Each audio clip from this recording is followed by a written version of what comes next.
Mid says Odin split the sea in two. She's always been partial to a tall tale. But there's tall, and then there's tall. I struggle to believe it myself. I see your uncle isn't with you. He stayed with the Enterprise. After our brush with the Einherja, she was in urgent need of repair. And my uncle knows a shipwright in Randalar. We're to join him there when we're ready to sail for Ash. You sure that's wise? Last I heard, the place was still overrun with Akashic. Show me a city where that isn't true. Ultima's plague is spreading. We're running out of time, aren't we? We've done our best to shore up that hideaway. But I doubt a few planks will stop what's coming. Still, we'll keep at it. Every little helps, I suppose. Let's hope so.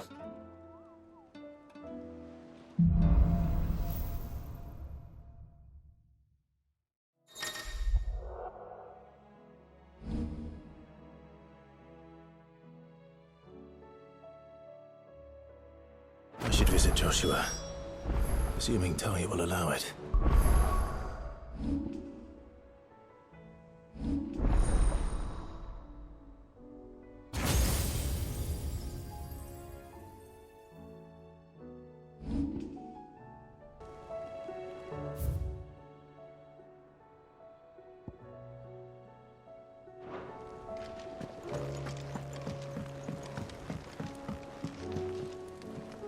Heard the bad news then, did you? What bad news? About Dravost. Blackthorn's old haunt. With the forge and all that. Well, anyway, the mines just down the road from there are spewing out ether like no one's business. And the village? Safe from the flood for now, but they've got other problems. Akashic. Every creature in the area's either turned or on the way to turning, apparently. Zoltan and the others are living on borrowed time. They need help, and quick. Doris sent a few curse breakers to keep an eye on things, but there's only so much a couple of scouts can do. Except get eaten. If something ain't done soon, the whole place will be overrun. I won't let that happen. Didn't think you would. Does Blackthorn know? I thought it might be better if he didn't. He'd only do something stupid. You reckon we should tell him? No. It's better this way. Yeah, well... I can't stand about knowing what's happening out there, so I'm off. I'll see you in Dravost.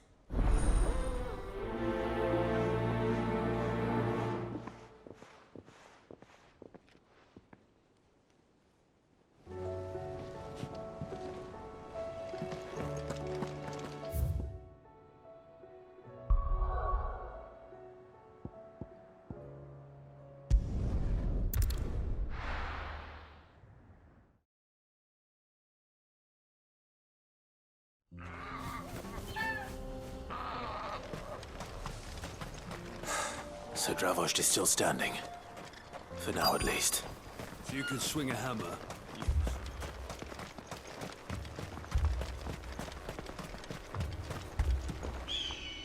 Clive!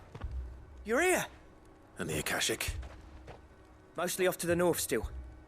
But I spoke to Doris's scouts and it turns out things are worse than I thought. There's swarms of them out there. Told old Snotty to be ready to seal the north gate. That should buy us some time if we need it. Enough for the villagers to barricade themselves inside their homes, at least. Well done. Welcome back, Sid. I'd never have guessed, you know. Not if August hadn't let slip. Who'd have thought that the savior of Dravost would turn out to be the realm's most infamous outlaw? Keen to help us out again?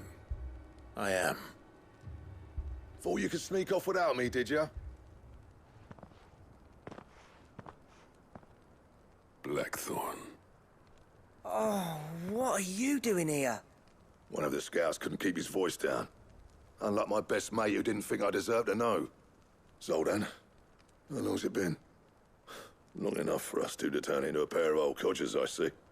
That your idea of an apology? Prick. Don't listen to him. You only did what you thought was best. For the village and that. I did, yeah. But that ain't the whole of it. Vulcan, our master, didn't leave the chiefdom to the two of us. He left it to me. The best blacksmith in Dravost, barring himself, of course. Bloody stupid tradition, in my opinion. If someone's got talent, you should let them practice their craft, not ask them to settle petty feuds and barter for grain.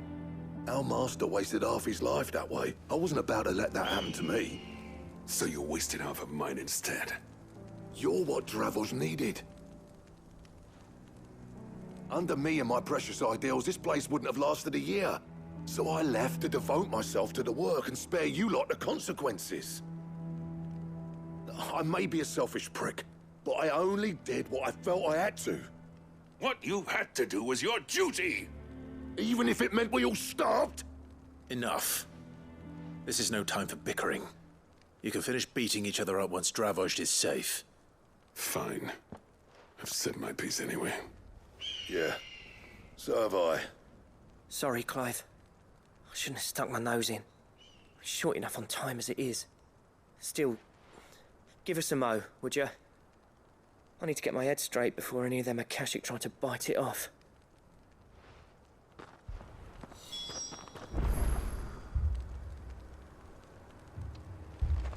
You, ready for the off, then? We can't afford to waste any more time. Right you are. Might be worth having one last word with the scouts, though. Don't want any nasty surprises, do we? Oh, and Blackthorn, you and Zoltan might be better off staying inside the... Akashic on the move. How close are they? Within sight of the walls. And there are more coming up from the mines. What was I saying about nasty surprises? They'll wash right over us if we stay out in the open.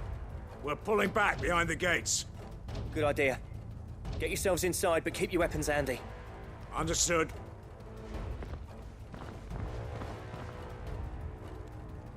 I'm prepared to fight if I have to. Well, let's hope you don't. That's our job. Once the scouts are inside, order your men to barricade the gates. No heroic last stands, you hear me? No fighting at all if you can help it. August's right. I've seen what Akashic beasts can do to armor. The people here are tough and willing, but they ain't equipped to face what's coming. I'm going out there. Start work on the gate as soon as I've left. I'll give you as much time as I can. And if they kill you? You evacuate. But it won't come to that. I promise. You'd better be right. Take good care of Dravost till I get back. Leave it to me. And give those things what for, yeah?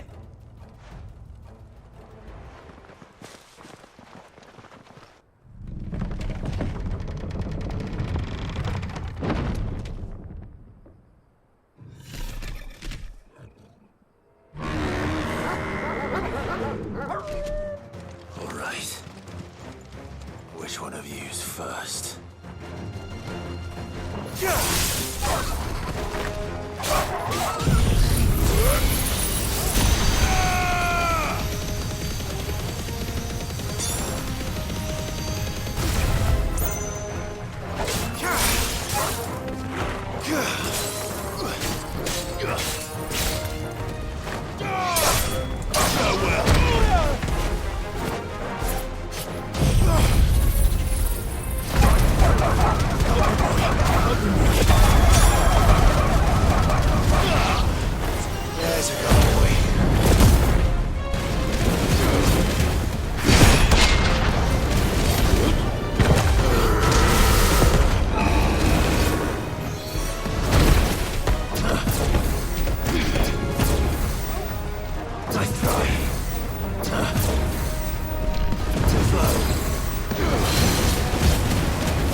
Too slow.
Is that it? Apparently not.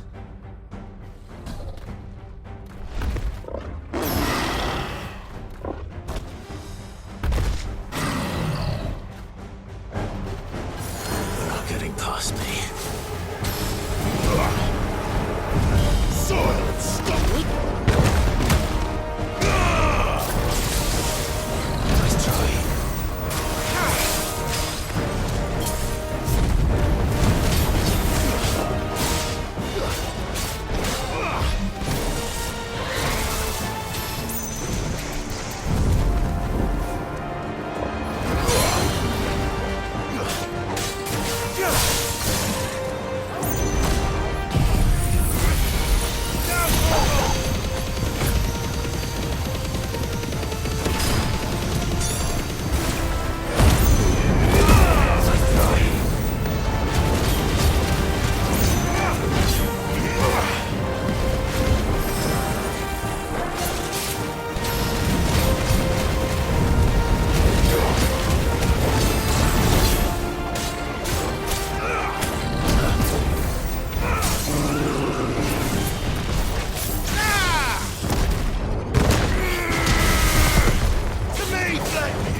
Now, the question is, did I miss any?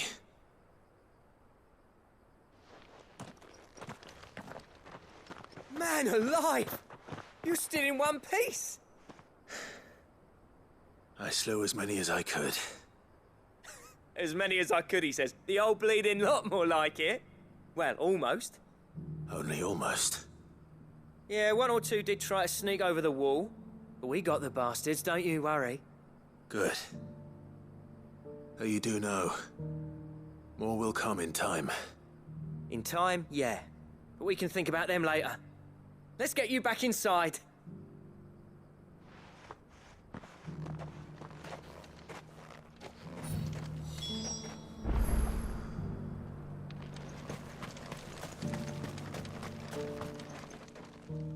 Sid! You're even more fearsome than your reputation. Enough to give those Akashic monsters nightmares. I almost felt sorry for the wretched things. But mostly, I felt grateful. Dravoged won't forget what you did today. I'm afraid I've only delayed the inevitable. There's no getting rid of that ether flood. Meaning that any living thing which stumbles into those mines will end up clawing at your walls again. And that's if the flood don't spread. If it does, well, I hate to say it, but the village's days are numbered. That may be, but we're staying just the same. With ether floods springing up all over, it's no less safe than anywhere, and more importantly, it's our home.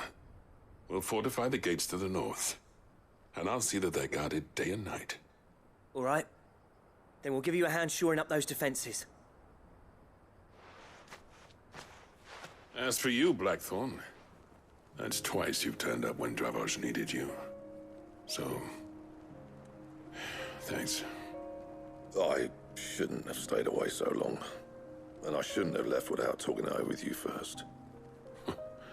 Too bloody right you shouldn't. Though I doubt I'd have listened.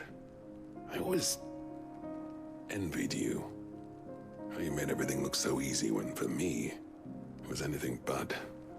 You leaving gave me the perfect excuse to hate you. And from that day on, I never once stopped to wonder what it would have been like if you'd stayed. But what you said earlier, it was true. You'd have been the death of this place. Finally, something we can agree on. I hope you see the sense of it eventually. You kept this place alive.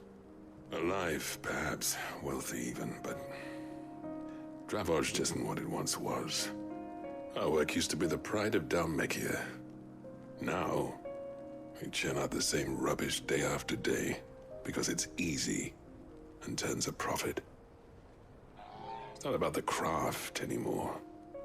I wouldn't send my sons to war wearing the shit most of our smiths are making. I've kept working, honing my skills, trying to lead by example, but no one sees the point. The average castle apprentice has as much passion for the craft as our current lot. Come back to us, Blackthorn. Remind Dravoj what a true master blacksmith looks like.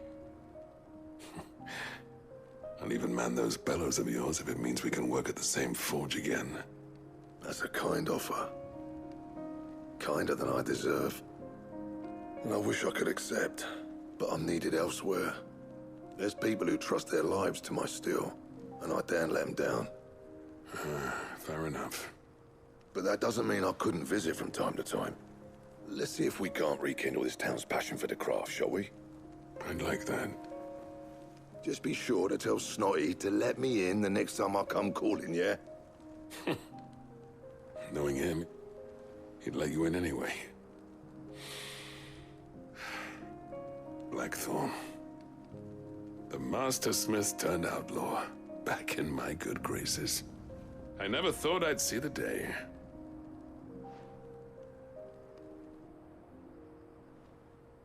I'd say that went pretty well, wouldn't you? Even better than I'd hoped. Sid, I've got something for you.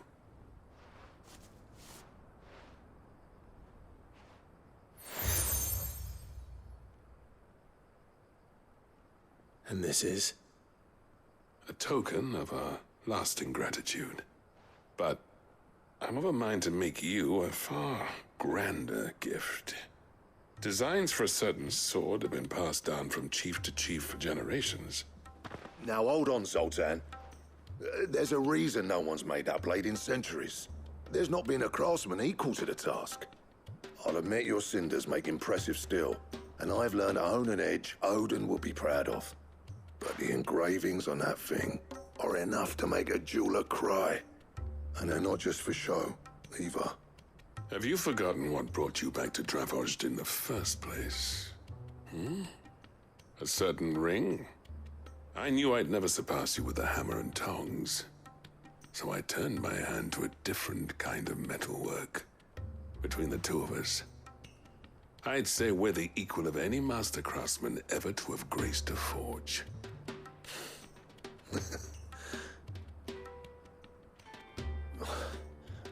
You know what? I think you might be right. Clive, you wouldn't mind if Zoltan came back to the hideaway, would you? He's more than welcome. As long as he can keep our secret. Right. Zoltan, get your tools. We've got a legend to forge.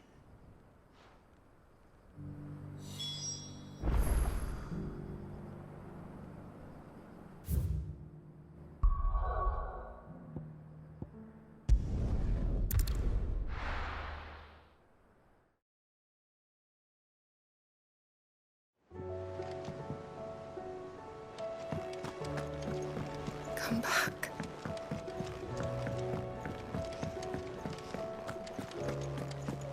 Oh, don't tell me we've run out of Papillons.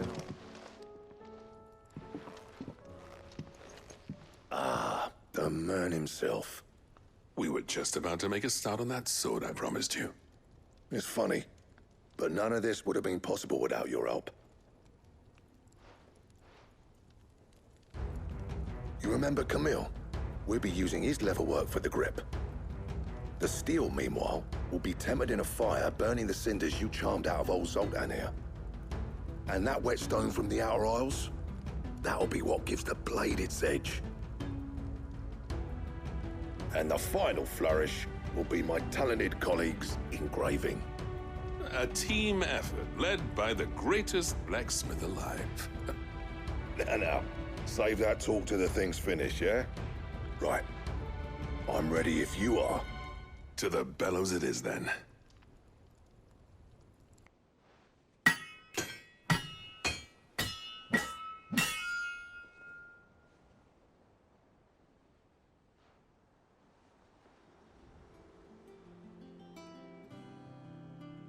Well, bugger me.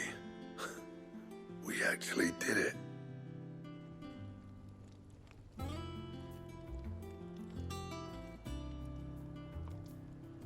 The sword to end all swords.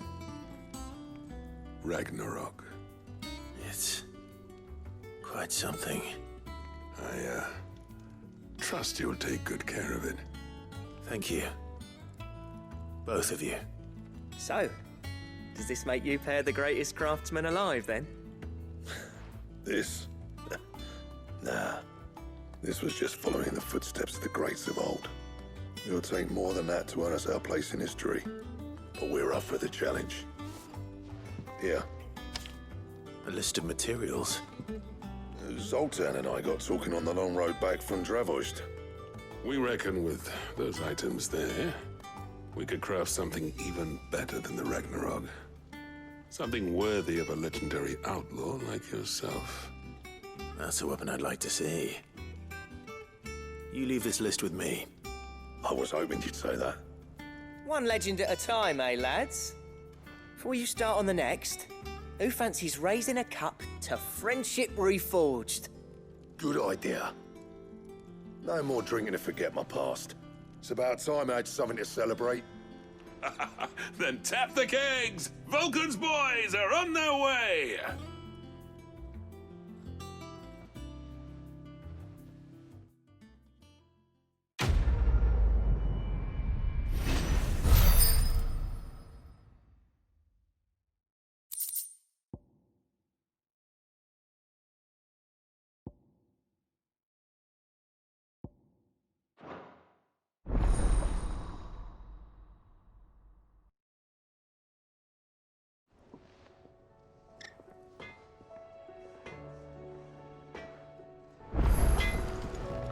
What do I owe the honor?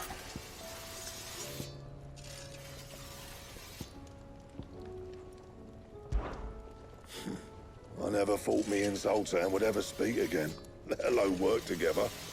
And if it hadn't been for you, we wouldn't. You've been a good friend to me, Clive. The best. Yeah. The weight of all that shit.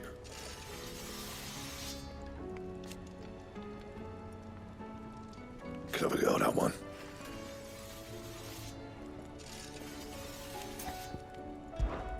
Not saying for you, dear.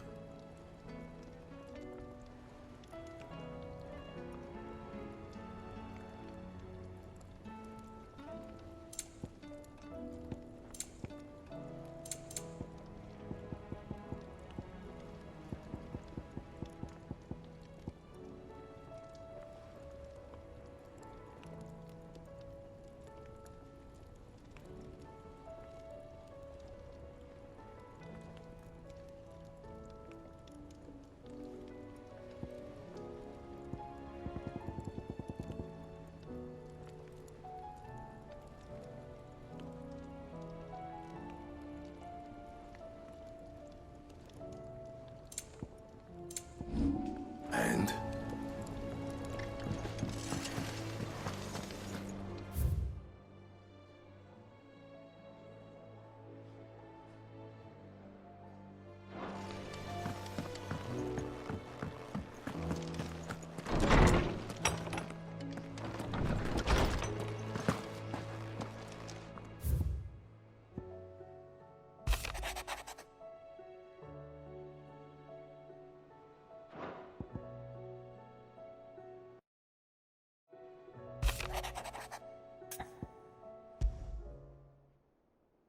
There's no way of knowing if Doris will confide in me, but I can speak to her at least.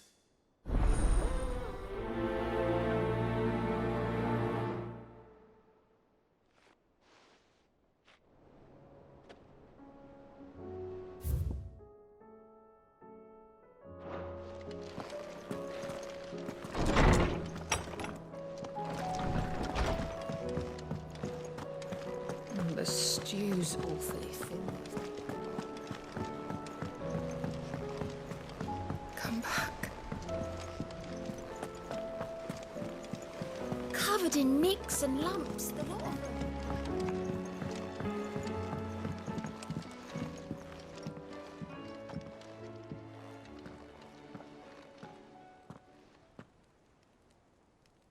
Where are you? Can I help you, Sid? I'm looking for Doris. Is she here? I'm afraid not. She's at Martha's Rest on a job. My job, actually. When she heard what the mission was, she insisted on going herself.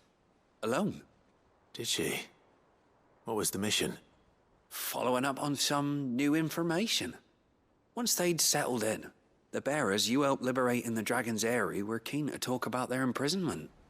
And about their captor. The slaver Cole's team were tracking when they were attacked by the Beastmen. I'll go and find her. She's at Martha's Rest, you say? If she's not moved on already, yes. I hope everything's all right. Why would Doris insist on going alone? Maybe Cole was right to be worried.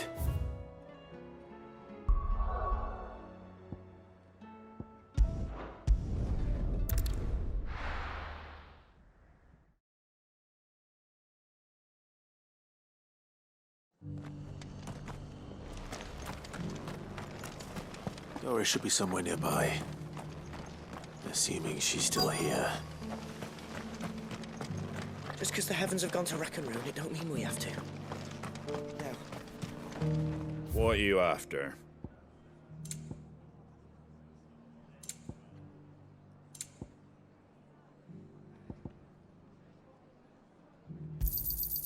Much obliged.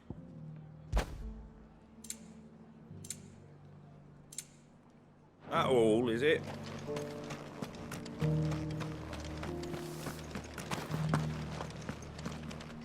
It doesn't still hurt, does it? Oh, 1,000 Akashic jaws couldn't hurt me. I'm a son of Rosaria, after all. A born survivor.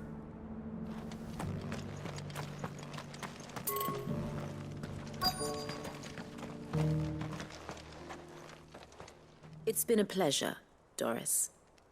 Just like old times. I'll give your offer some thought, my lady. How goes the investigation? Sid, what brings you to Martha's Rest? You. I heard you were out here on your own, tracking our slaver. I trust you're being careful. Of course. And it had to be me. The bearers from the Dragon's Eyrie confirmed a long-held suspicion of mine that the slaver we've been tracking is an old acquaintance. She's no fool. If we'd come in force, she would have spotted us straight away, and then vanished without a trace. That was her just now, wasn't it? So, was it a fruitful reunion? I'd say so. She tried to recruit me. Seems her time in Rosaria is coming to an end.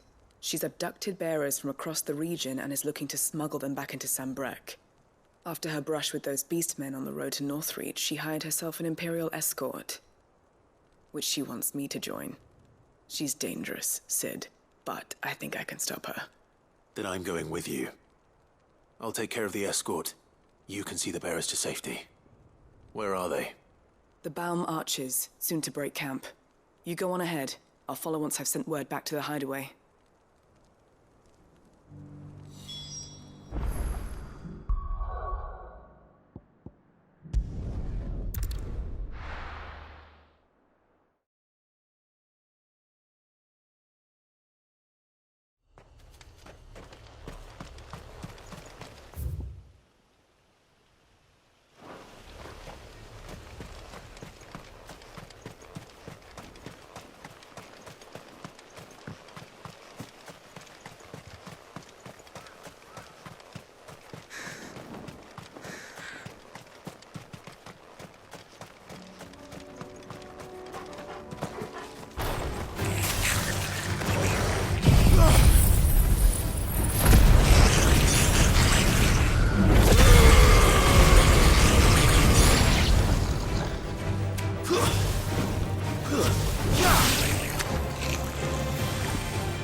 Run like the wind.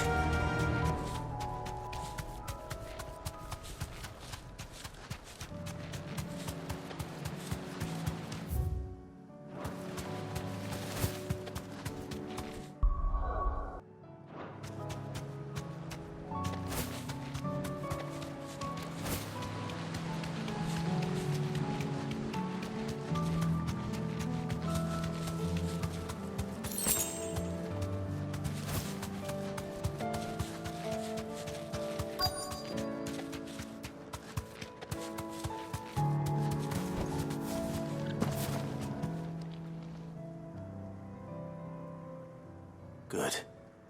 They haven't broken camp yet. How did Doris come to know a slaver, I wonder?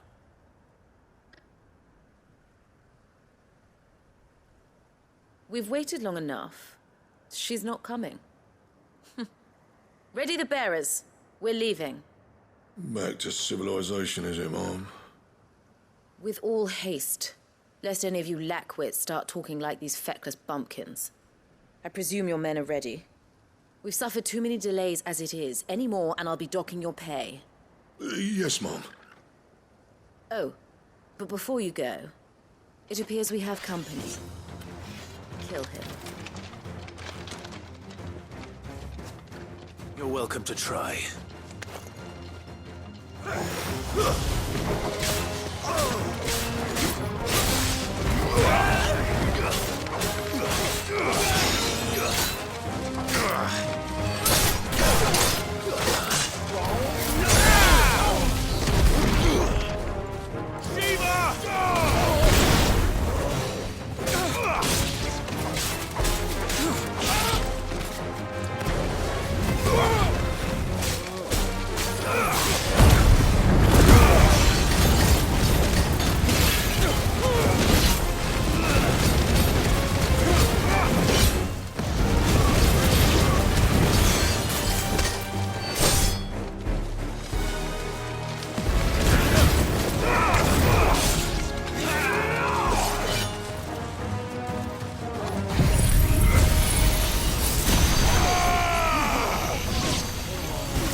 So much for your escort.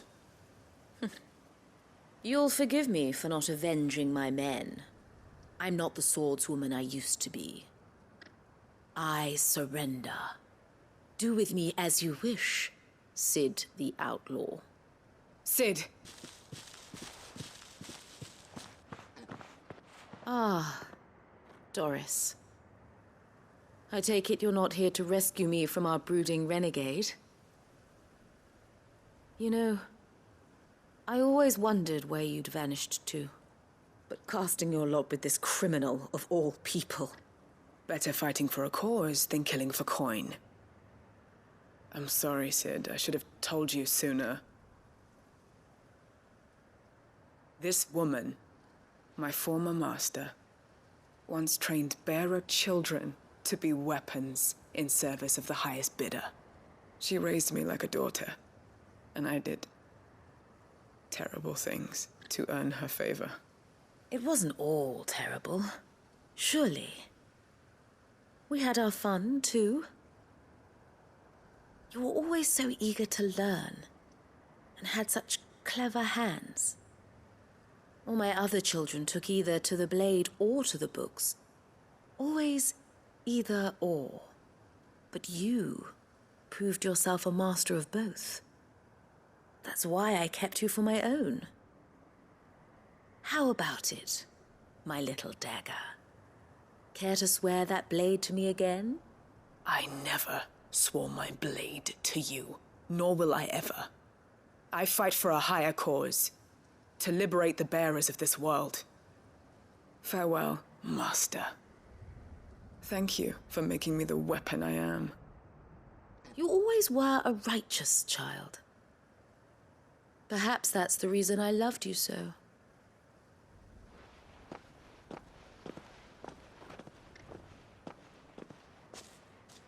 What do you want to do with her? I am not the killer she wanted me to be. Not anymore. And she no longer has friends in high places. The Dame does, though. Her connections at the Imperial Court will see that justice is done. All right. If you're certain. I am. And thank you for everything. Now, I better let these bearers know that they're safe.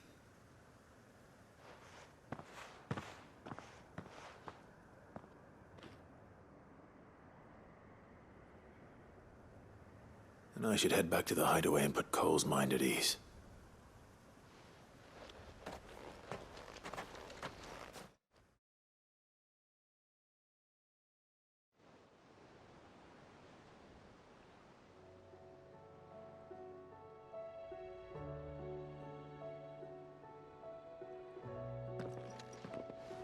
Welcome back, Sid.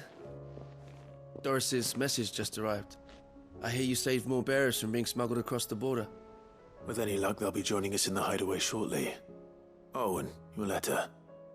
You don't need to worry about Doris anymore. I'd been hoping as much. She mentioned one or two things in her report. So the slaver we'd been chasing all these months was her former master. Wish I'd known. She's been arrested, by the way, over in Sambrek. Went quietly, or so we're told. And she won't be getting off lightly. The Empire may have no love for bearers, but it's none too fond of black market traders either. Can't have been easy for Doris. I'm sure it wasn't. But don't worry. She'll be all right. I hope so. Suppose you should know, eh? You had quite the past yourself before you came here, or so I understand. Anyway, thanks again, Sid. The Cursebreakers would be lost without Doris. And you, of course. Keep up the good work, Cole.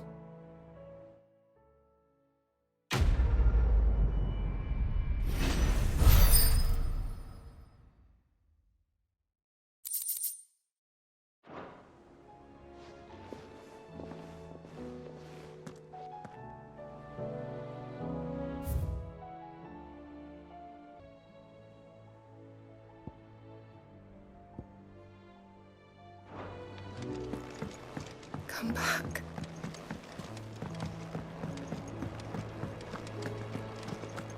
Oh, don't tell me we've run out of happy nuts at all.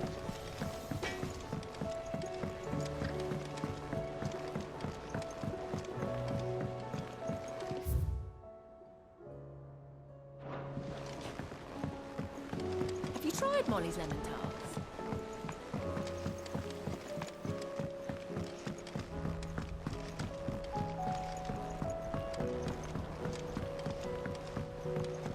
Canva lost.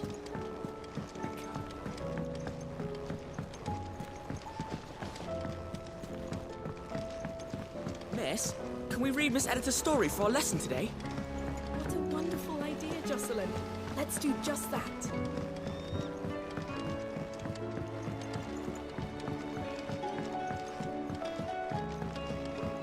With Canva in the hands of Akashic.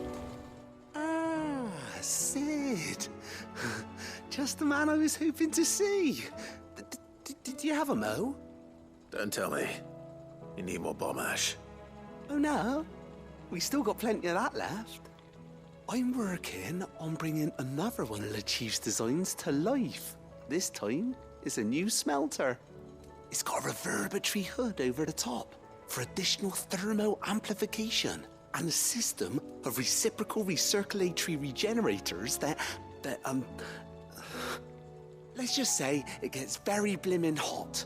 A heck of a lot hotter than anything Blackthorn's got in his forge, that's for certain. Only mithril engines get hotter, and you can't chuck ore in one of them and get metal out the other end. Trouble is, we won't be able to make out of any old rubbish neither. We need the good stuff. And I hear you once helped Helena get her hands on exactly that. Any chance you could help me too? If it's for the good of the hideaway, I'd be happy to. Oh, it is. I promise you. So, what exactly is this good stuff you need me to find? We've got a couple of examples here. Spherical echoes, we call them. More fallen materials. So this smelter is similar to the mithril engine in more ways than one. That's right. They're a bit like the thermal helms. Fallen ceramics deal with heat like nothing else, see? And what's more, they're directional, transferring heat from the inside to the outside. But these things, they're all outside. If we line the hood with them, they'll reflect the heat right back into the furnace. We've collected as many as we can, and I know where we can get the rest. Trouble is, they're all watched over by their bigger, uglier cousins. So you want me to visit some ruins, destroy some echoes, and bring back the spheres they're guarding? That's it in a nutshell, yeah. We're only 3 short, mind, and we know exactly where they are. There's one up Amber Way, in that ruin that they call Lost Plume, and another in the Silent South, over in Dalmekia. Last one is in the ruins of Advent, which is in the Empire. All right then. Wish me luck. Will do. I'll be keeping all my fingers and toes crossed.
lie, Ambrosia.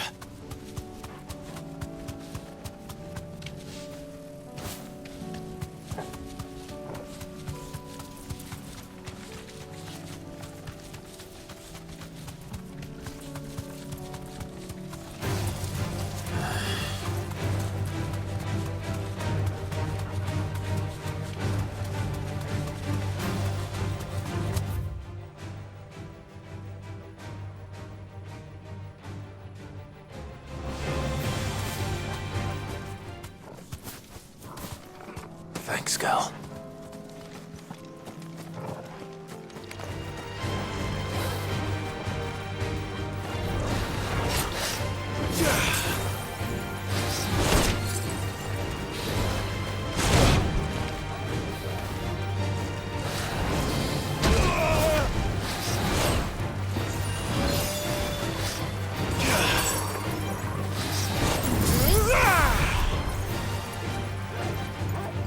Unhurt Torgal.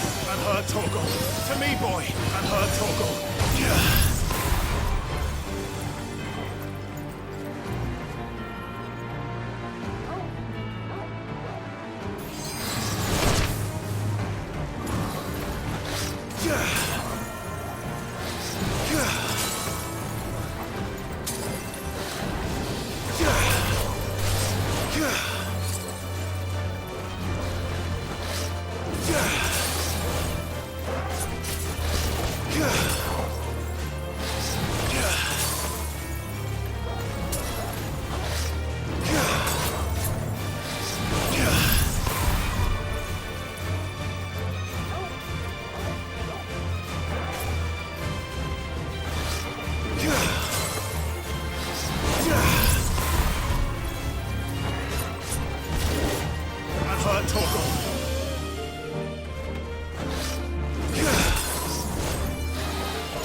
Faster!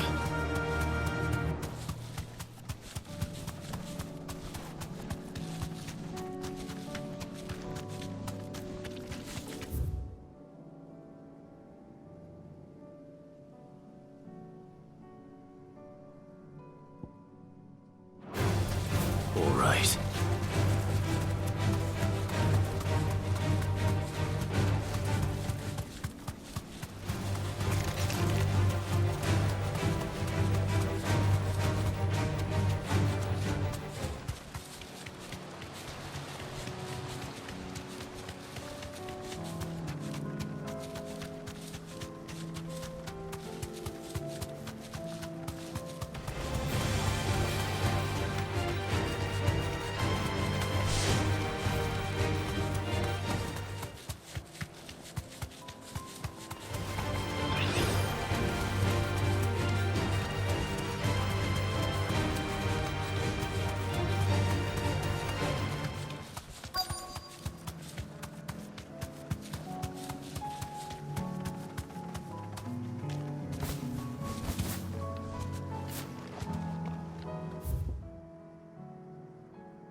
need to deal with these ones first. Nice try.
This is it.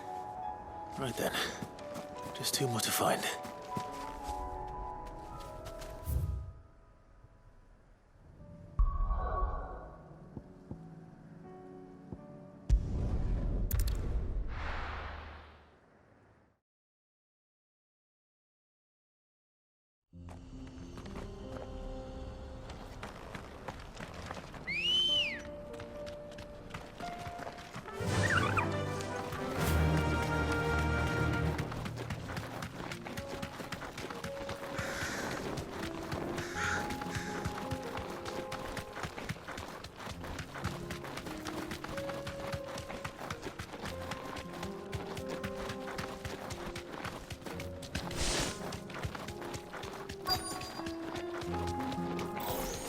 Don't get surrounded.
Two down. One to...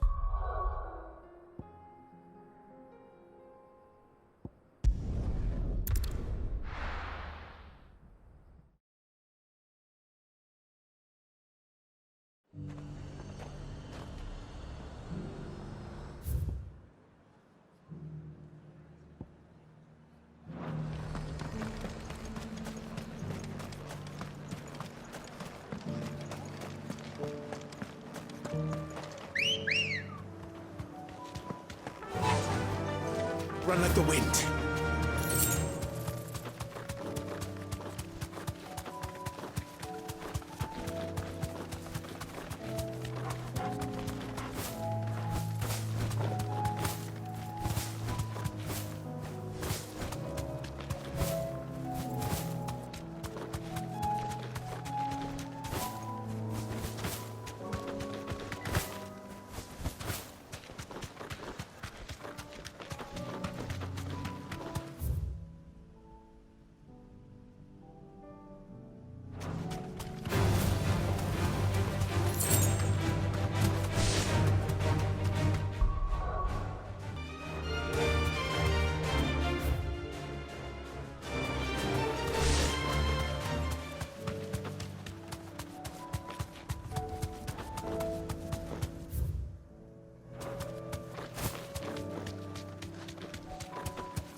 That's all of them.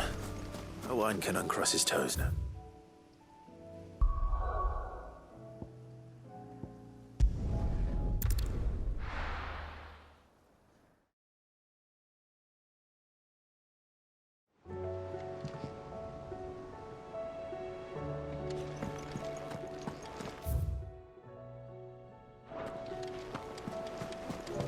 Covered in nicks and lumps, the lot of them.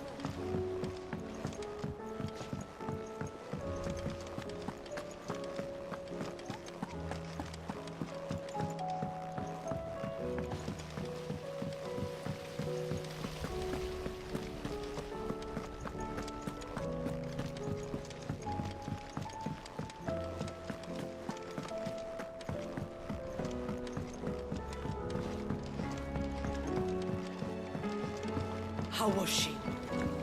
The Enterprise, I mean. Ah, Sid. Wasn't expecting you back so soon. So, is it good news or bad? Good, thankfully. Here. Ah, that's brilliant! Thanks a blimmin' million! I'll fit 'em to the smelter right away!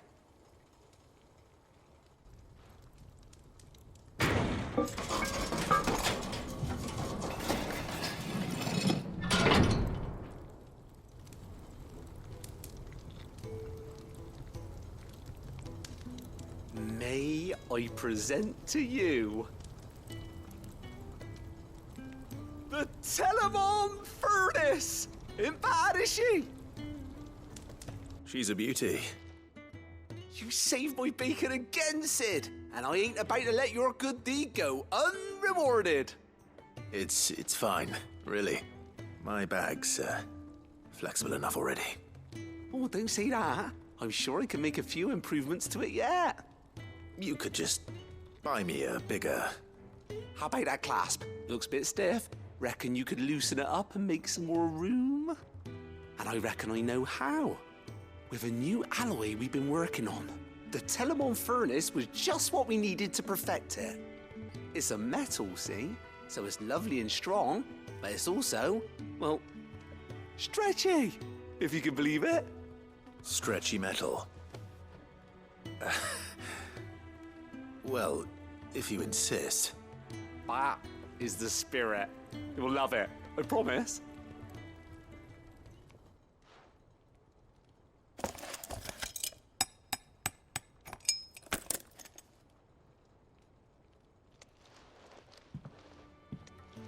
So, what do you reckon? It's actually quite ingenious. Thank you, Owain. Shh, don't mention it. You earned it. And I wanted to get some practice in using that metal anyway. Reckon we'll have all kinds of uses for it around the hideaway. Can't think of any right now, but that's our job, innit? Dreaming up new ways to make life easier around here. Maybe even out there, too. One day, the whole world's gonna know about the inventions you've helped us put together. That bag of yours will be the first of many. You mark my words. They'll hardly believe their eyes, I'm sure.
Ah, Clive. I was just about to send for you. I'd like you to take something to Sir Wade up in Eastpool. Seeds for planting. Thought it was about time they started growing their own food. I'll keep providing them with whatever they need in the meantime, of course. But if Eastpool's going to survive, it's got to be able to fend for itself. As of those poor bearers. They've lived their whole lives in servitude, but now they're their own masters. Small wonder they ain't got the foggiest how to provide for themselves. So it's up to us to teach them. And if you're wondering why well, the wagoneers taking supplies up that way have been coming back with more and more reports of Akashic around the village of late. Sir Wade's putting a brave face on it, but I think even he's starting to worry. And if he's likely to share those concerns with anyone, it's you.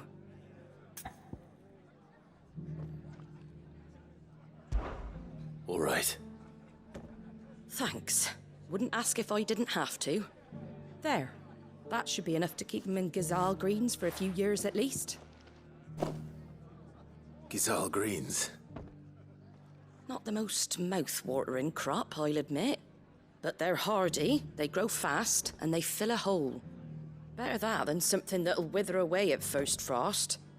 And chocobos love them too, which is no small thing. When I say all of us need to pull together to get Eastpool back on its feet, I mean all of us. They ain't exactly succulent, but cook 'em right and they're just about bearable. I'll take your word for it. Anyway, Sir Wade'll know what to do with them. And if he don't, well, I'll go up there and show him myself. I'm sure you will.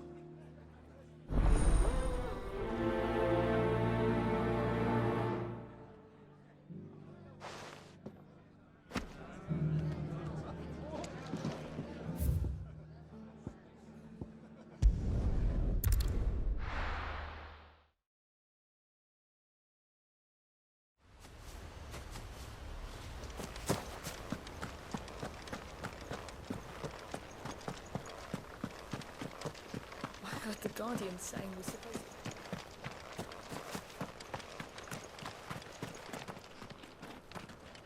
Ah, Lord Rossfield. What brings you to Eastpool? A delivery from Martha.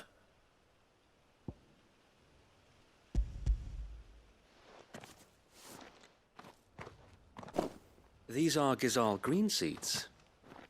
Martha's keen to cut the apron strings, then, is she? I jest, of course. You see, I had thought we might be able to revive the old wheat fields, but they'd long since gone to seed, only without the seeds. Martha was hoping he might be able to show the bearers how to plant and tend these, so that they'll be able to fend for themselves. That's not a bad idea. These bearers had only recently escaped their bonds before we brought them here. They know little of freedom, of providing for themselves and their loved ones. Unless we teach them how to live like free men, I fear that all we have achieved in bringing them here is to exchange one master for another. Not that myself and the Guardians have been the best example to them so far, subsisting almost entirely on Martha's charity as we do. It's about time we all started to provide for ourselves, bearers and Guardians alike. Unfortunately, we've been a little too busy of late to focus on much besides bolstering our defenses. There have been alarming reports of... The Hoard is closing in. They're coming, so wait, all of them. Damn it all, I thought we'd have more time. Gather the men in the square. Send to the rest for reinforcements. Yes, Sir Wade. The Hoard. Akashic, a veritable legion of them. They've been seen prowling around the northern reaches for a while now. We don't have the numbers to hold back a swarm that size. I had hoped to build a perimeter wall so that myself and the Guardians might be able to defend the village, but... Now you're out of time. Precisely. If reinforcements from the rest arrive before they do, we may just scrape through, but I fear that's rather an enormous if. What if you could call on reinforcements from Eastpool? You mean the bearers? We brought them here so they might live, not die, fighting for their lives. So wait. You said you lack men to defend the village. Are the bearers not men? Do they not wish to see Eastpool saved? Though they may not be trained soldiers like your Guardians. what help they are able to offer could still prove the difference between victory and defeat. You're right, my lord. I will appeal to them.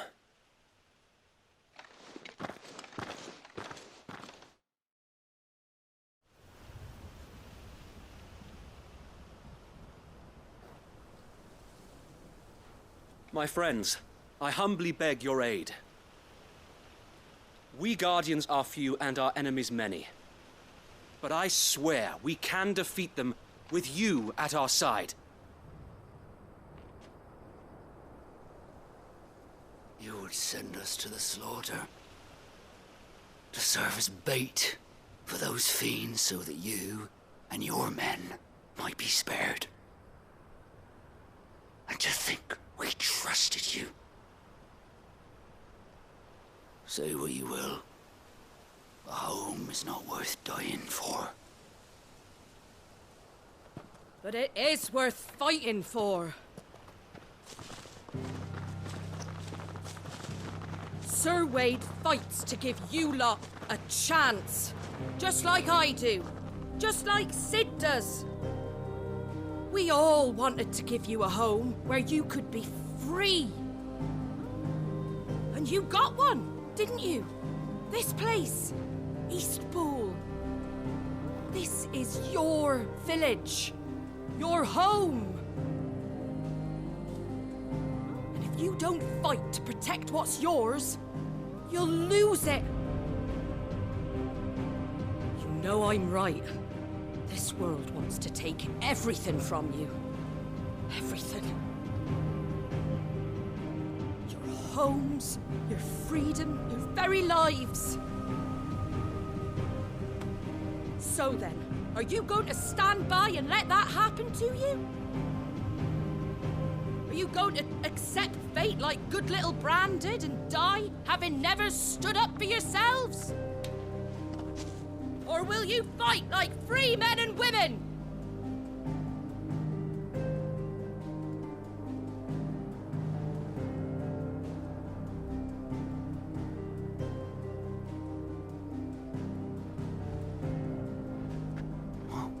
What are you doing? All right.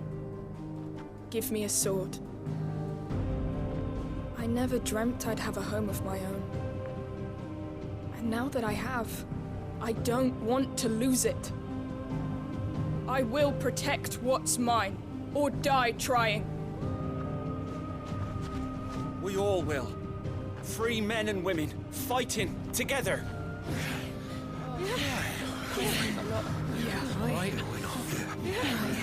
For Eastpool! For Eastpool!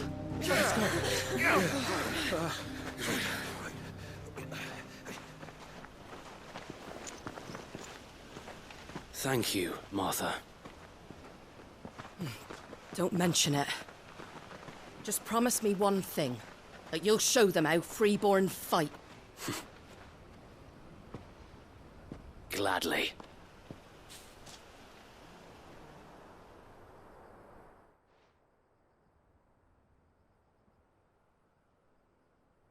Well, if it was numbers you were lacking, you certainly won't be now. Thanks to you. Me? Oh, I just love the sound of my own voice. Lord Rossfield, my lady, we're ready. So what's the plan of action? We'll divide our forces into several small detachments, each made up of guardians, bearers, and guards from the rest. These will position themselves at strategic points around the village.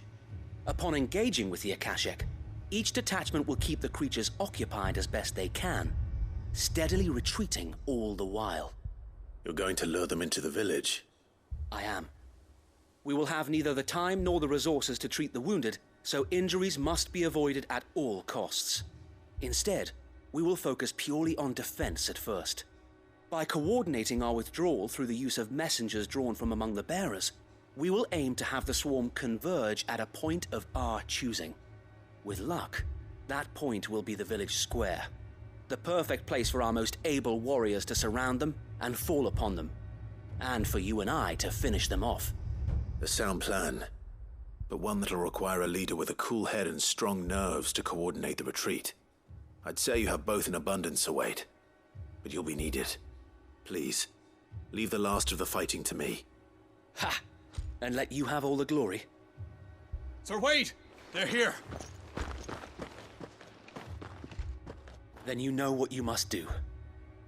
We work together. Everyone playing their part. Each shielding the other that no man might fall. That Eastpool might live on. For Rosaria! For Rosaria! We've no time to argue, my lord. I'll do as you ask. And I will do as you ask.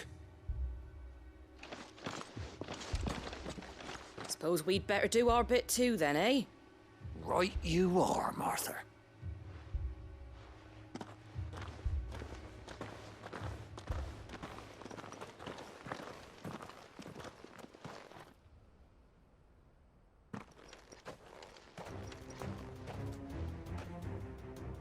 The calm before the storm.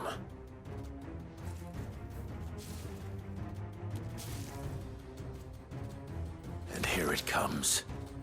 I will not let this village fall.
Looks like that's the last of them.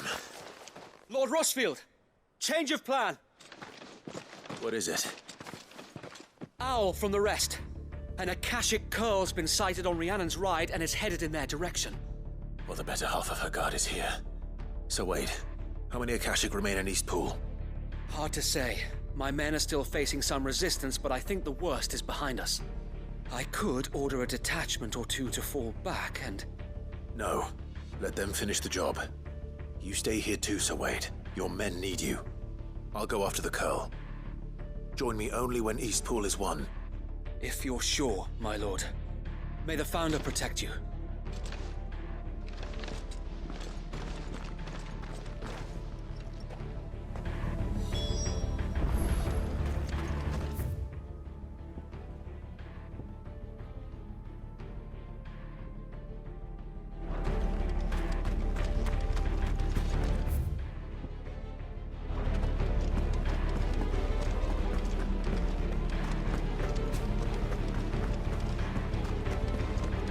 Next one's mine. I might...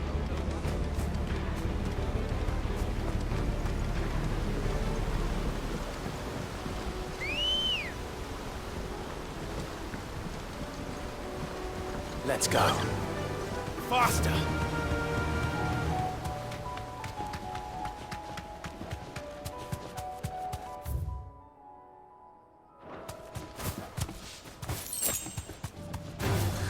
Time to fight.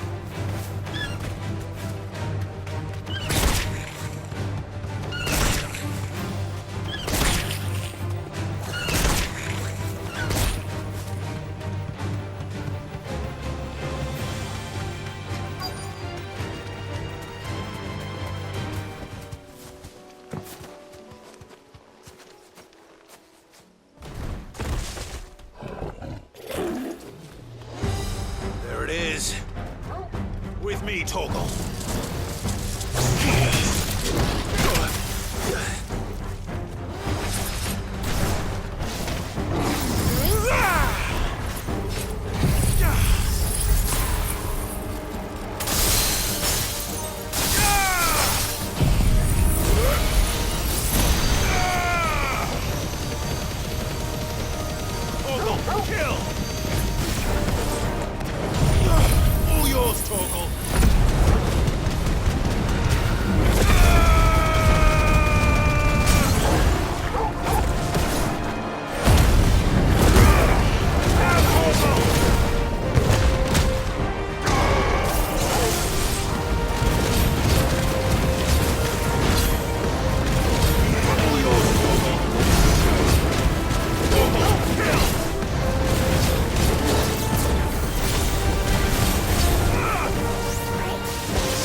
All right. Back to Eastpool.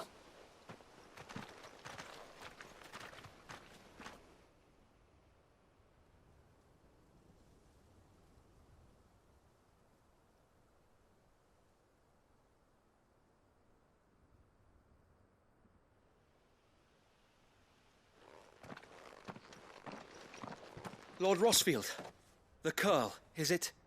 It's dead. Thank the Founder for that. And for you, my lord. We were able to eradicate the rest of the Hoard. I have guardians posted around the village to keep watch for further attacks, but all seems quiet for now. I hesitate to say it, but I think it might be over. I think it might.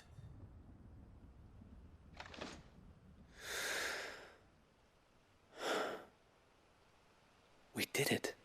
We saved Eastpool. Thank you, my friends. Thank you. No, Sir Wade. It's us who should be thanking you.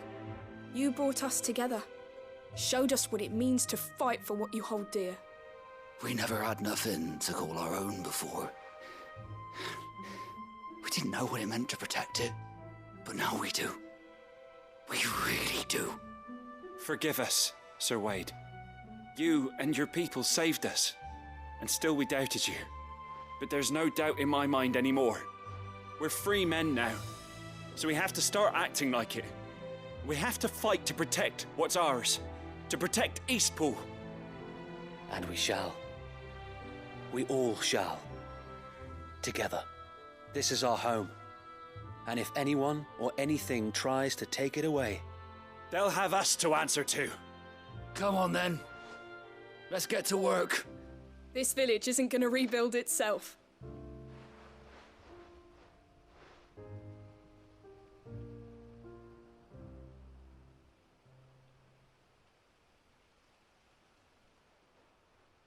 They're not slaves anymore. No. They're Rosarians. Your father took pity on the bearer's plight, and I believe if he were still with us today, this is what he would have wanted. I believe you might be right. I shall remain here, my lord, and do what I can to help rebuild the village. After all, this is my home now too, and I could hardly call myself an Eastpoolian if I didn't pull my weight. I think you'll find it's Eastpudlian, Sir Wade. But you should be proud all the same. I'll have to pull my weight too. Can't have the rest getting outclassed. Speaking of which, I ought to be getting back. Can we continue to count on your support, Martha? Of course, and I'd be counting on yours too. Us Rosarians have got to stick together, haven't we? Indeed we have. And Clive, come by the Golden Stables when you get the chance. I ain't paid you for delivering them seeds yet. All right. I will.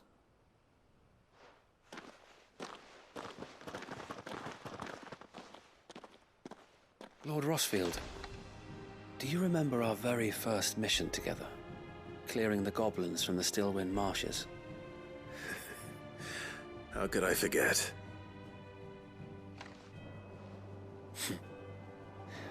There's one sight that I shall never forget. You, facing off against that giant Morble. Not a trace of fear on your face. Since that day, there have been more than a few times when I felt like giving up. When the odds seemed so stacked in the enemy's favor, I thought I may as well just lay down my sword and surrender. But every time I would think back to the look in your eyes that day and remember what it means to be a shield.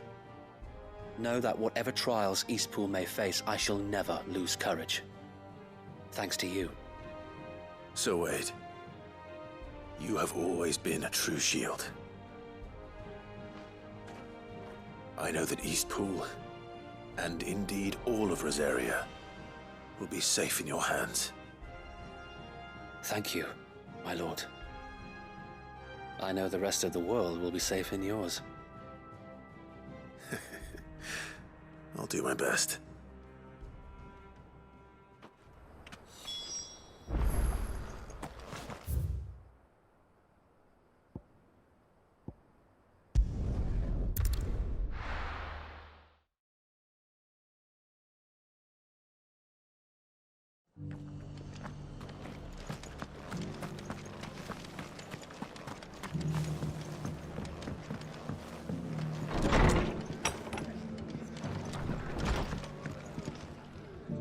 The hero returns.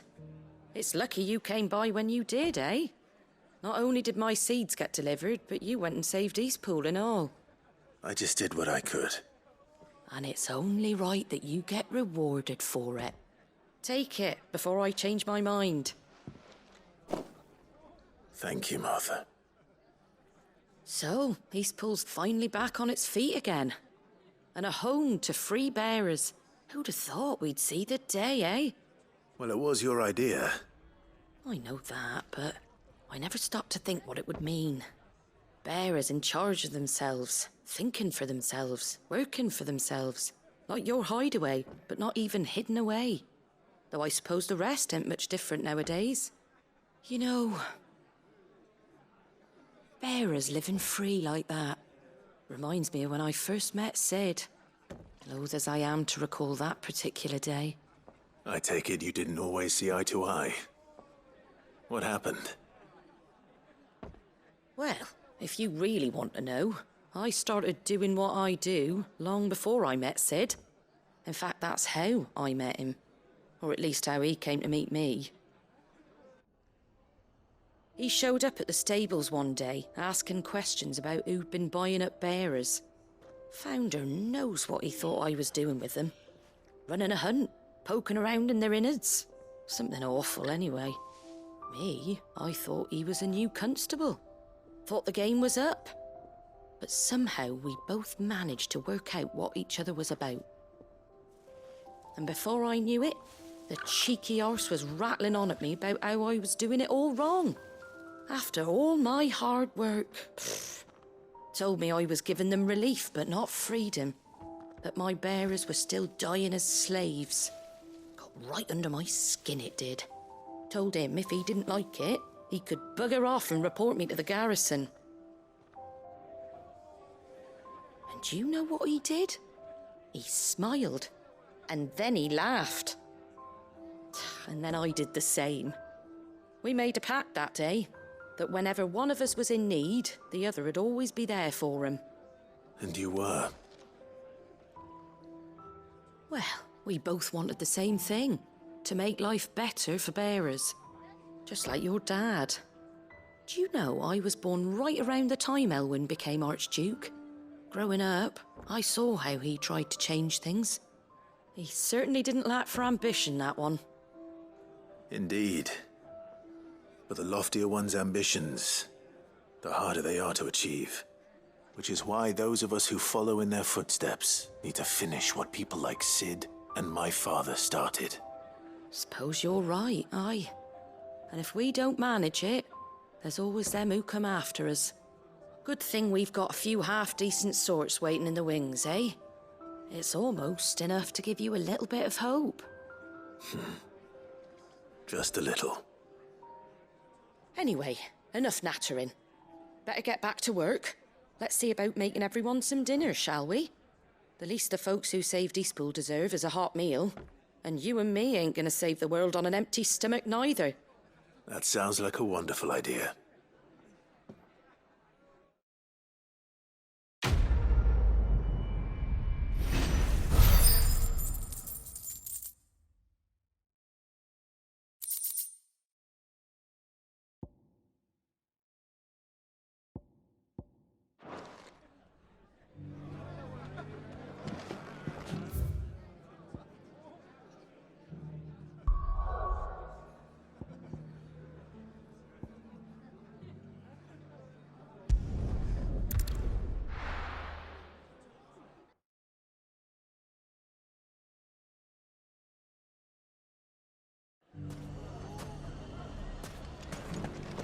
Everything's back the way it was.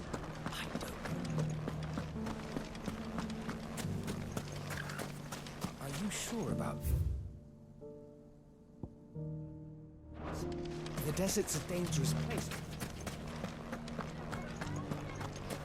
Take that, you naughty thief! Clive! To what do I owe the pleasure? I just wanted to see how the town's been faring since you brought everyone together. Since we brought everyone together, all is absolutely wonderful. Conrad and Natalie's hands remain safely away from each other's throats and firmly at the helm. Our stores are full, and the bandits still too disorganized to raid them. Just as the good Lady Jane and Lord Underhill intended. Are you a lord? Lubor's going to be one too. They're going to make him the Lord of Dalamil, because of how he stopped all the grown-ups from fighting. It's the mayor of Dalamil, dear child, and the vote hasn't taken place just yet. But if the people wish me to lead them, I shall. And my first act will be to build a school so that menaces like you two learn not to interrupt your elders. Speaking of menaces, there may be a rather worrying one just over the horizon. May there indeed. I'm afraid the example Conrad and Natalie set in putting aside their differences and presenting a united front might have caught the bandits' attention. And they might have elected to take a similar approach. They have formed what one could call a League of Outlaws, and they grow more organized by the day. But we'll fight them all off just like last time, no matter how many of them there are. Won't we, Lubor? Of course we will. If we continue to work together, we can overcome any challenge we choose to face. The longer we avoid facing this one, the more difficult it will be, until the only way to overcome it might be to run for the hills. Our best hope is to nip these efforts at organization in the bud, by finding those ne'er-do-wells who have yet to join the cause, and ensuring that they never do.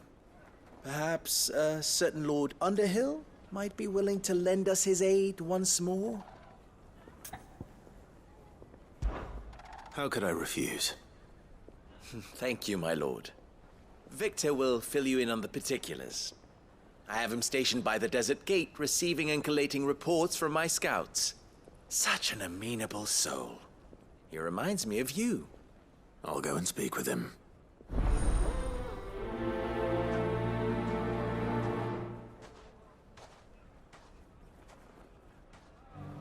What's the difference between a lord and a mayor? A League of Outlaws. Sounds like we have some competition.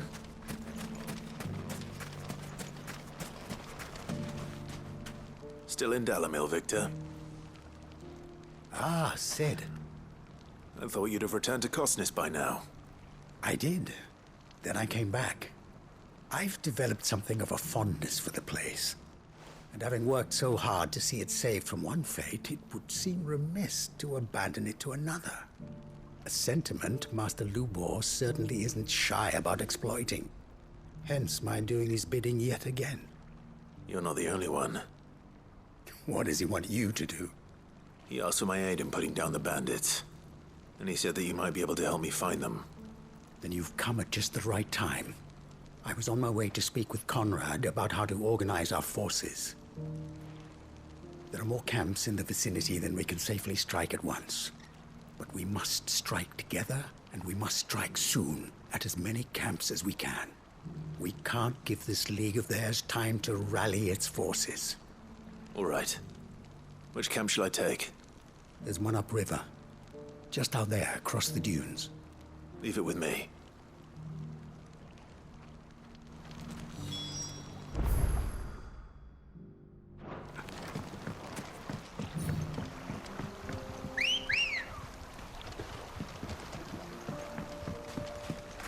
Come on.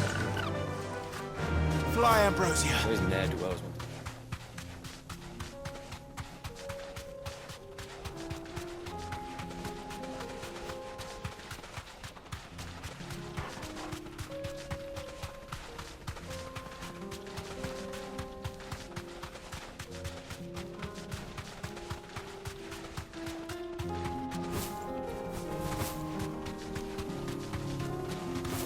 That must be the camp Victor mentioned. Come on then, Toggle. That's him! The one who killed Locke and Fingers!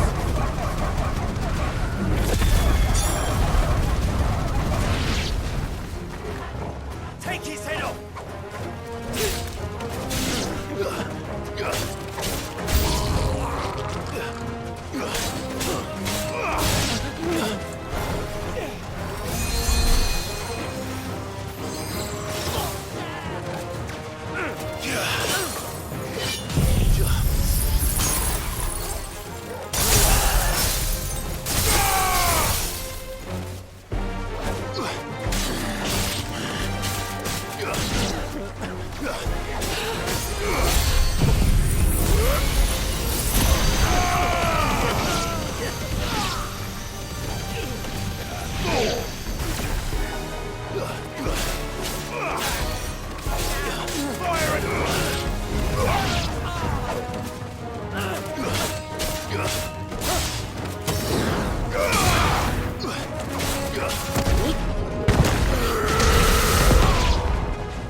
You're finished!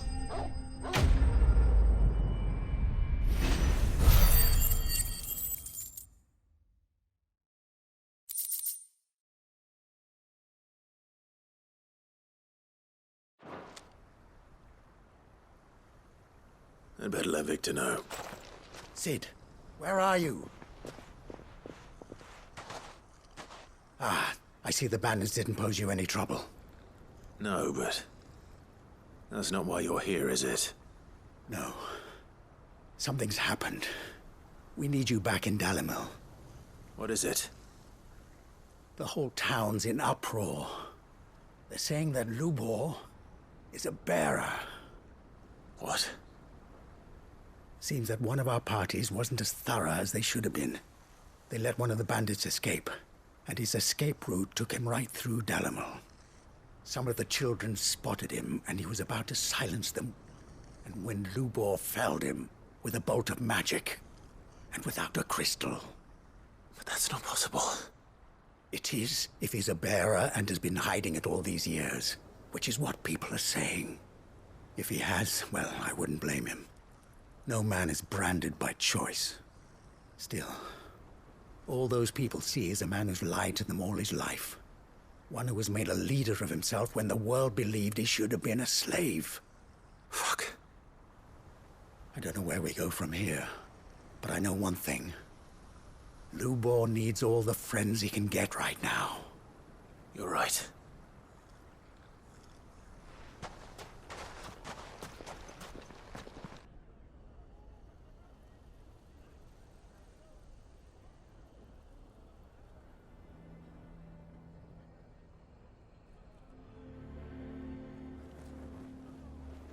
And now everyone knows. I made it a habit to keep a crystal close at hand for just such an occasion. And when that occasion arose, I forgot to reach for it. Well, it was bound to come out sooner or later. We're sorry, Lubor. We tried to keep running, but we just couldn't anymore. There's nothing to be sorry for. I rather enjoyed playing the hero for once. All that matters to me is that you two are safe. Look at him talking to his betters like it's nothing. All lies, I'll wager. Just like the ones he fed us all these years. Once people make up their minds, it's hard to change them. We need to do something, and quickly. Convince the people not to let their prejudices blind them. Convince them that nothing has changed. That their enemy lies outside these walls, not within them. You're right. We should speak to everyone. I'm glad you agree. I'll handle the townsfolk. I'm a Dalmec born and bred. They listen to me. You head to the tavern.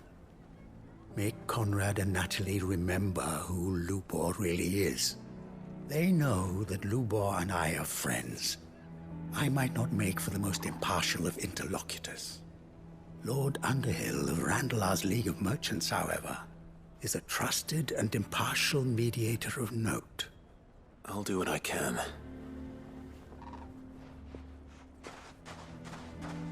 Lubor, stay here with the children. I can't promise anything, but we'll try. And that is all I can ask of you.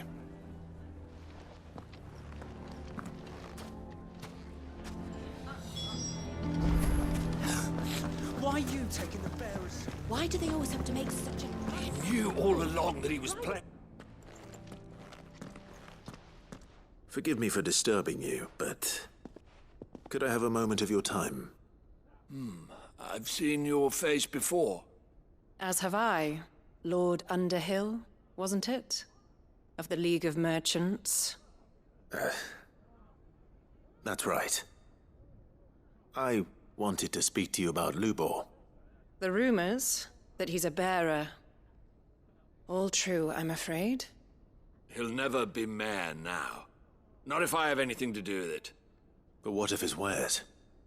Bearer or no, his steel is highly valued throughout the Republic. In this at least, he's done the town a service. Might that not earn him a little leniency? Leniency? He pretended to be one of us when he was laughing behind our backs all the while. I'm sorry, my lord, but he lied to us. He lied to you. He cannot be trusted. So what do you propose? Will you drive him from his home? Close his forge? Perhaps. That is a question for the people of Dalimil, and they will thank you not to get involved.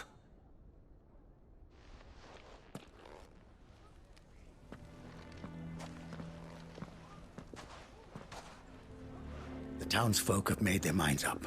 There was nothing I could do. Nor I. Conrad and Natalie refused to consider anything but their own wounded pride. You never know. Once their anger is cooled, they might see things differently. For now, we should report back to Lubor. All right.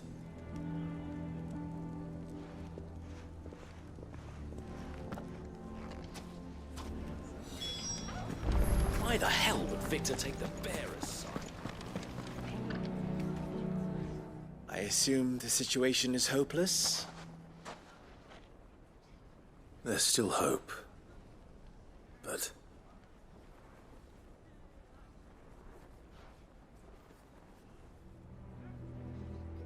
But perhaps not in this lifetime, I think it's fair to say. You mustn't think like that, Lubor. Give them time. They'll come around. We'll talk some sense into them in the end, you'll see. No, you won't. And your efforts would be better spent elsewhere.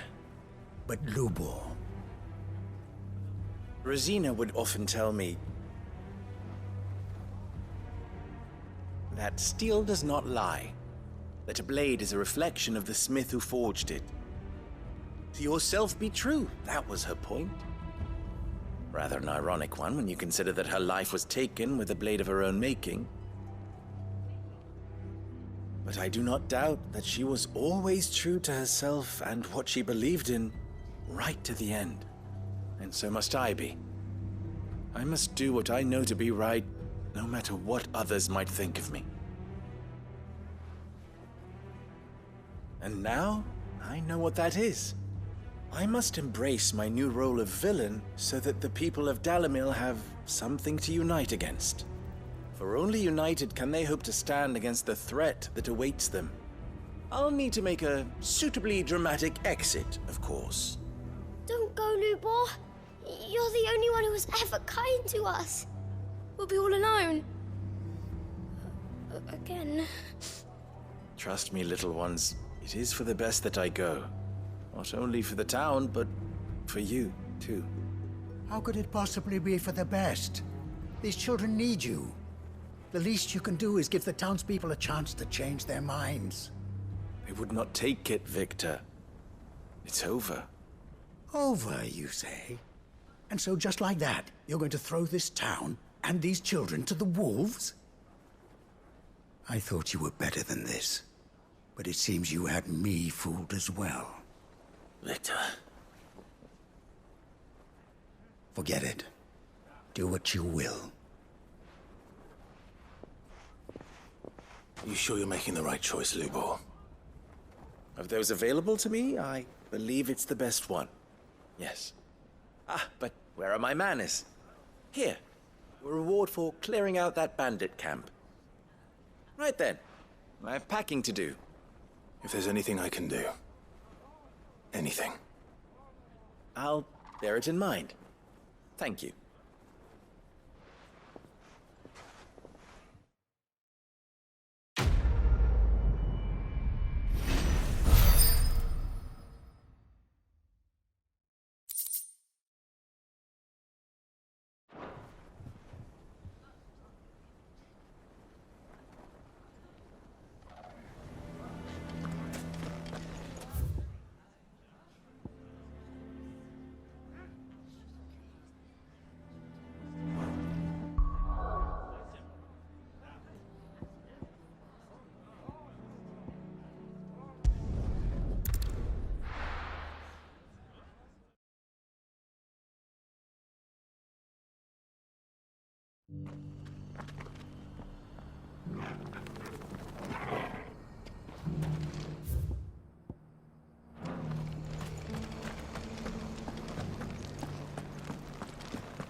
Lord Rosfield, is there aught the Undying might assist you with this day?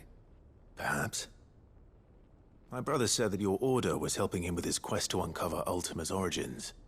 Have you learned anything of note since last we spoke? Little unless, I regret to report. I see. Be assured, however, that we will not rest until the truth is known. Even now, our archaeologians scour ruins in every corner of the realm for traces of Ultima's touch. Fallen ruins, I take it. Dating back as far as Phoenix Gate. Indeed. Ultima's thralls are oft sighted among the remnants of the fallen civilization, as if protecting the secrets concealed within. Secrets we'd see unearthed. Should our methods be of interest, my lord, mayhap it would please you to observe some of our number at work. Would that be possible? Of course. A survey is being conducted not far from here. Perchance you are familiar with Kretov, a small hamlet built around a fallen airship. I was due to visit my colleagues there to collect their preliminary findings, but if you would consent to do so in my stead, I'm sure that they would be honored to relate any discoveries they have made to you directly. All right. I'll go and meet with them. They will be most gratified, I am sure. Might I suggest you take the road through Titan's Wake? It will lead you straight to the village after but a short walk. Thank you. I will. I wish you a safe journey, my lord. May the Firebird's flames burn ever in your heart.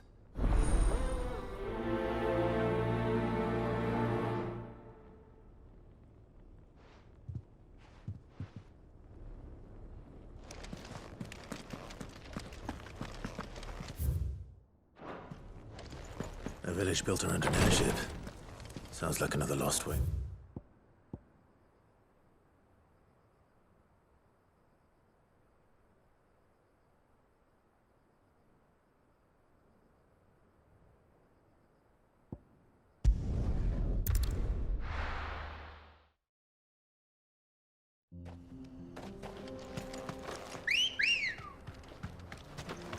Ready, go? Run like the wind.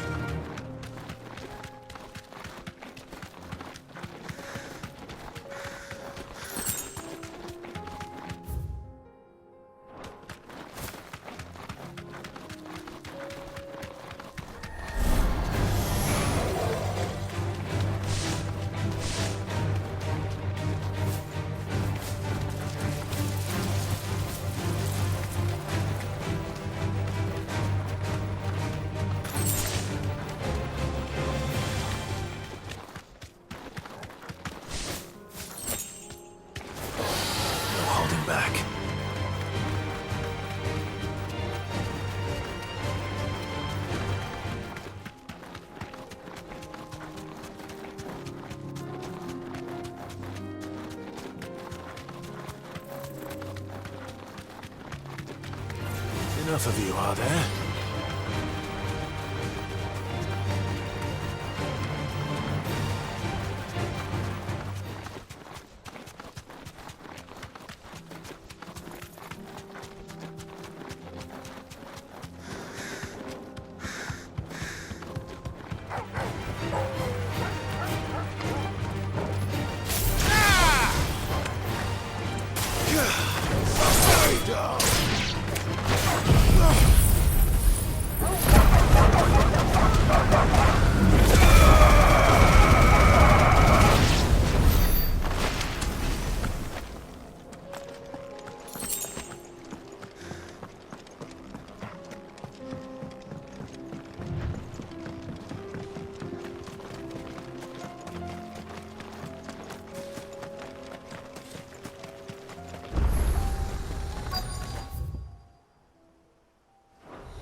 Oh no.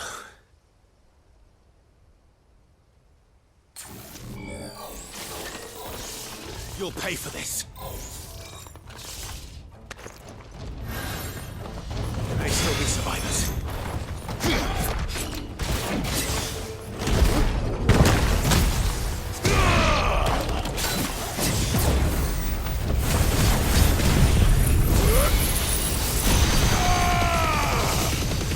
It's over.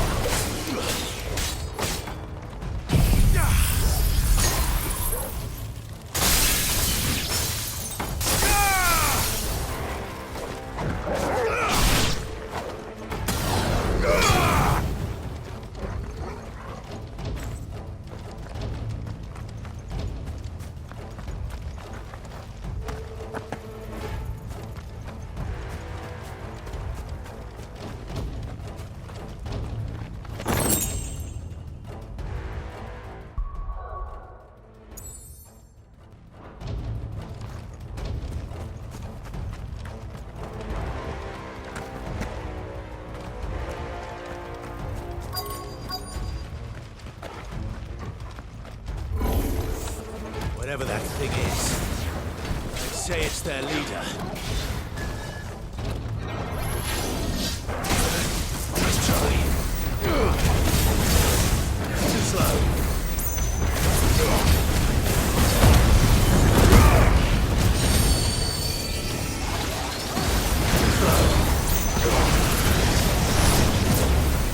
slow.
Help me, boy.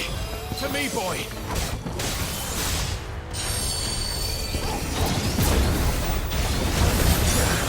Come on.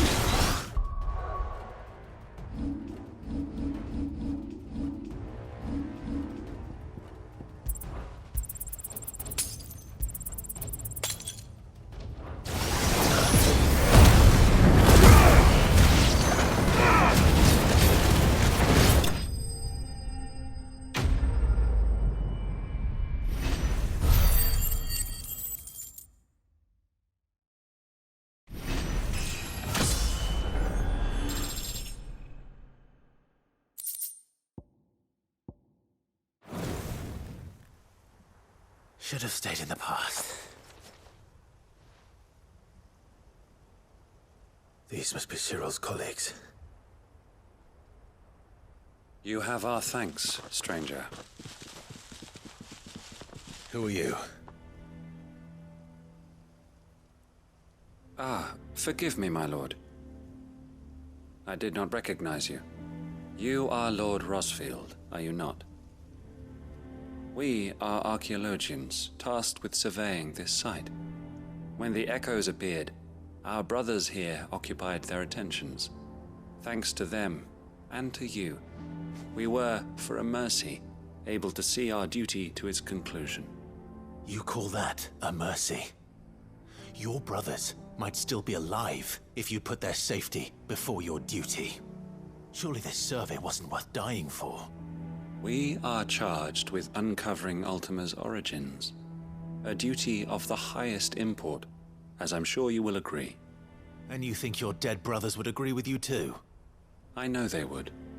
They gave their lives for the cause, an honor to which all Undying aspire. Now, to what do we owe the honor of your presence, Lord Marquis? Cyril told me of your work here, and I agreed to collect your findings in his stead. I see. That is most kind. Pray, take them then, with our humble thanks. May the Firebird's flame burn ever in your heart, as it does in ours.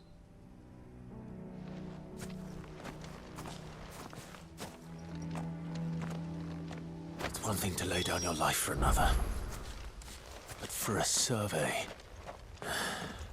I suppose I'd better get this back to Cyril.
Let's go.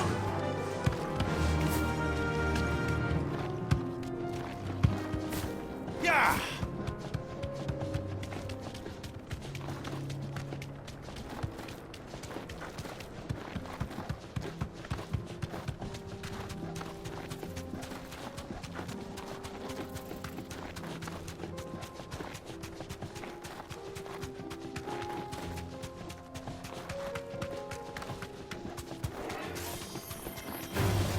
Don't get surrounded.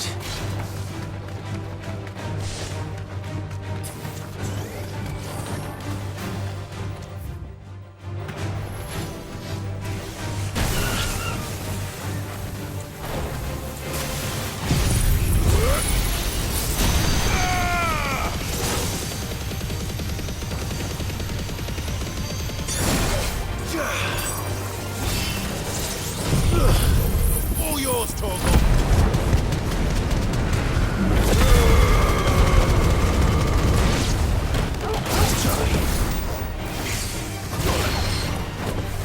Titan!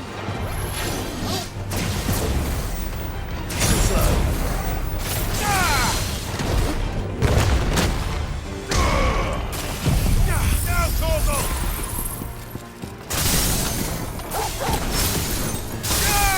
All yours, Torgal! Torgal, hell!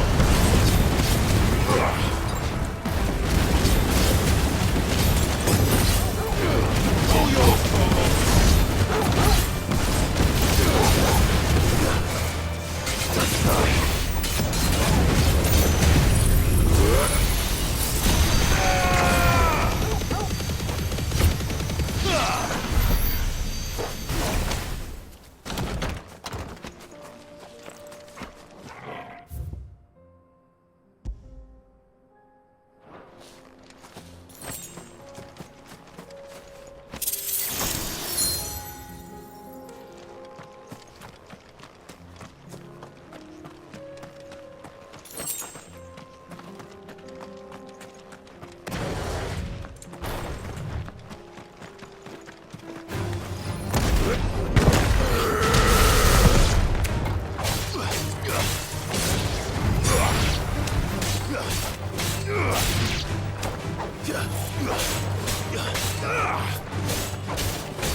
Ah, you are returned, my lord.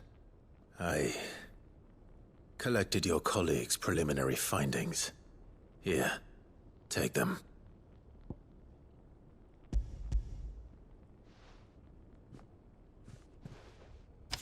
My thanks. I shall study them, and inform you forthwith if I discover aught that might aid you in your fight against Ultima. Cyril, your survey party suffered several losses in Kretov. Losses which could have been avoided, had the others not chosen to complete their work, instead of saving their friends. Were these your orders? No. This was their choice. Every Undying devotes his life to the service of the Phoenix. It is our sole duty, and should we die in discharging it, so be it. Even when death is avoidable. My lord, I fear that this is not a point over which it would be fruitful to argue. The Undying have served the Phoenix for countless generations, and your opinion of our methods, however earnest, is not like to change them. We live to serve the Phoenix. Our very order exists for that purpose, and that purpose alone. Cyril, I know that you and your brethren answer only to Joshua, but allow me to offer you a word of advice. It does not further the cause of the Phoenix to have his loyal followers surrender their lives without good reason. Provide your survey parties with an escort, that they might live to do their duty for years to come. Think not only of how you can serve the Phoenix, but how Joshua would want you to serve him. Please. For all our sakes. I thank you for your advice, my lord. If you will permit me to respond, our faith in his grace, Joshua Rossfield, is absolute. And we of the Undying will do what we believe is right to fulfill our duty unto him. As first shield to the Phoenix, I am sure you understand what it means to do one's duty. I do. Then we are of the same mind. And it is my hope that we may continue to do our duty together.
Clive, you'll be pleased to know that the negotiations are progressing well. That is good news. Yes. Our comrade in Randala has just sent word that the contract should be signed very soon. But I still have much and more to prepare. It's a huge undertaking moving this many bearers at once. You couldn't do me a quick favor, could you? What is it this time? More wild beasts? Nothing like that. I just need you to go over to the caravans and ask El how long we have until the bearers arrive. Find out exactly how much faster I need to get all these supplies moved. All right. I'll go and ask. Thanks, Clive. I owe you one.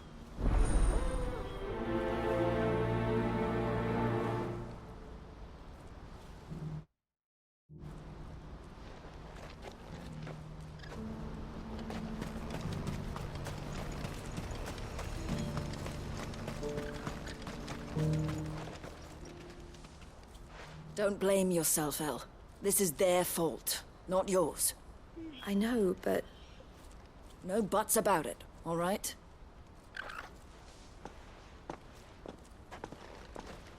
Is something wrong? Vonnie came to give me a message from our intermediary. The talks with the Republican army have fallen through. They've reached an agreement with the Silver Peak Consortium instead. Though prices have fallen of late, we deliberately offered above the going rate to try and deter other bidders. But the Consortium offered double what we did, and the army jumped at the chance. You had no opportunity to make a counteroffer? None at all. And we were so close. El? What's happened? I saw Vonnie leaving. She didn't look happy. And with good reason.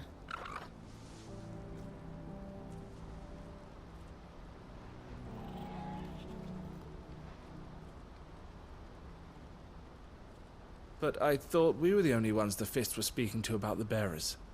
How did the Consortium even find out about this? It's not so surprising.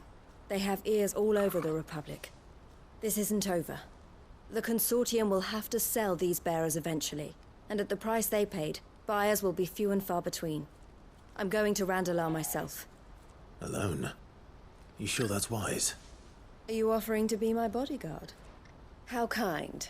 Meet me at the checkpoint near the capital gates. I'll send an owl ahead and request a meeting. You go to Cashlock, Theo, and get everything ready. We've waited far too long as it is.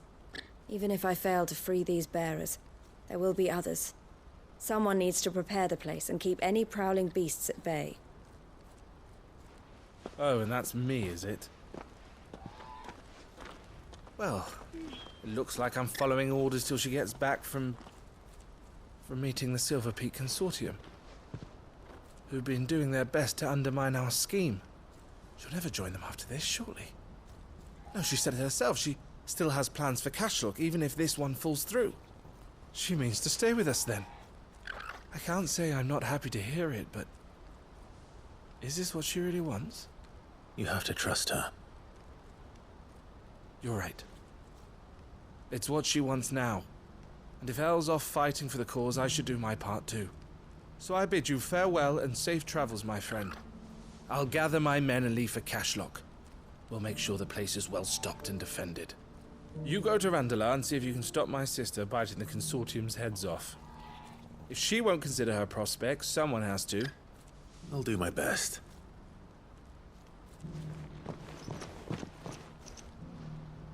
All right. To Randala, then. I'd better not keep Eloise waiting.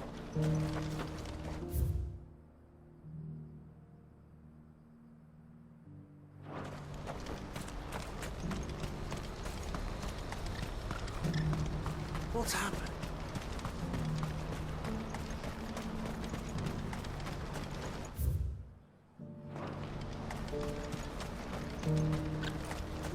What I wouldn't give for a hot meal. Looks like this is the end of the road for us. When are they gonna let us through?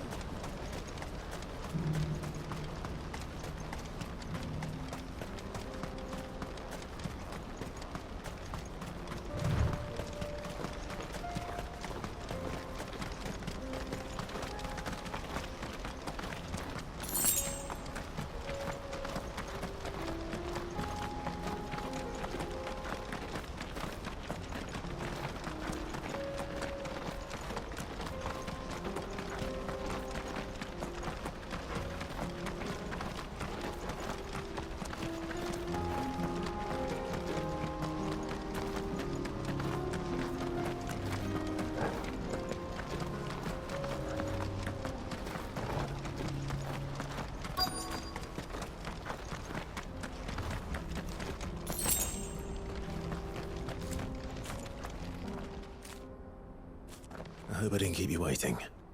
Did you arrange to speak with the Consortium? Here they are now. You wish to consult with me? I did. It's about the bearers you recently purchased from the Fist. We had all but finished making arrangements to buy them ourselves, and then you stepped into the fray. You misunderstand. The Consortium had an interest in purchasing them from the very first. It was only our regard for you that kept us from bidding. But your hesitancy in accepting our offer to you suggested that the regard was not mutual. And so we resumed our business. I did not hesitate. I am simply not inclined to make such decisions without first giving them due consideration. But what is done is done. Come then. How much do you want for them?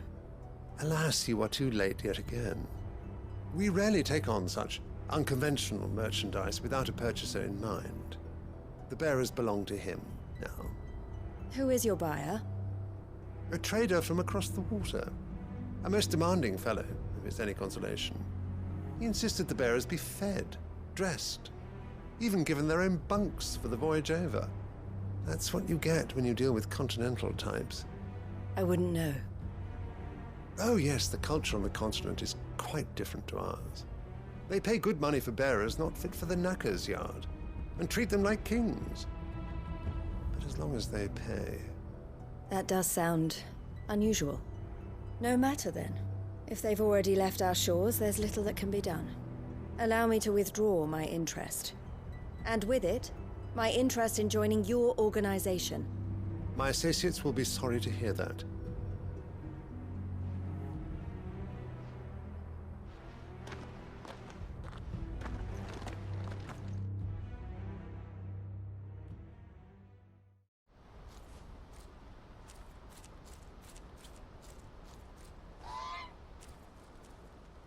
I'm sorry you weren't able to save them.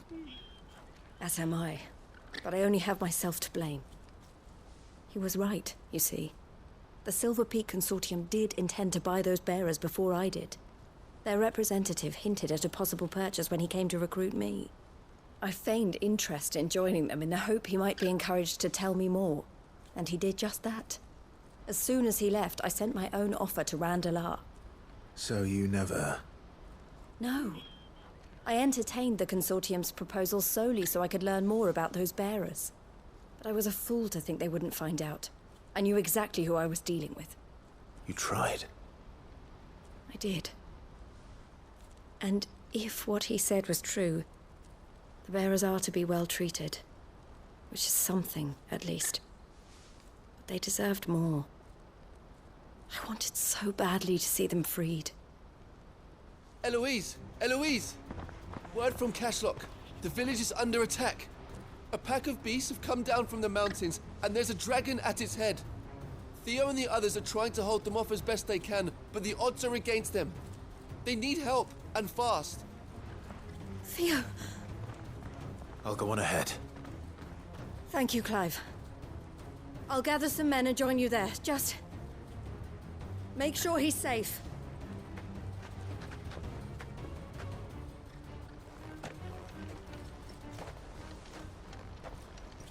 Hold on, Theo.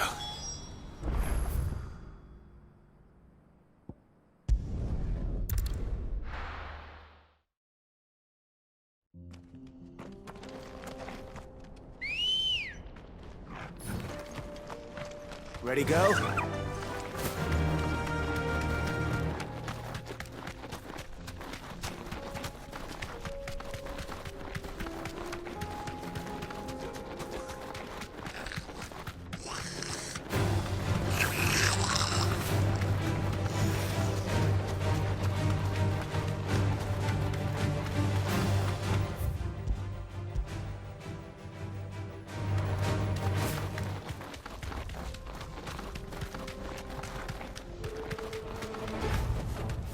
I can walk from here.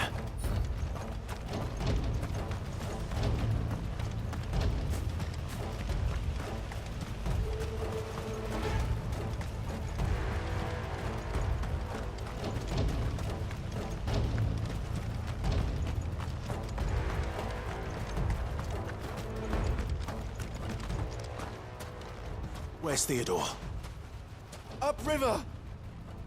He led the dragon that way to keep it from the village, but the whole area's flooded with ether. We just have to pray he makes it out in one piece. I can do better than that. Torgal, with me.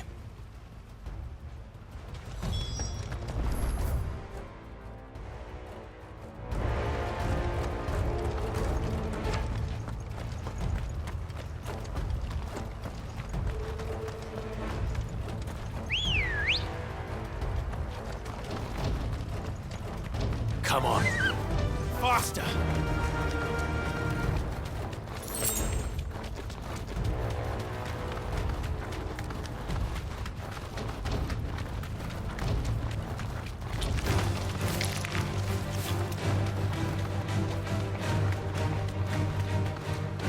Where are you, Theo?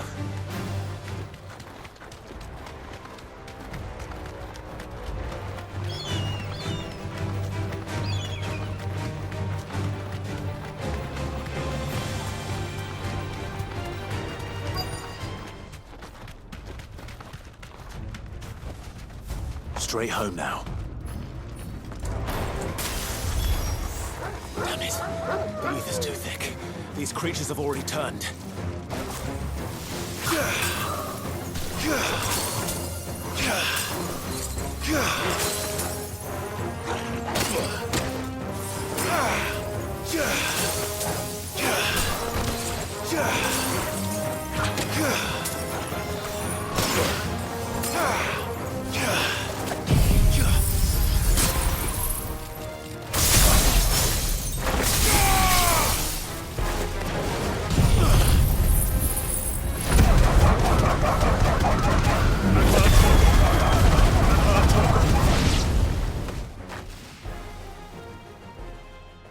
I can't waste any more time. I need to find Theodore before that dragon does.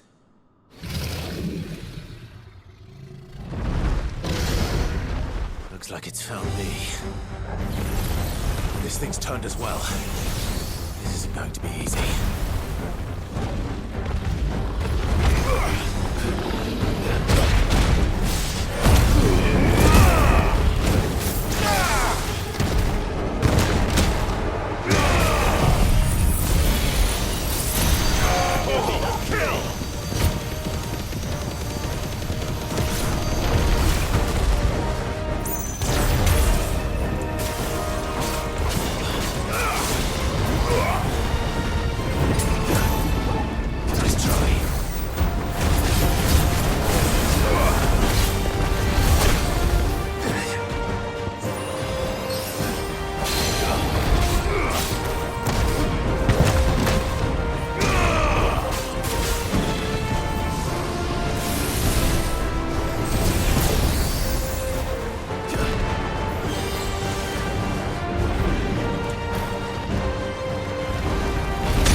Theodore, you had me worried for...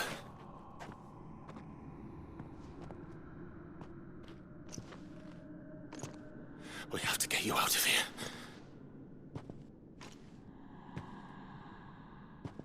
I think it might be a little too late for that. Bearer or no, there's only so much ether a man can take, and that Drake just wouldn't let me leave. You have my thanks, Sid, for finishing what I could not. For keeping Elle's dream. Theodore!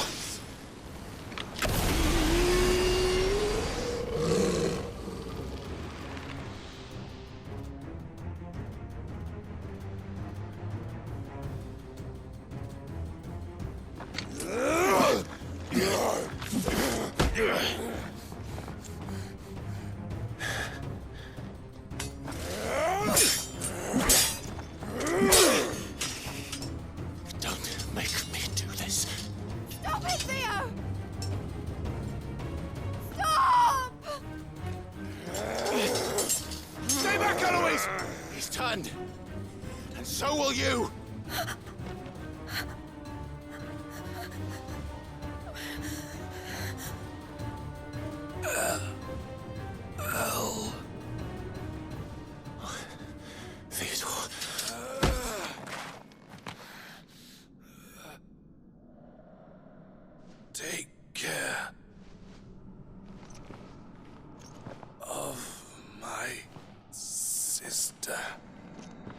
Little. Wait. Goodbye, El.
Thank you, Clive. I think I'll be all right now. That was true bravery he showed. Leading the dragon away from the village like that. His first instinct was always to protect people. To put others' well-being before his own. And now he's gone. Because I sent him to that place, against his will. It wasn't against his will. He was ready to do whatever it took to show you he could stand on his own. So that you would finally be free to live your own life. To live my own life? He never could come to terms with the choice I made. What exactly happened? You once told me Theo was the first bearer you ever helped.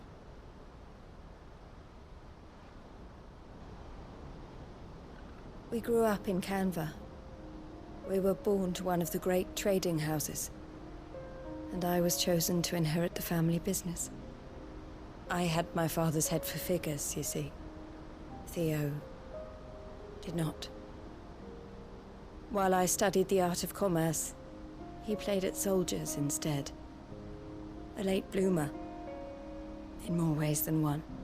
For unlike most bearers, it wasn't until his 15th summer that his powers awakened. My parents tried to drive him out of the house and into the care of the constables.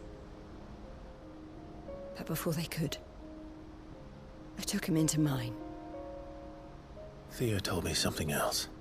He clearly admired your devotion to the cause of freeing others like him from slavery. But he said you deserved a better life than this. He wanted to free you from what he called your bonds, just as you freed him from his. I would be lying if I said I had not wondered from time to time how much easier my life might have been if I had allowed Theo to be taken and devoted myself to the family business instead.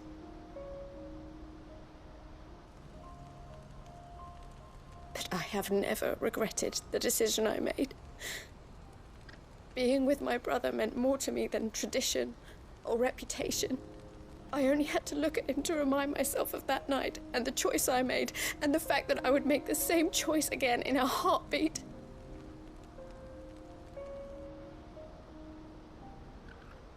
He was never a burden. How could he even think that? If anything, I was the one who weighed him down. You weren't, Eloise. He said it himself, that he had always been grateful to you for saving him, and that he wanted to repay you by letting you live the life you were denied. Neither you nor Theo weighed each other down. You loved one another. You did whatever was necessary to continue living your lives together, and you always would have. You're right. All I ever wanted, all I ever did, it was so we could be together. Oh, Theo, why did you have to...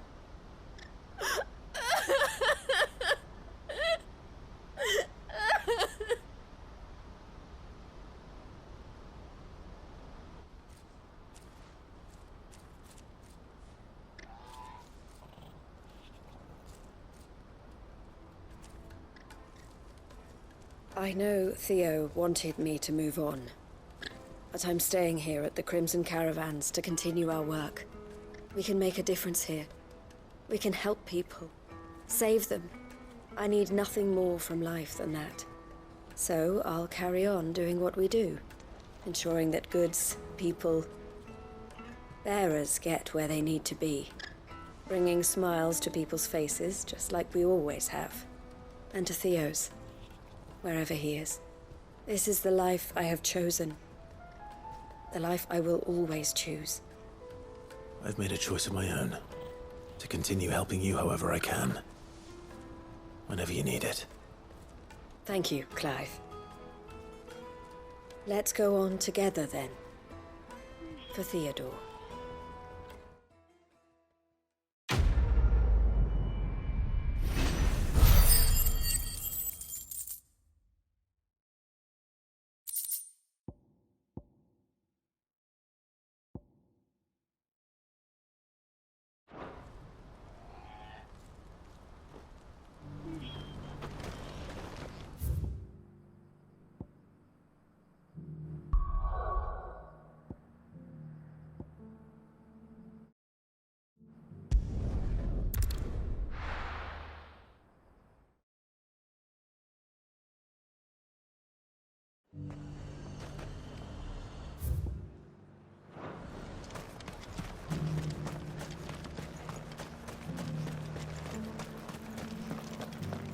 There were ghosts at the gates not days ago.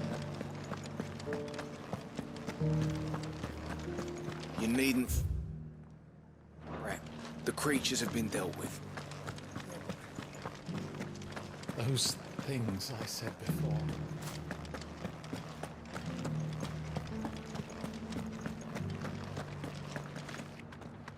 Oh, Clive.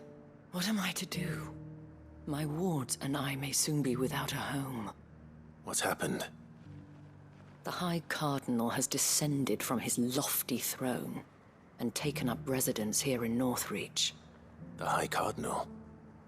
Leader of the Council of Elders, second only to his Radiance at the head of the Imperial government.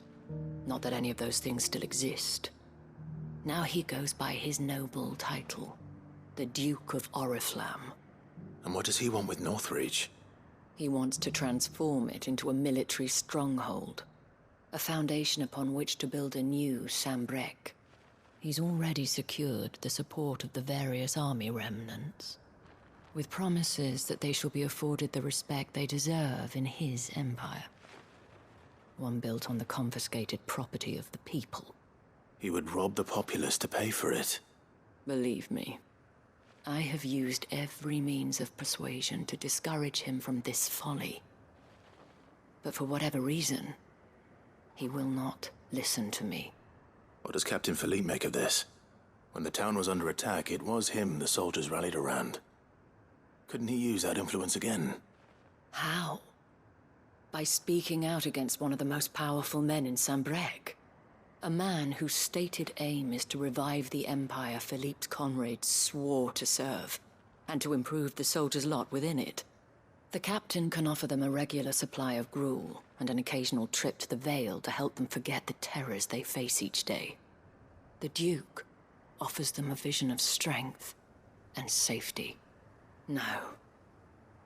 Any attempt to incite mutiny would cost Philippe the support of his men. If it did not cost him his life. But given the mood around town, mutiny may yet be unavoidable. The people have little appetite for further deprivation. Least of all when it serves only to elevate others. And who could blame them?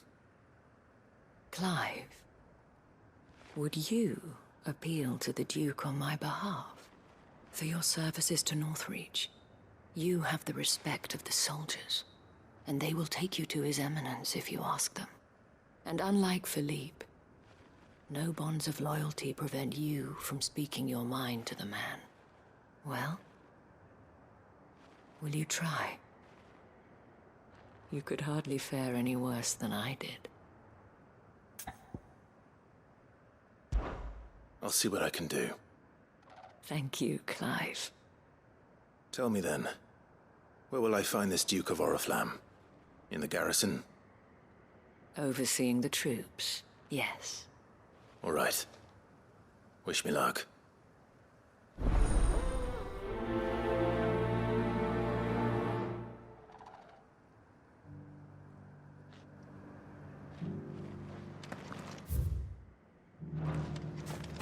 I may have met this Duke before, at the Remembrance Ceremony. Let's hope I didn't make a strong impression.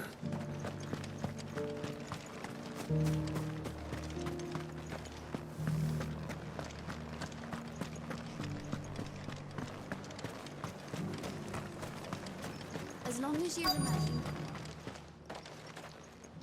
Halt! Oh, sorry about that. You're the dame's man, aren't you? You got some business with the captain? No, actually. With the Duke. I was hoping I might be able to speak with him. We're under orders not to let any civilians pass. But you should be all right. His Eminence has heard all about you and your heroics. Wait here. I'll go and ask.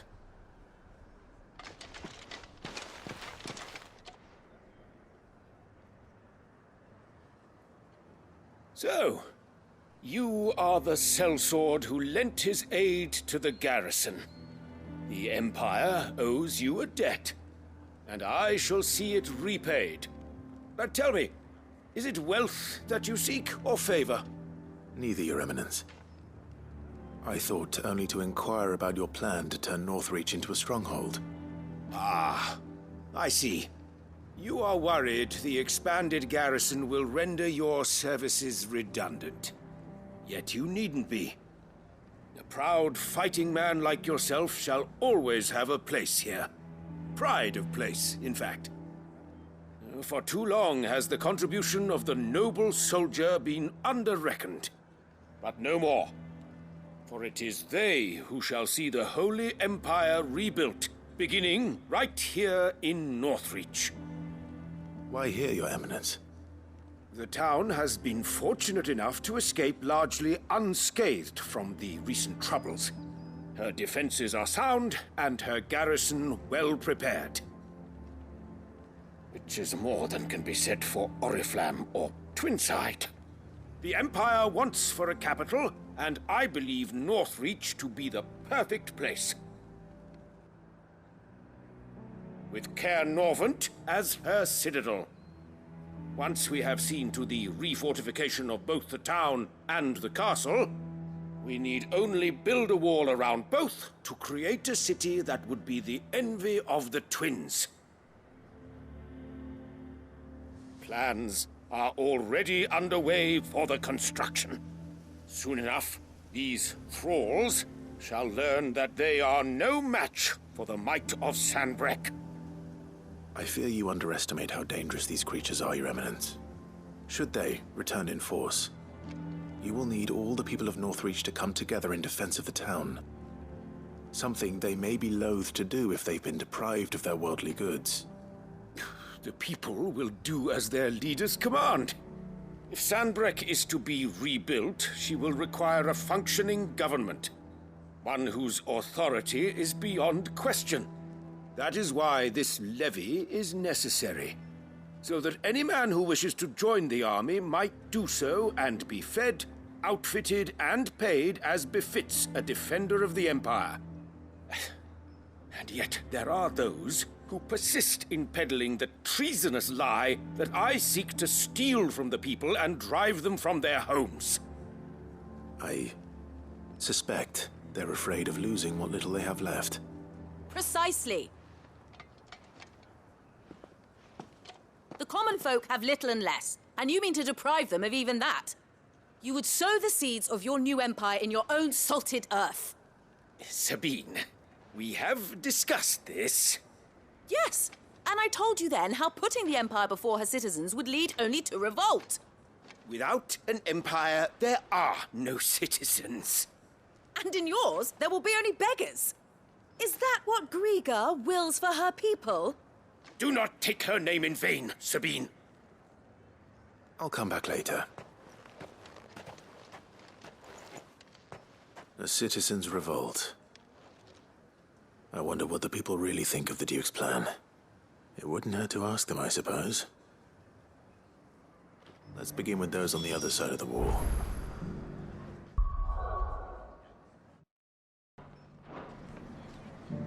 Sabine, you are embarrassing me.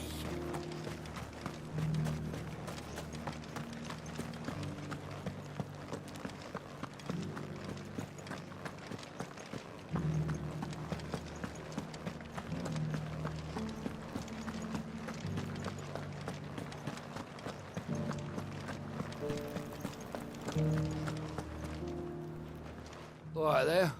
What is it you're after, sir? Just your opinion, actually. I wondered what you thought of the Duke of Oriflamme. Oh, him. Not much. None of us traders do. It's thanks to nobles like him that we had to set up shop this side of the wall in the first place. Couldn't have the rabble getting any closer to the holy capital, could they? And now he's trying to drive us out completely, threatening to take everything we got from us if we don't clear off. If the dame said she wanted him run out of town, I'd be straight through that checkpoint, tar bucket in hand.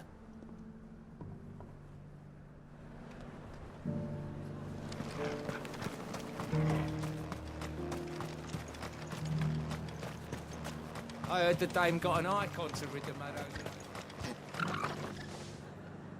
A question, if you don't mind. What do you think of the Duke of Oriflamme? Don't get me started. You build a life for yourself somewhere, only for some noble to turn up and tell you you've got to hand it all over to him. If he thinks his name and his chains give him the right to empty our purses, he's in for a rude awakening. We'll do whatever it takes to keep what's ours. Whatever it takes.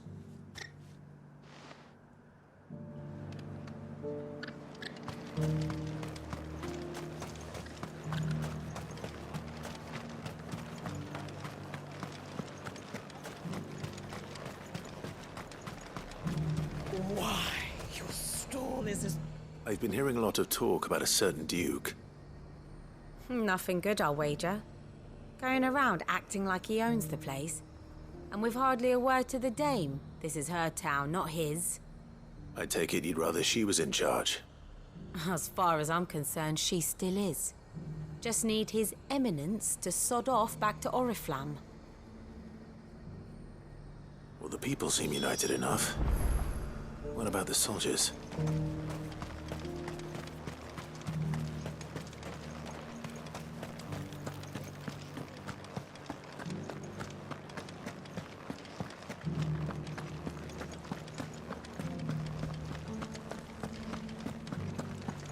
Those things I said before.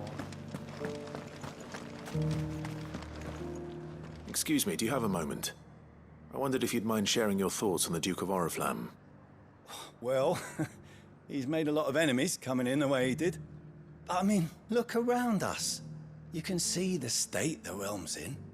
The traders might not like having the screws put on them, but if they volunteered a few more of their hard-earned gil before things got bad, maybe they wouldn't have to. I think the Duke's got a point when he says rebuilding the Empire's the best way of making sure we're all protected.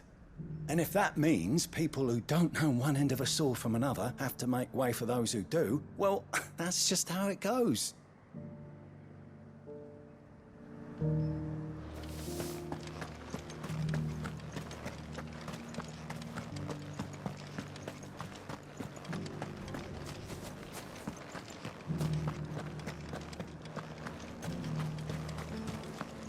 As long as you remain, the veil... I left everything in the...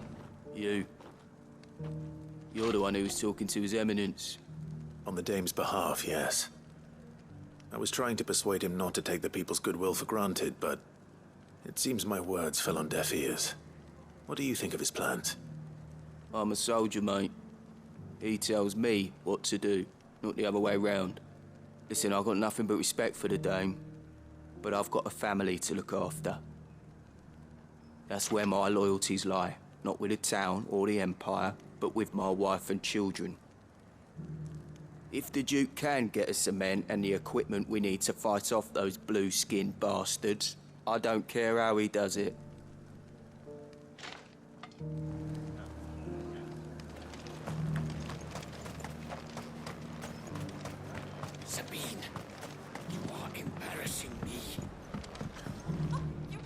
I hear the Duke of Oriflamme plans to turn this town into some sort of fortress.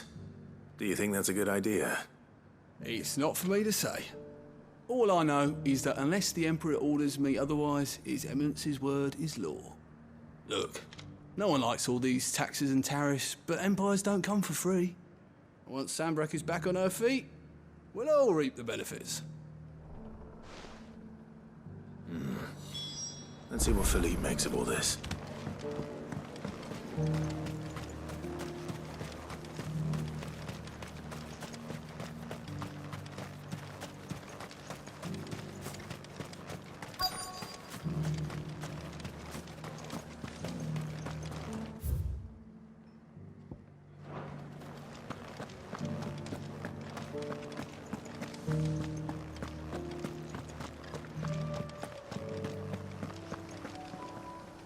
Captain, do you have a moment?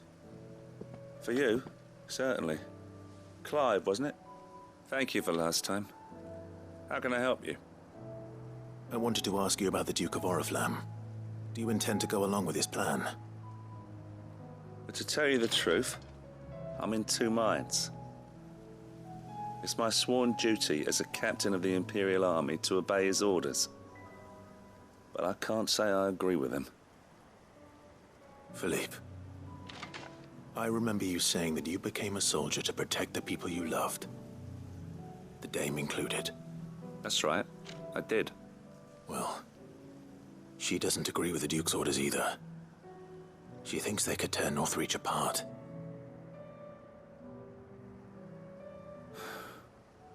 And she's probably right. Thank you, Clive. I know what I need to do now.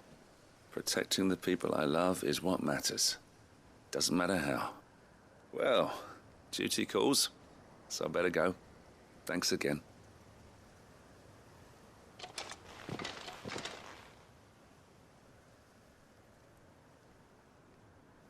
It seems Philippe wants to do the right thing at least. I expect Isabel will be pleased to hear that, if nothing else.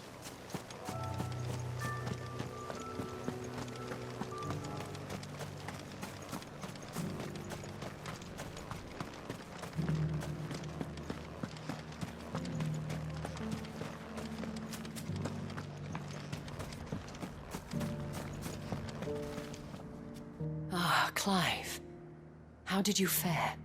Were you able to speak with the Duke? I was, but...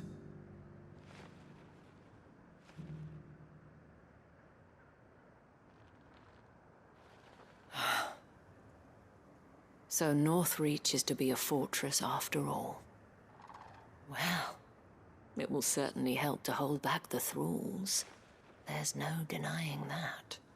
Though I doubt it will come as much consolation to the townspeople whose worldly goods are confiscated to pay for it.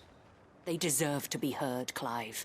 To have a say in this new empire the Duke means to build.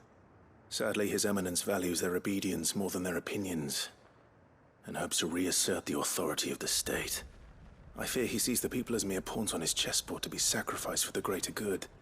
Needless to say, they themselves are of a different opinion, and would rather their destinies were in your hands. The soldiers, meanwhile, are content to follow their orders. And not just because of the Duke's rank, but because of his vision. I thought as much.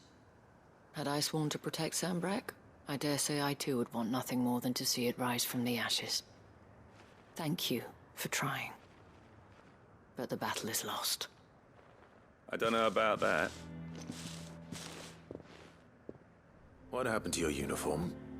I handed it in, along with my resignation. Told the lads I wished them well, but that I owe it to those I love to call it a day. But why? Because I realized what really matters to me. Not following some nobleman's orders for the sake of it, but protecting what I care about. Protecting Northreach. I honestly don't know when those monsters will return, but I'm certain they're not finished with us yet. And when they do come back, we need to be ready for them. We need to stand together, all of us. And with you to lead us, milady, I reckon we can do it. It was you who finally convinced me, Clive. There's no point following orders if they go against everything you believe. Indeed. All of us, standing together. That has always been Northreach's best hope, and one which still lies within our grasp. We have only to turn our attentions to the true enemy. Thank you, Philippe, for showing me what I must do. Anything for you, milady. Speaking of standing together, would you mind if I borrowed a few of the lads from the Vale to help keep watch around the town? I fear His Eminence has loftier tasks in mind for the guard. Not at all. Be my guest. Wouldn't be the first time.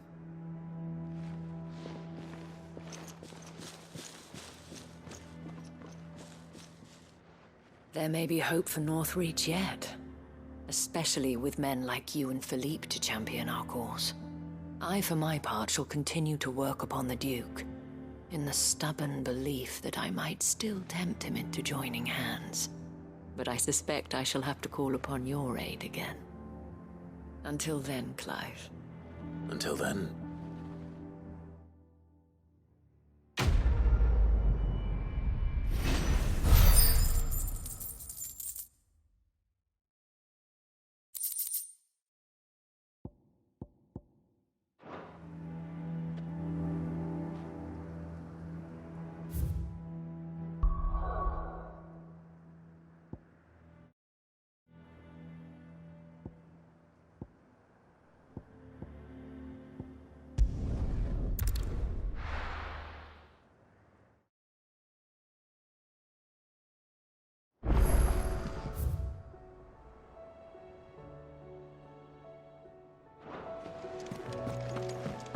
Come back.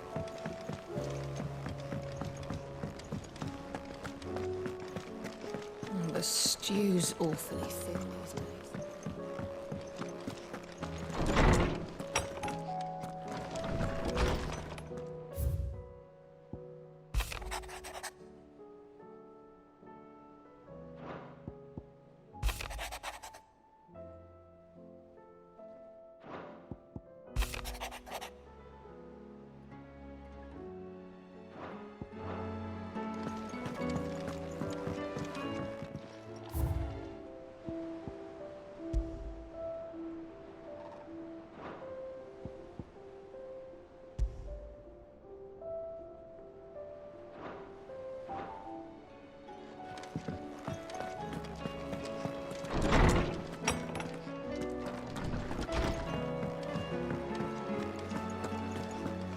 Don't tell me we've run out of papio nuts and all. Aye, it's a dangerous world out there.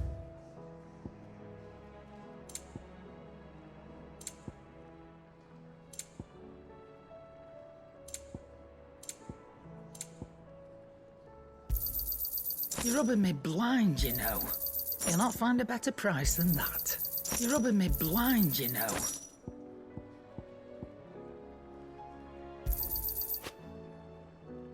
Is that all?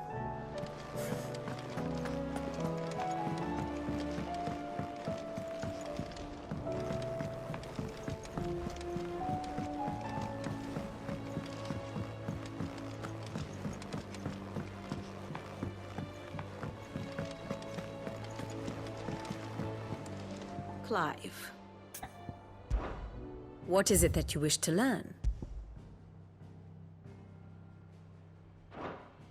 Here you are. The state of the realm is ever-changing, Clive. How may I help you today, Clive? Is everything we've received and everything promised? All yours. Best of luck out there, Sid.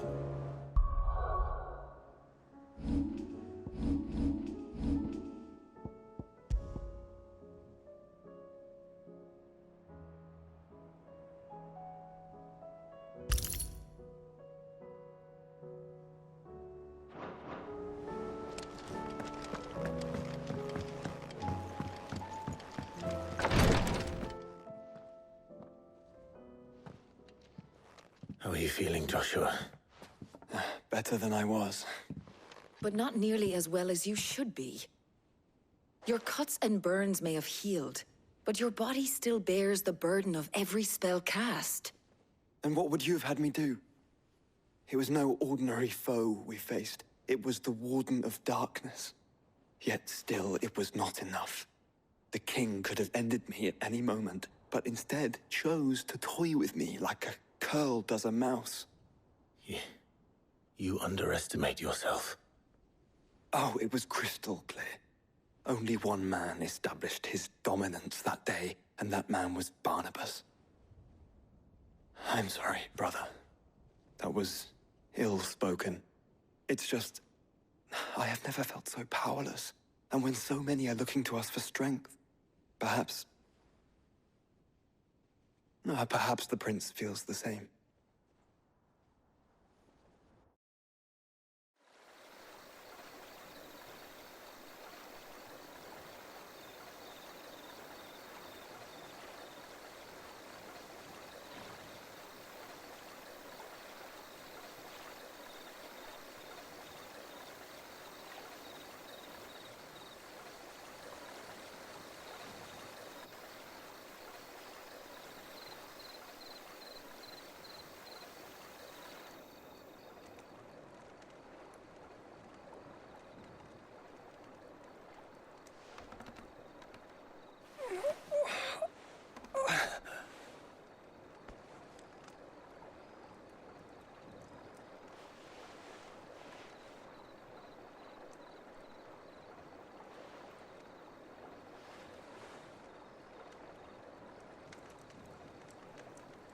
What is this place?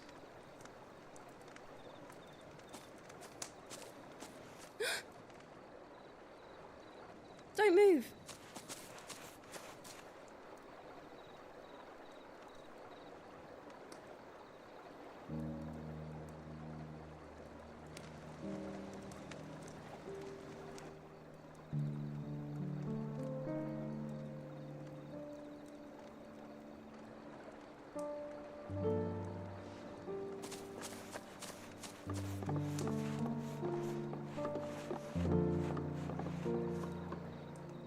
Here, it's fresh from the well.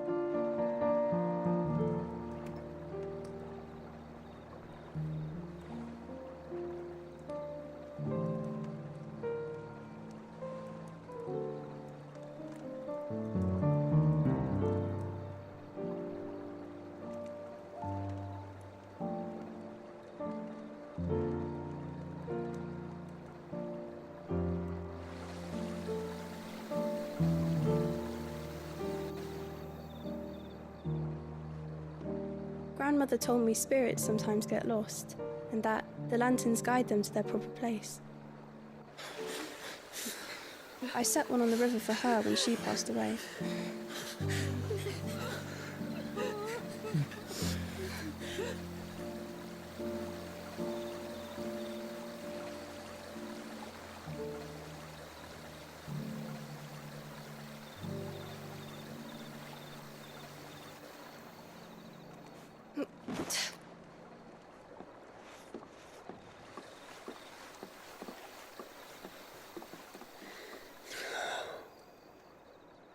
The fiend works from the shadows. Was it you who guided my hand, then, Ultima? No, not you. This is my doing, my fault, my sin to bear.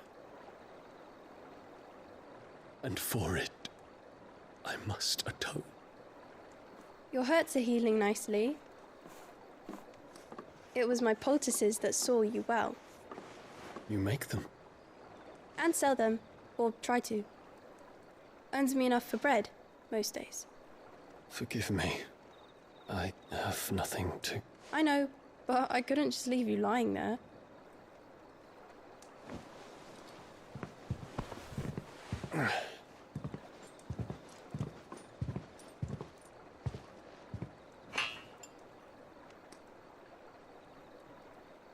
You're going then? Of course. I'm healed. Thanks to you and your poultices. Will you promise to come back and visit?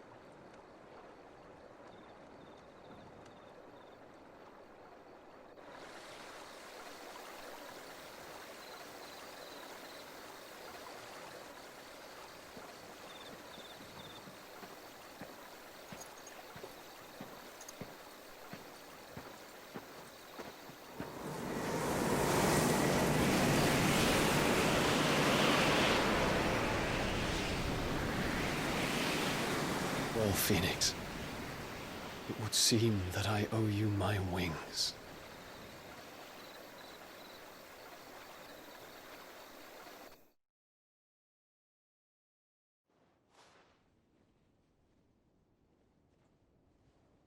Perhaps he can find an answer. You will be returning to Waloed soon, I gather. I see no reason to wait. Then neither do I. I can think of a few, but I doubt they'll stop you. You will take your medicine. Of course, Lady Daya. Set on leaving already, are you? How long will it take us to get back to Ash? Dunno, about the same amount of time it took us to get here. Maybe less, if your uncle can find someone trustworthy to patch up the Enterprise. All depends on where we're putting into port, mind. Yes. It's not as if we can put ashore wherever we choose. We have to assume that the whole of Ash is hostile, and that we'll be attacked on sight. Then we must find a place they won't think to look. And I have an idea who might know of one. The Professor! I'll go and tell you coming! While you're plotting our course, I'll be in the shelves with your lawsman. I wish to pick his brains about Ultima. Then I'll talk to Karen about supplies for the journey. They may not be easy to come by in Ash.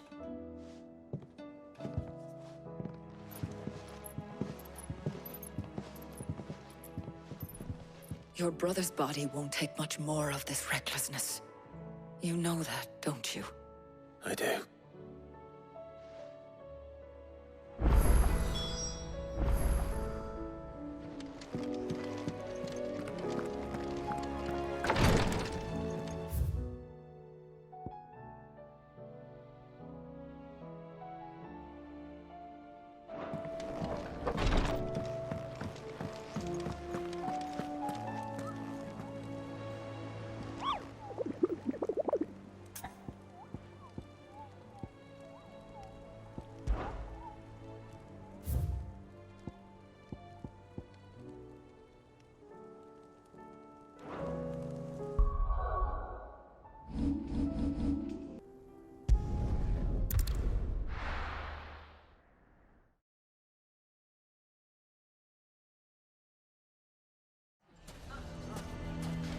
Why the...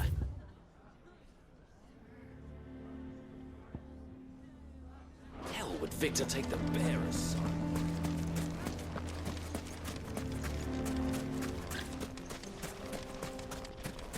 How the hell did that bastard get through the desert gate? Where were the Good guards? girl. Yeah!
We're not gonna outrun this one. Stay close, Toro.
Toggle!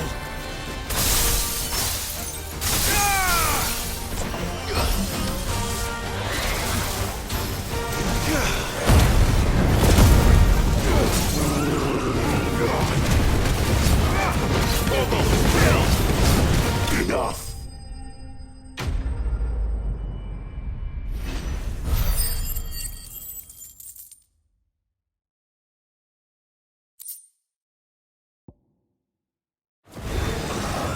Should have picked on someone your own size.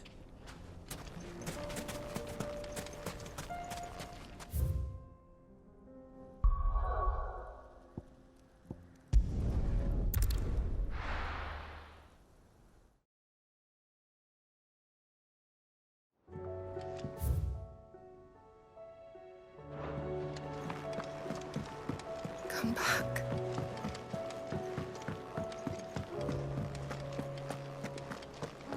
The stew's awfully thin these days.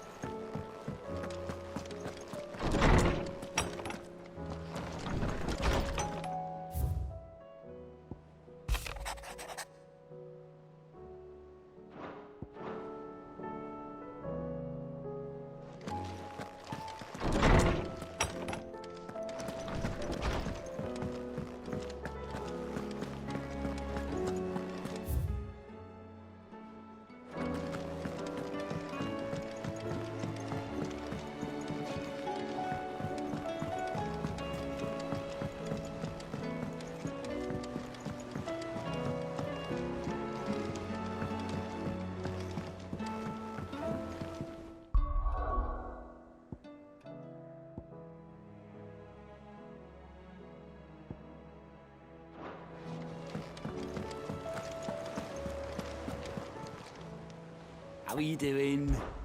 Anything? Always something in there. I still say it were a compliment. Ah, Clive. I was wondering when you'd arrive. Please tell me you've come to take our young prodigy here off my hands. I'm not here for Mid. I need information on Ash. Then why not ask Molly if you can look in one of her ovens? Go on. As soon as the Enterprise is ready, we'll be setting out for Drake's Spine. And we're going to need a safe place to land. Preferably one that won't see my ship blown to shit and splinters. If it were that easy, do you think Waloed would have resisted invasion for so long? Very little is known of Ash, and the information we do have is spotty and outdated. We have the good King Barnabas to thank for that. Waloed's borders have been closed to outsiders since the day he seized the throne. If there is anywhere safe to land, you won't find it on my map. Then tell us what we will find. I'm sure you know better than we do. But no splinters. All right, if it will get you out of my hair. But interrupt me, and it's over. Understood?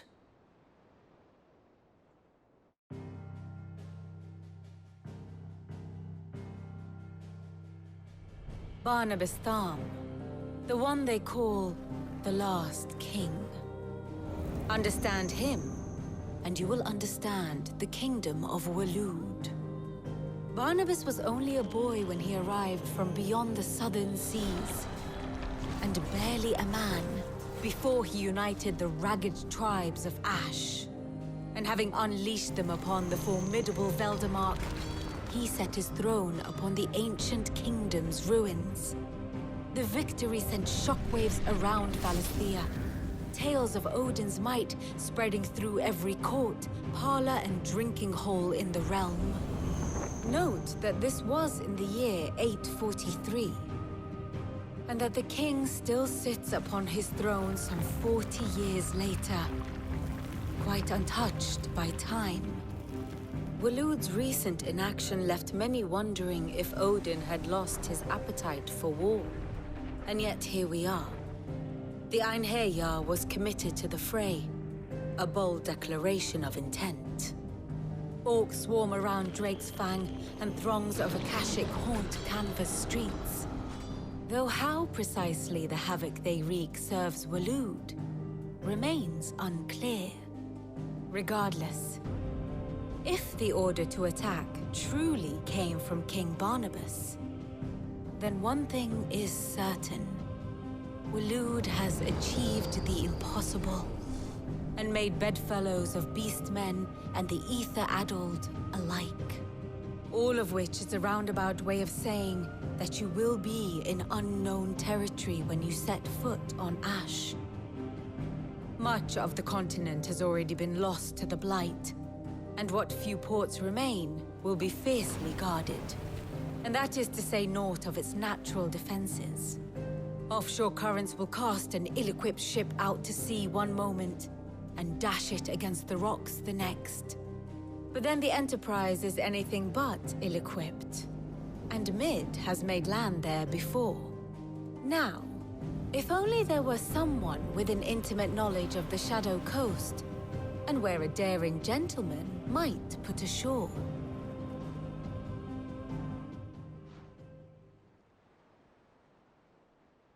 You see, Clive, you had the answer all along. Do you think you can get us back to that beach, Mid? Picked you up from it, didn't I? Not that it were easy. The currents were a right bastard. But then, if it wasn't hard, it wouldn't be worth doing, would it? Well said. Thank you, Lady Vivian. If a few morsels of common knowledge and a sprinkling of tavern talk are worthy of your thanks, I wonder what genuine intelligence might earn me. Probably more visits. Mid, I need everyone in the ale hall now. I'll fetch Joshua from the shelves. Aye, aye, Captain.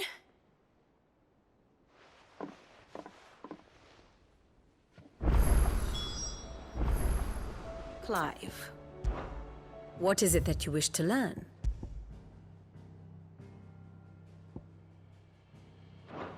One must understand one's place in the world.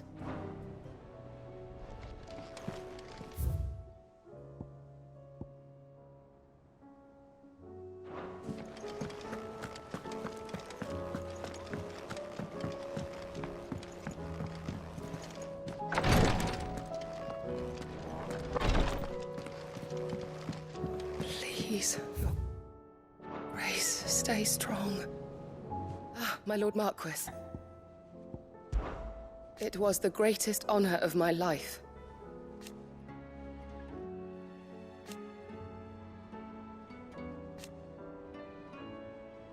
But now, so I bid you.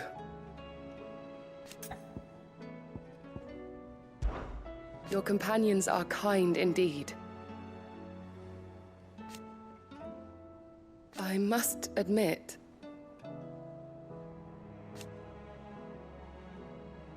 but I see now.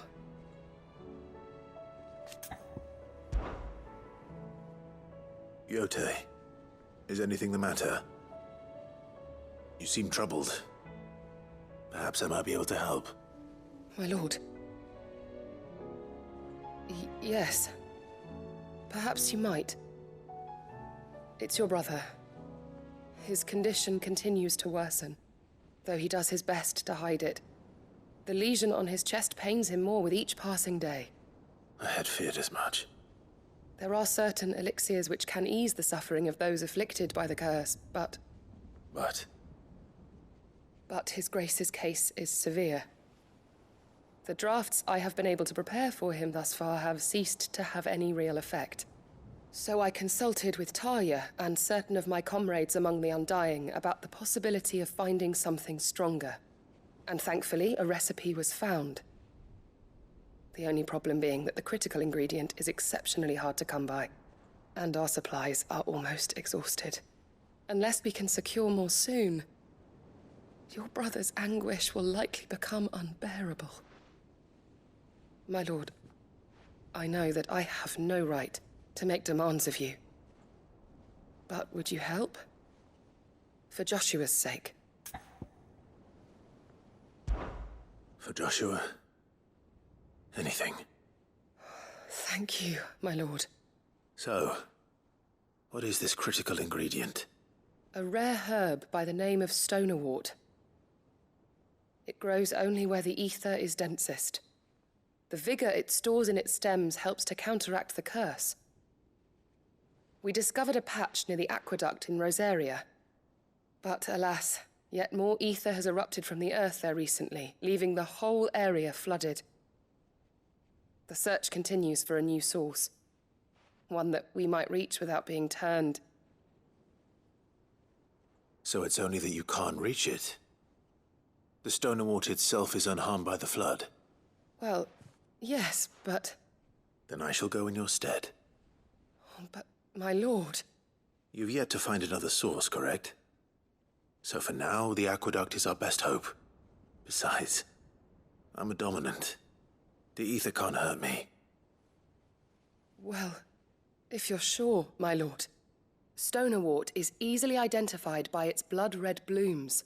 Search around the aqueduct, and you're sure to find some soon enough. I shall remain here and prepare the other ingredients.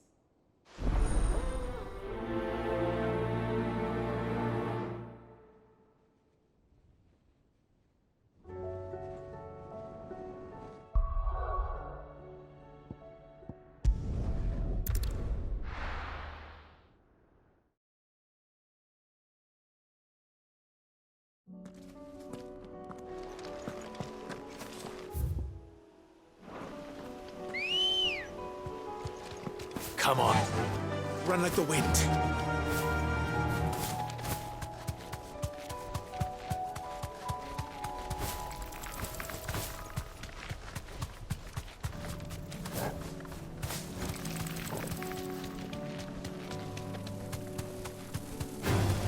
Time to fight.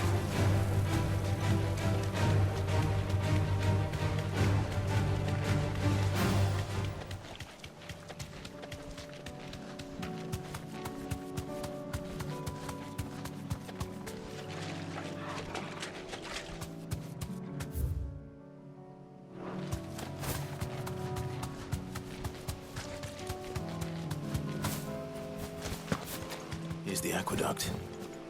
Now to find our stonewort. Yote mentioned blood-red petals.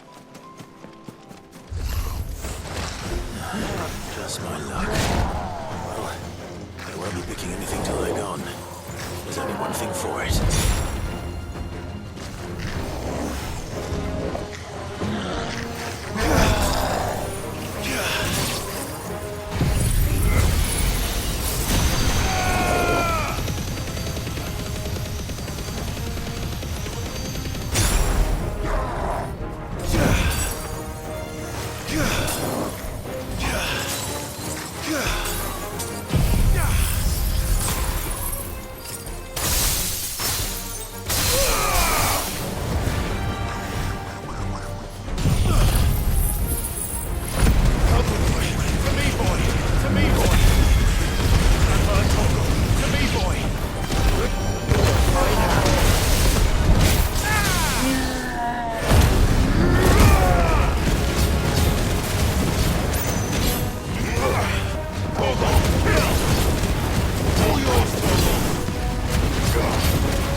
Here it is.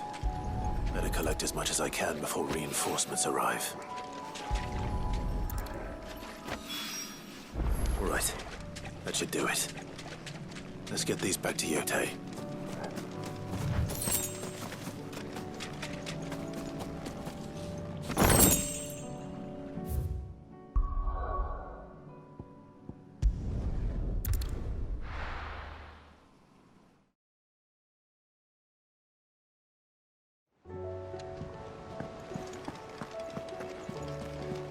Covered in nicks and lumps.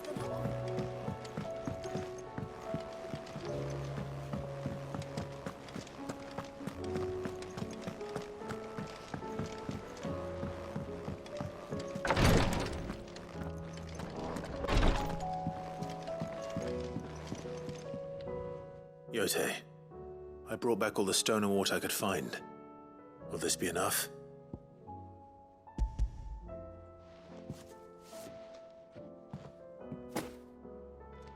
Yes, my lord. Thank you.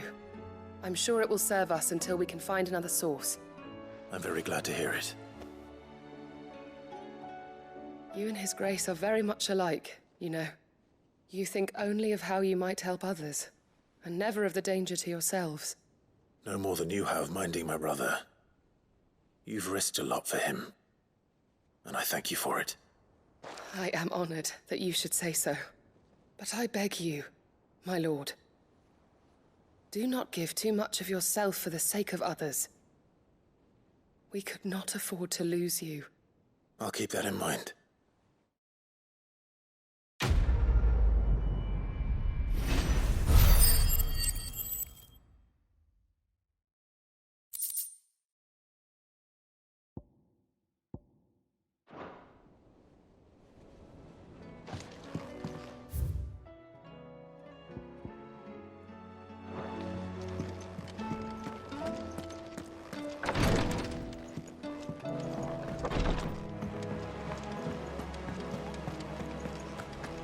How do you split the sea?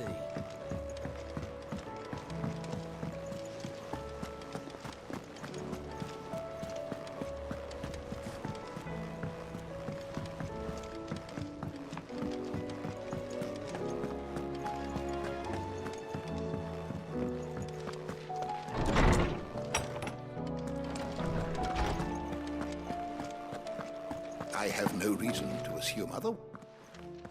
Clive, you must listen to this. Lawsman, tell him. Do you recall when we spoke before on the divinity of Ultima?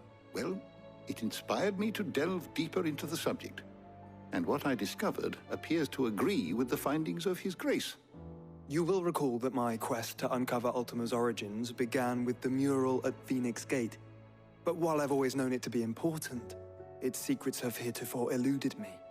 Now, however, I believe I know where to find the more complete example, one that will reveal all we seek. Master Clive, have you ever in your travels chanced to hear of the Circle of Malleus? I would think not, few have. But there was once a time when the faith flourished, the oldest known religion in the Twins, and though its popularity eventually waned on storm, hints of its dogma remain embedded in more modern faiths such as the Crystalline Orthodox. Wait, you said it waned on storm. What of Ash?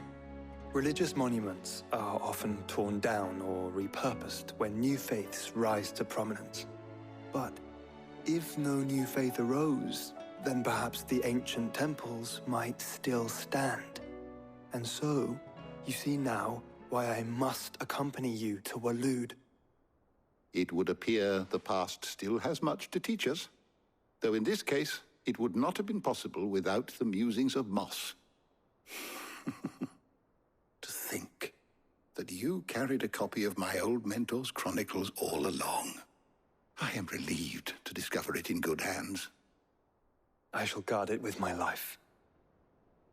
Joshua, if you're finished here, join me in the ale hall. I need to speak to everyone before we leave. Right away.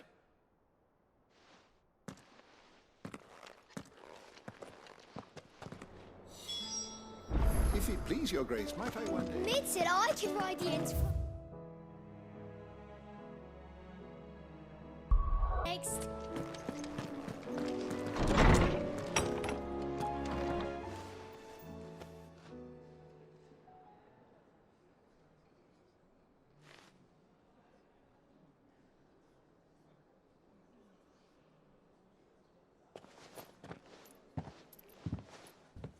My apologies. By now you've all heard where we're going and why. So I won't bother you with the boring details, only the important ones. If we attempt to approach Stone here by sea, there's a good chance we'll be sighted and fall prey to the capital's artillery. So instead, we'll disembark on the southwest coast and make for Drake's Spine on foot. I say we, but it's highly likely the entirety of Ash is under the rule of Ultima. A large party would only attract unwanted attention. as well as slow our march and require supplies which may be difficult to obtain. Only Joshua and I will be going. And a scout. Preferably a good one. Gav, do you know of any? You bet your ass I do. I might still borrow some of Lady Vivian's maps, though. Just in case, like. Once you've dropped us off at the Shadow Coast, you need to retreat into neutral waters, fly merchant colors, and stay inconspicuous. If you sense any danger at all, you leave us behind and return to Storm. Inconspicuous is my middle name. But like hell am I leaving anyone behind. The ship ain't going nowhere till your scurvy mugs are smiling on deck. Jill, the Enterprise will appear a tempting target for royalists and pirates alike. You're to stop anyone boarding. Don't worry.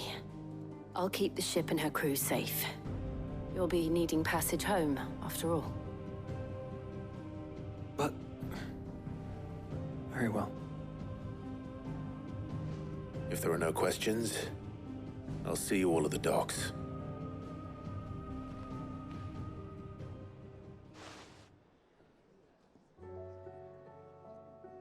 Let me know when you're leaving. I want a word before you go. Of course.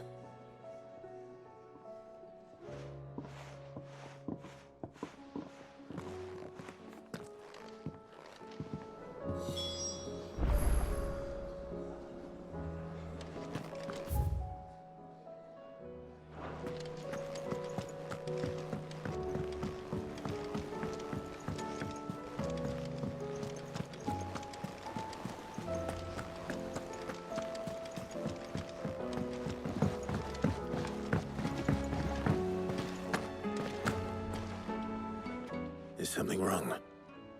Not at all. Honestly. Can't a man wish his friend farewell? Just wanted to let you know that I'll keep things in order while you're off saving the world. I'll hold you to that.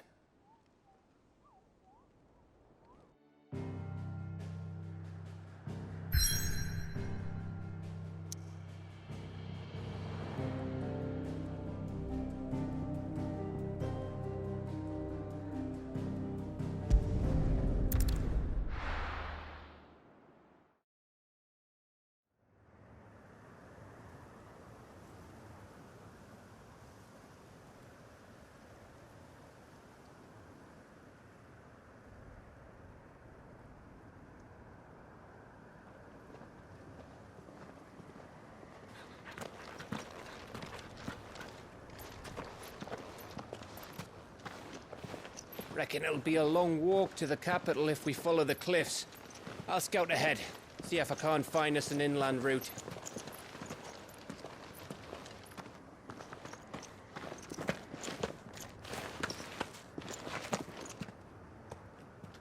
Clive.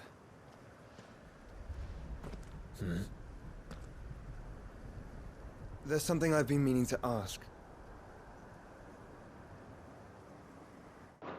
You took her icon, didn't you? Yes, I did. She understood.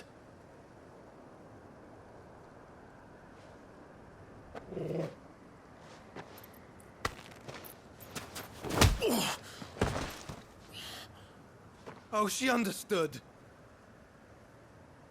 Understood that you decided to save the world all on your own, and that you'd die without her power. How dare you make her choose?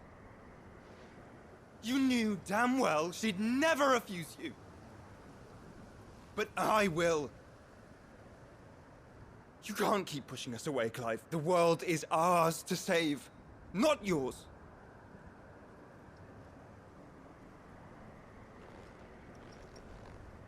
I used my gift because I thought it was the right thing to do.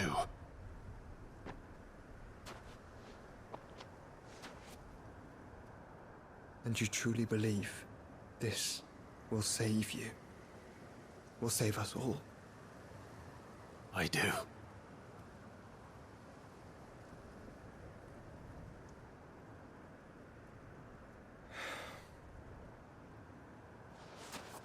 Then so be it.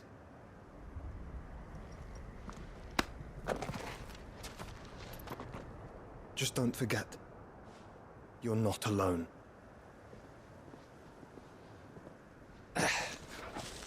Think I found us a trail.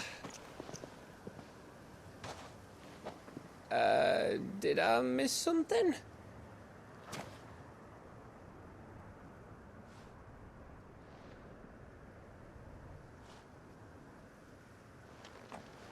Only that Joshua didn't. I don't get it.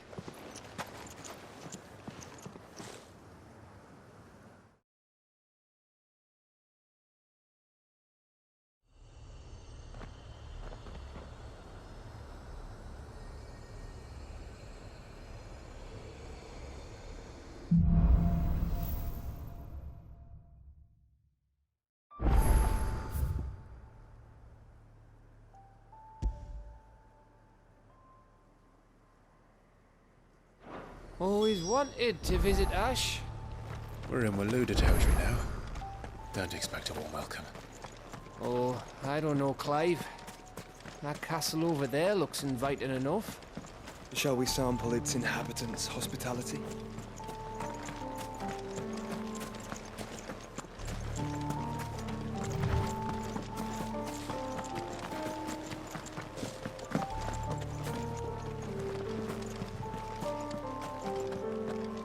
Remember what I said about warm welcomes, Gav?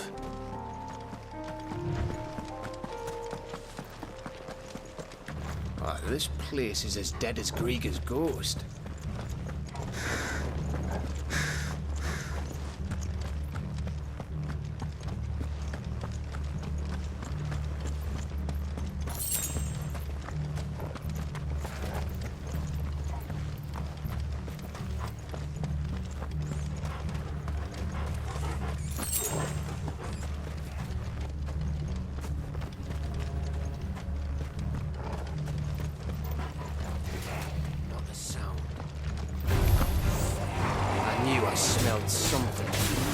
I see only orcs and Kashrik here.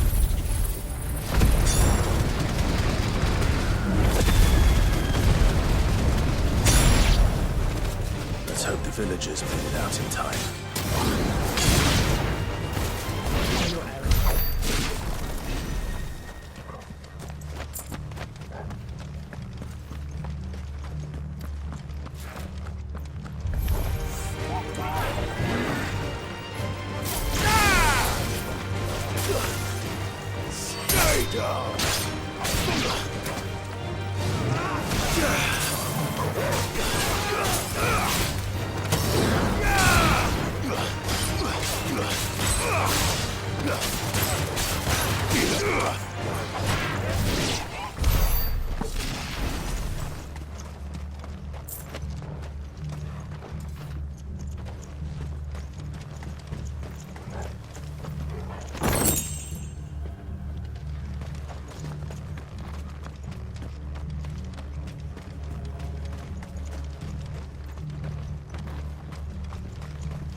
He's the king of the castle.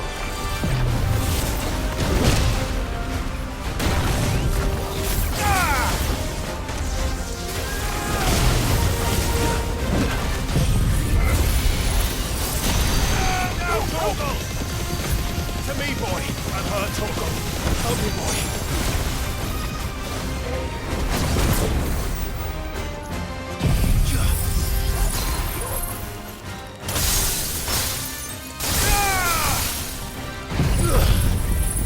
I'm hurt, Torgal!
It's over.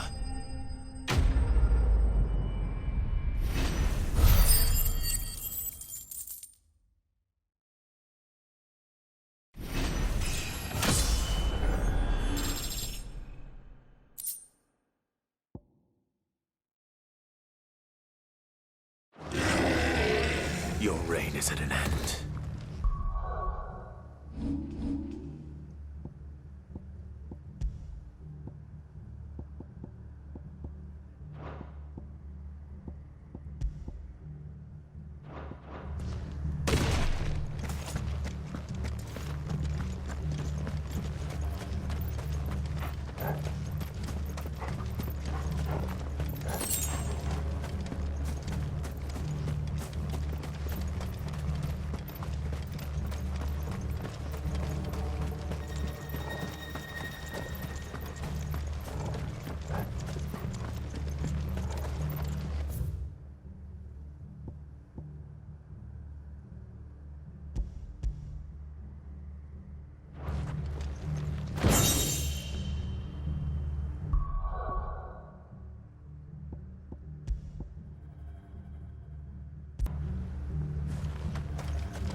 Has the whole of Ash fallen into Ultima's hands?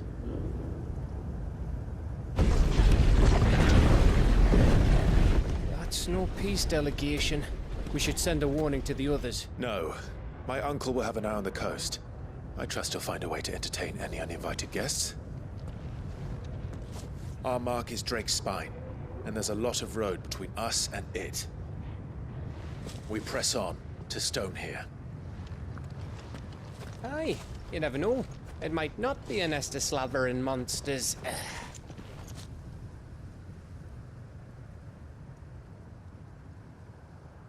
Clive, you must go on ahead without me. This stronghold is as old as Phoenix Gate, perhaps older. It may yet hide Ultima's remaining secrets, and if we are to best him, they must be unearthed. All right. Stay out of trouble. I always do. Mostly.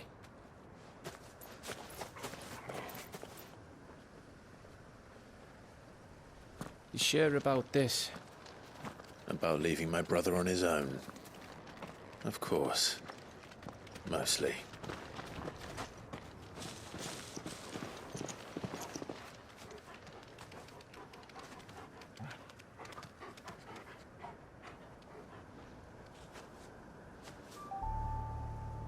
Lady Vivian's map is so old it's hard to tell which way is up. But if I'm right, we're not far from a village called Aistla. Then we make our way there, resupply, and wait for Joshua.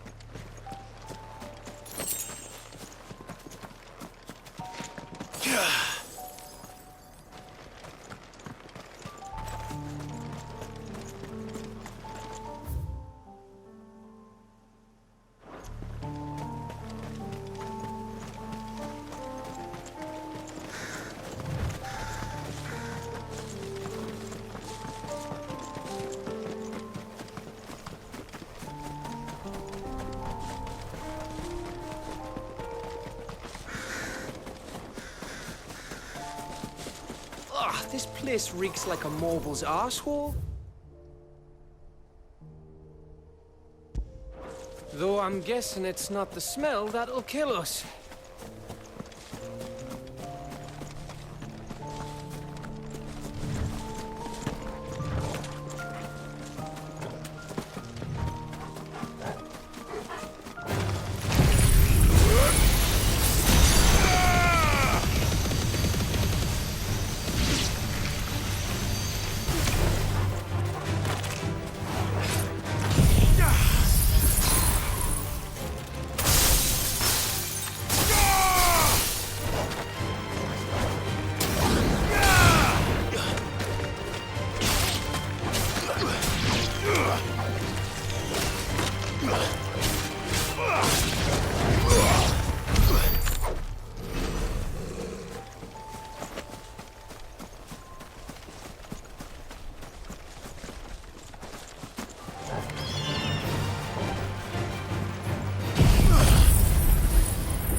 This one's awake.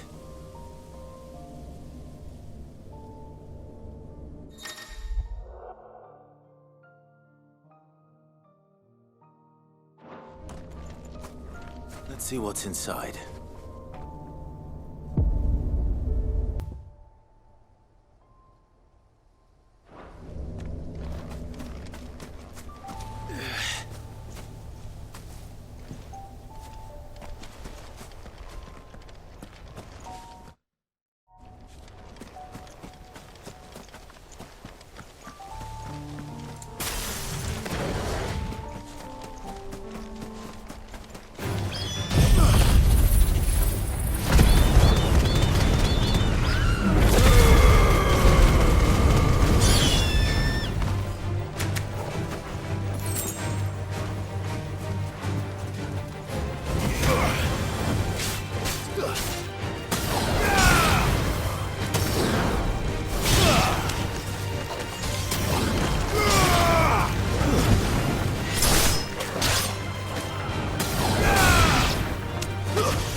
already.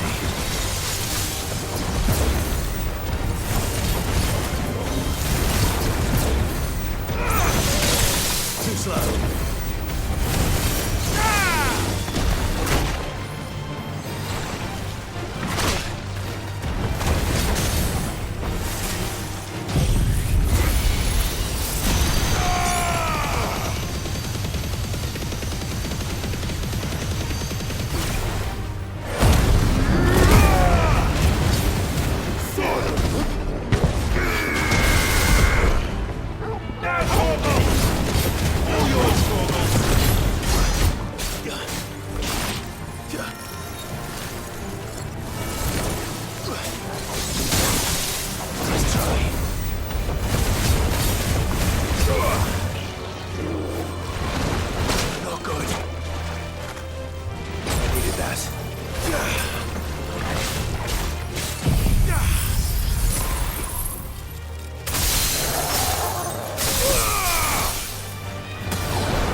Ready, go?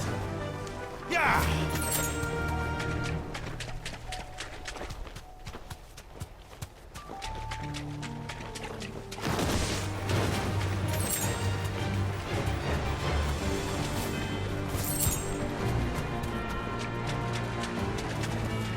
Straight home now.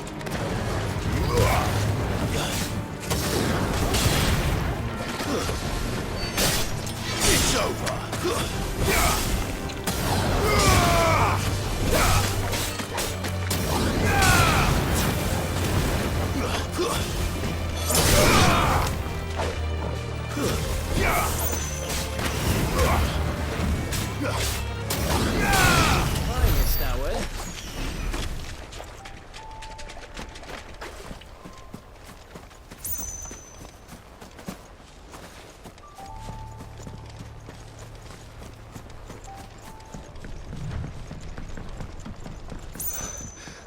Bahamut's breath. Don't look down, Torgal. No.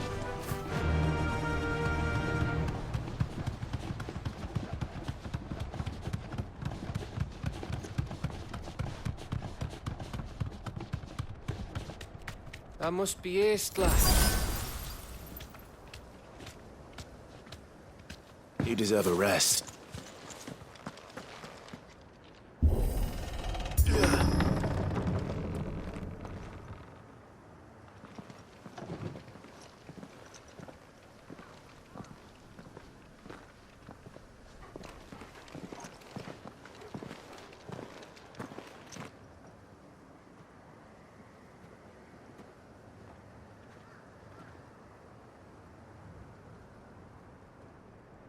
What do you think, Clive? Then we're too late.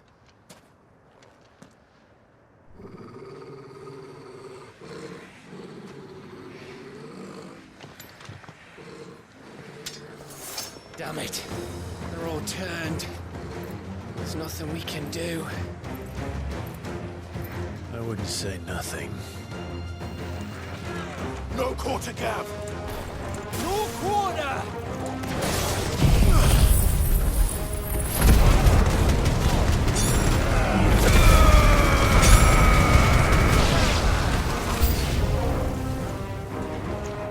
You think all the villages in Ash are like this? Question for later, Gav!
Bloody isn't.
Gav. Gav! Don't tell me there's more of the bastards. Oh, fuck.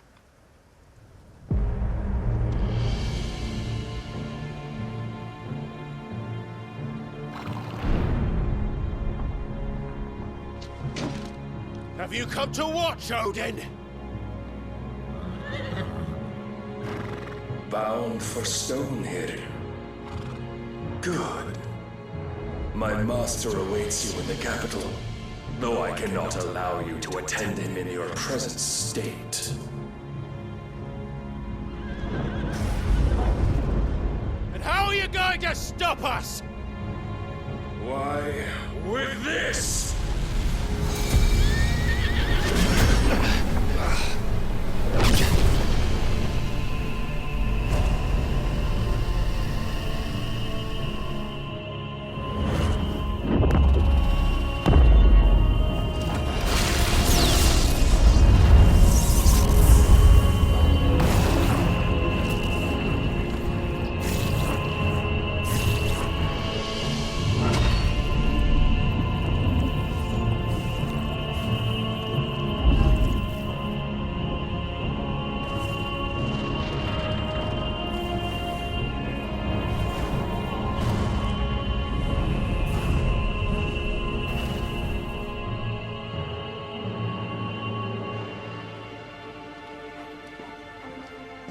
What did you do?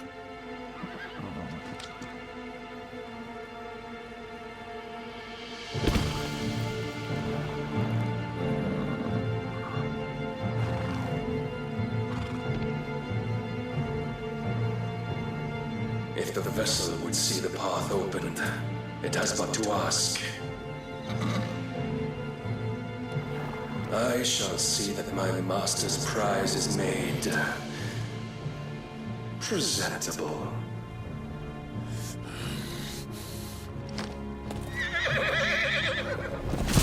Shit! No!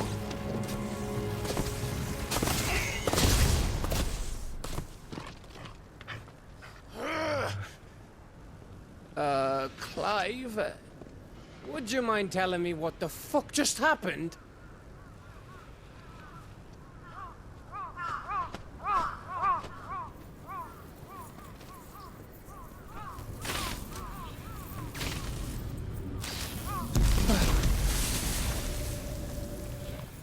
Oh, you've got to be. How are we supposed to get through that? We seek an audience with the king. If His Majesty wants me to come and ask him, then that is exactly what I'll do. Before you go practicing your petition, we don't even know where the fucker went. How about we cool our heads and think this through, eh?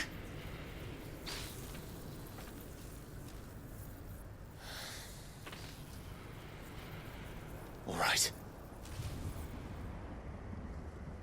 Maybe there's something here we can use.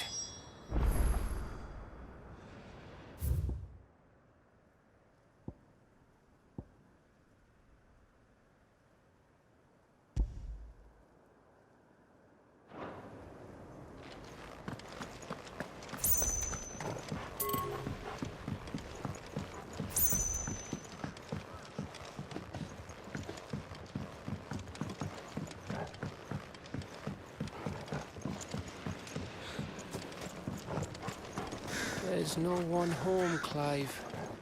Then let's find somewhere to sit down and look at the map.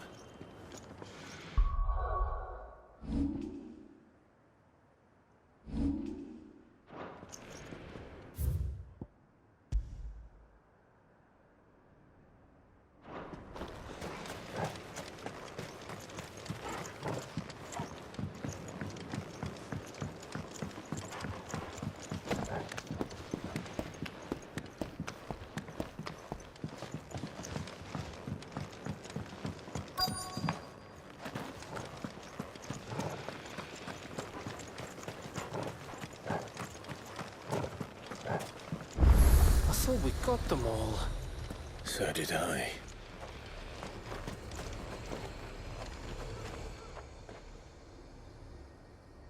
Well, this isn't at all foreboding.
Please, no.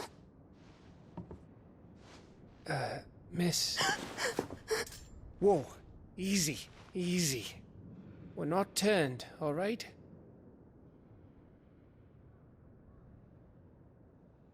Who?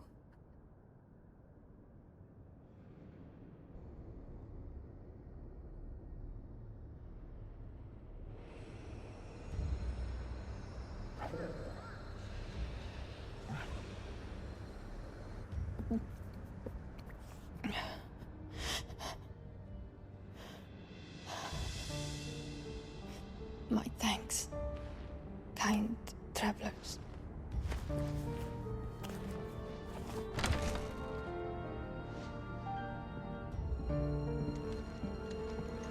Edda, forgive me for asking, but what went on here?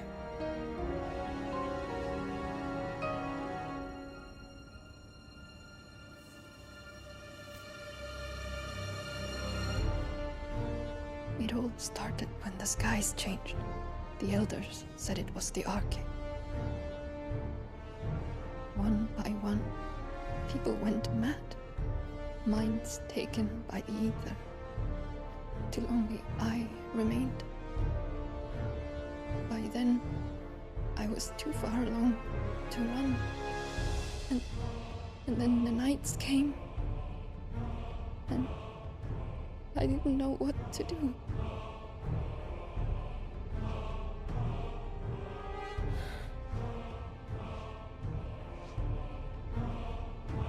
And this, Arcane is... Just a story. Something our grandparents told us when we misbehaved. About how the heavens would grow dark before the land took her last breath. The end of the world. You said the others went mad. But where did they go?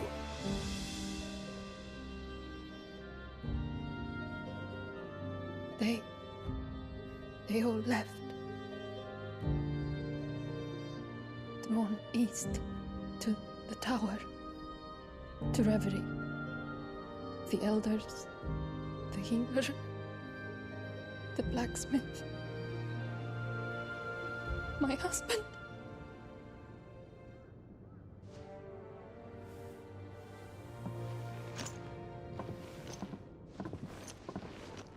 You thinking he did this?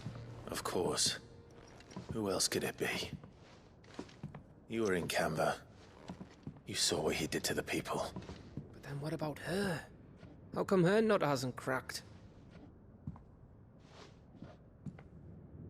The baby, perhaps? Could be protecting her from the ether. I can't think of any other explanation. You mean... it's a bearer? It won't matter what it is once Ultima's magic takes hold. Time's running out.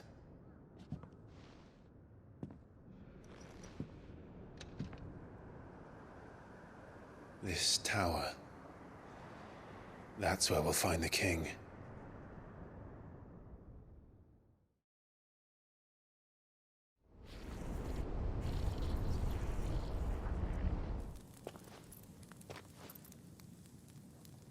I knew it. It's the same as Phoenix Gate.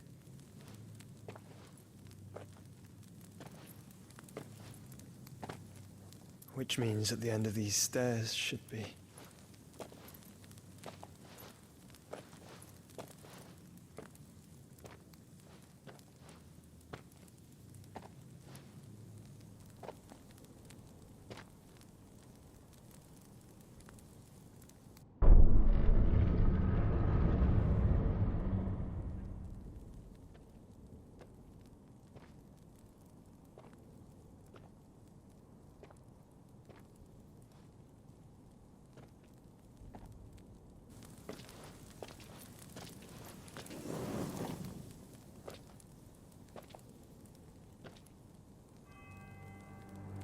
The mural is complete.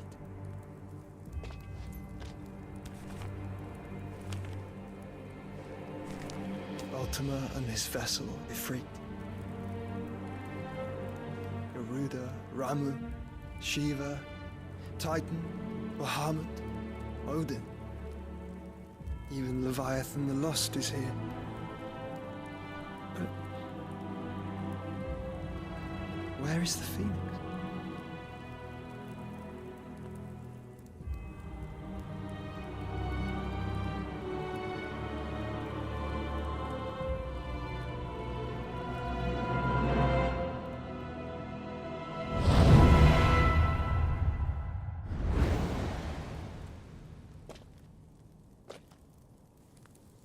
By the Founder.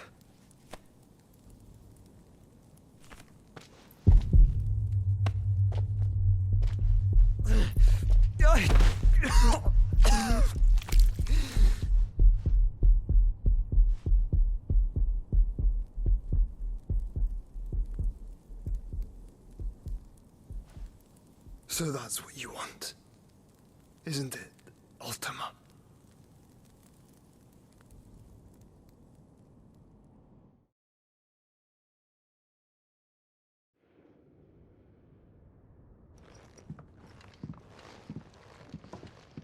So that's how it's gonna be then? I'm not asking, Gav. I need you to stay with Edda. What? I must do this alone. If I don't return, you're to find Joshua and make for the Enterprise. Understood? Aye.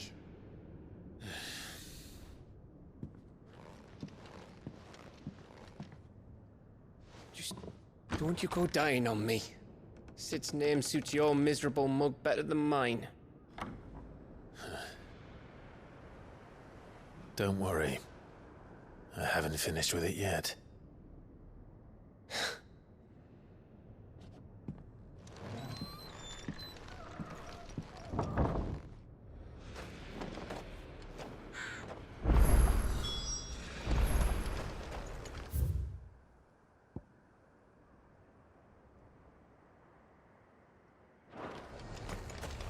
If Barnabas is controlling the Akashic, then wherever he goes, they'll follow. And so will I.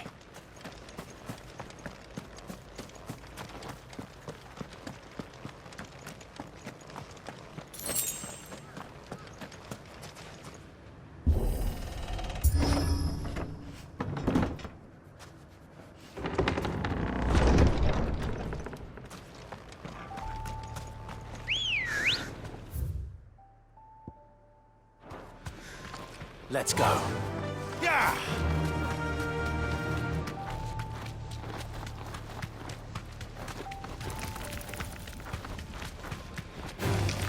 Time to fight.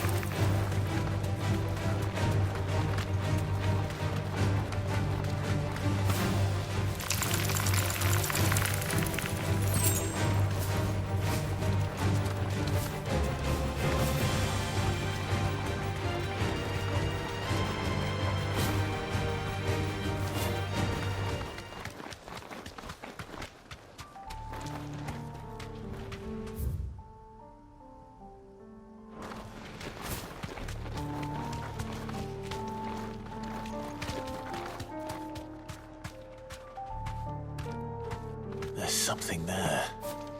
I can feel it. But now's not the time.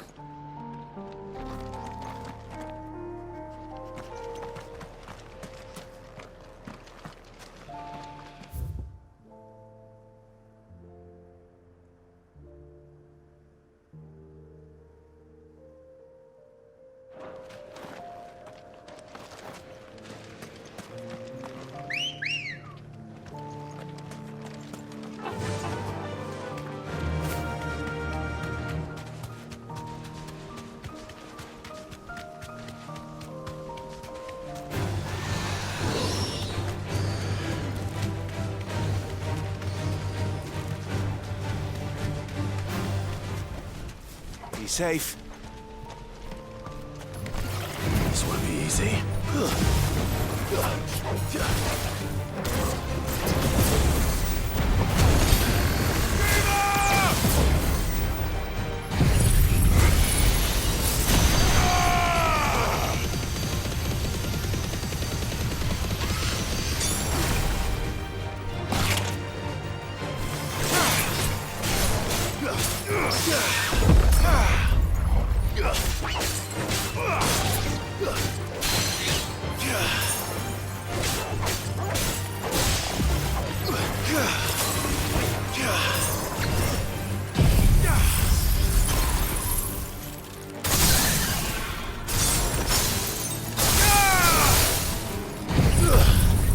All yours, Torgal.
This is it, boy.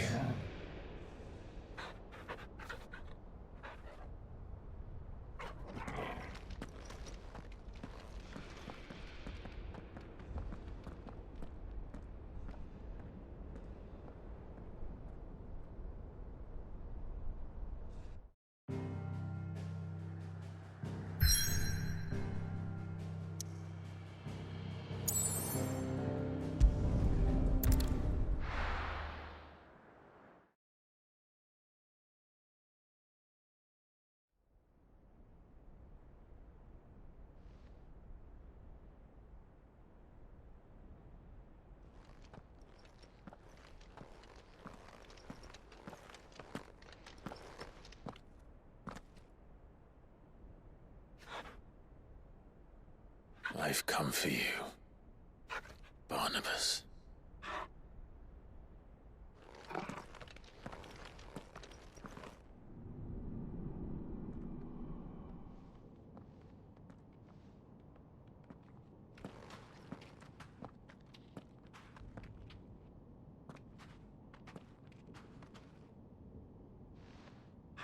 Stay close, Torgal.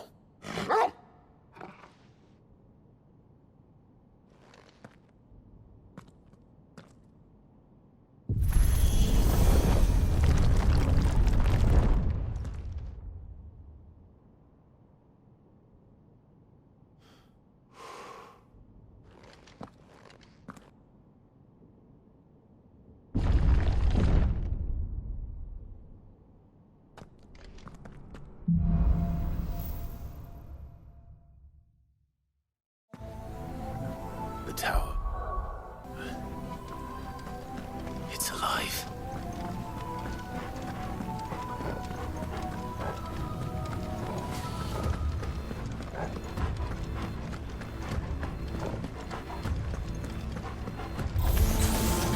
More echoes of the fallen.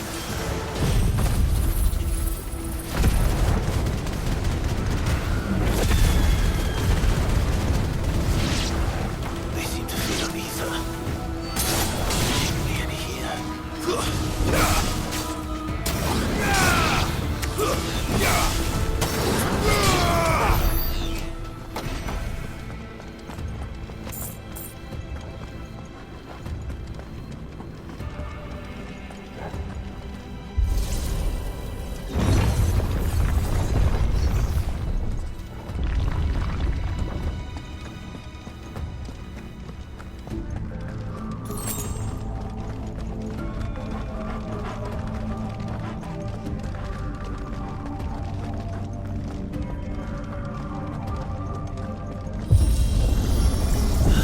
Bloody fallen.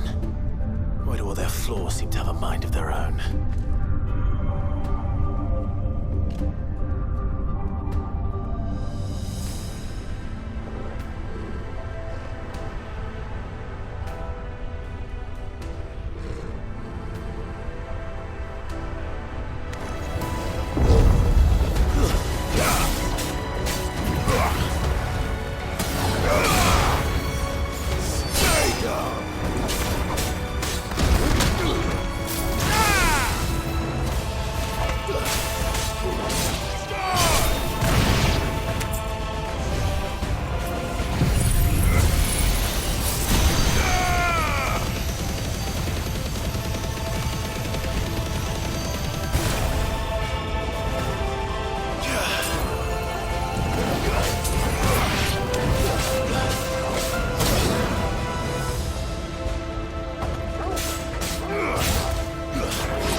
No mistakes.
over.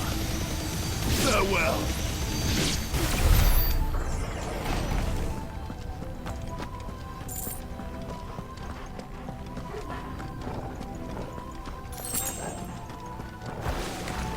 No holding back.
If I were Barnabas, where would I be?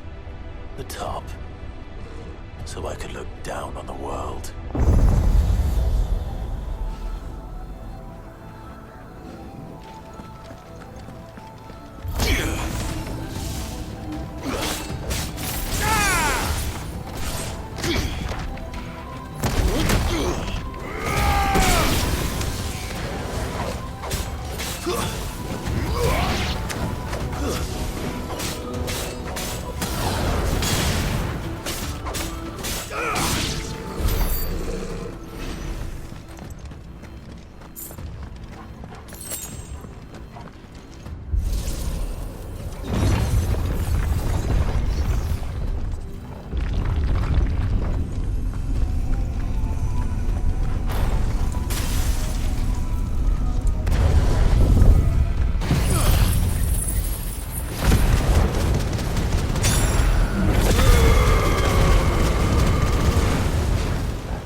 That's new. Though I expect to get all that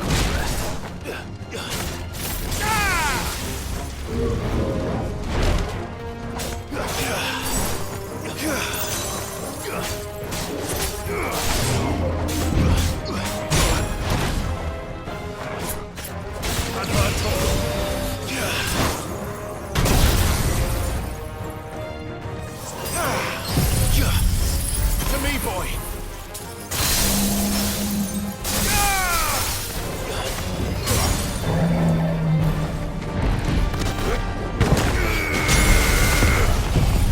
All yours, Torgal!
What was that thing? Hopefully there aren't any more.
slow. Let's try.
To me, boy!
Almost there.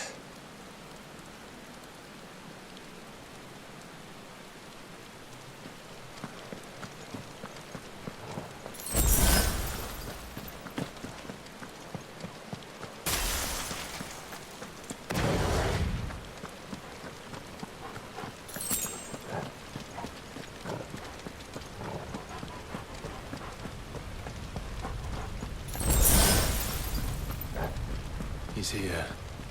I can feel him.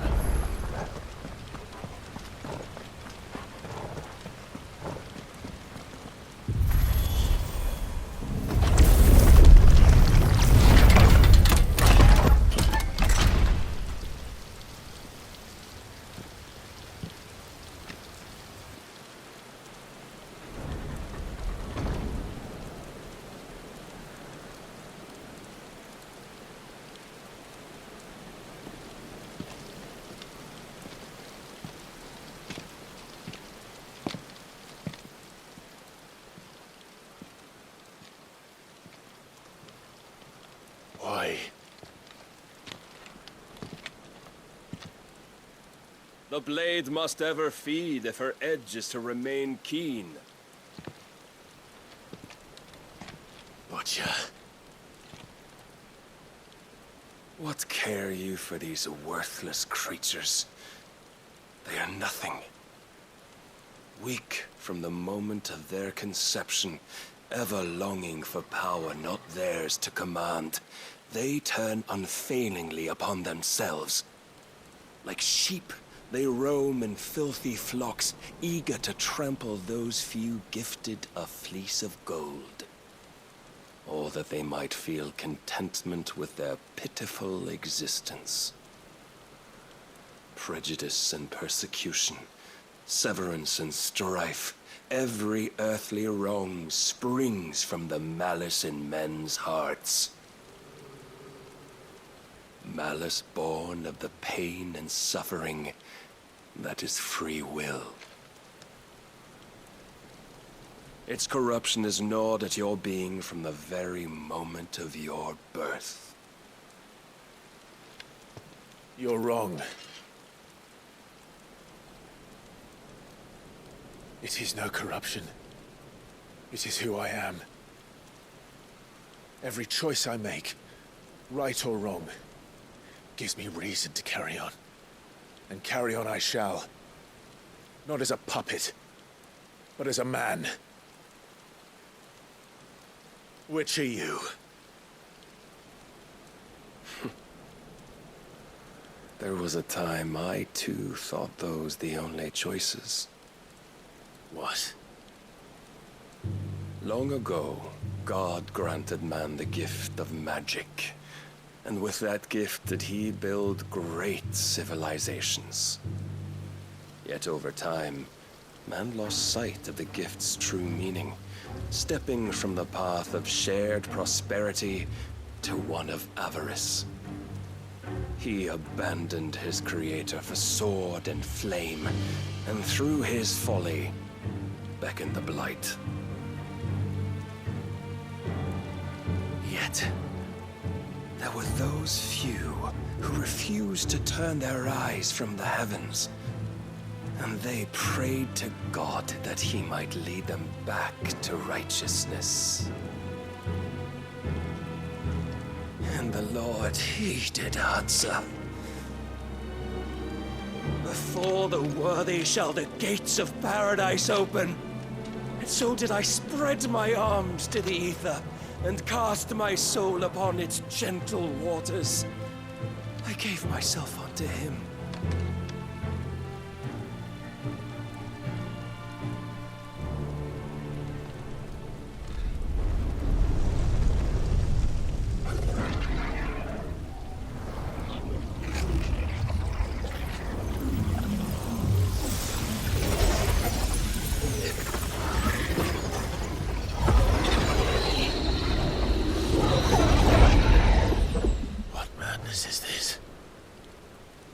My worth proven, the Lord charged me thus. If your kind are to find salvation, they must be made to serve.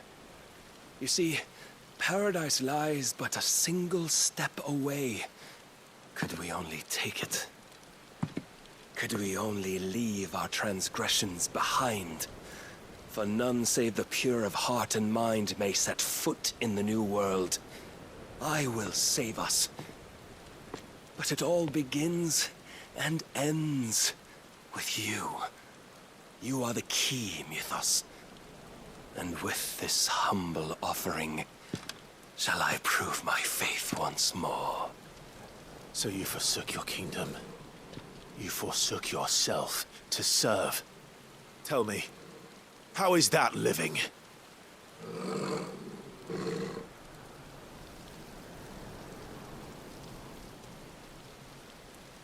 What you seek to provide is not salvation. It's anything but.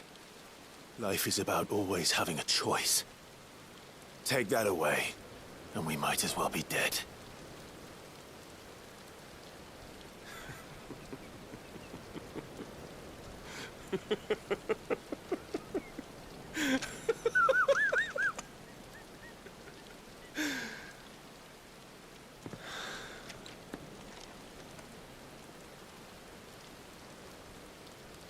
Very well. Come then. Show us the strength of your will. It's not the strength of my will that should worry you, but the weakness of yours.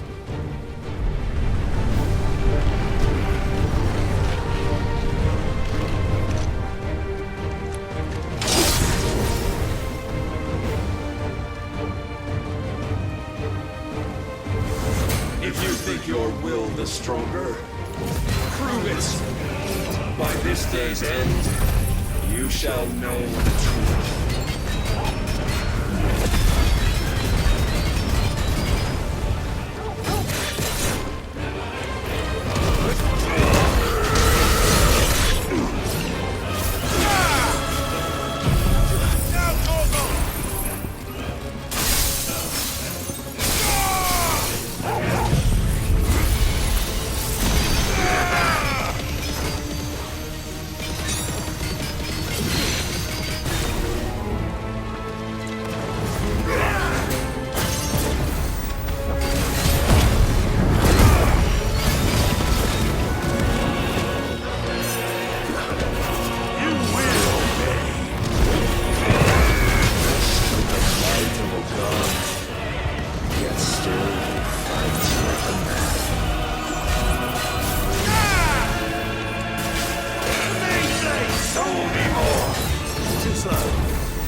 chose you to serve as his vessel, and you cling to this foolish notion of hope when there is none.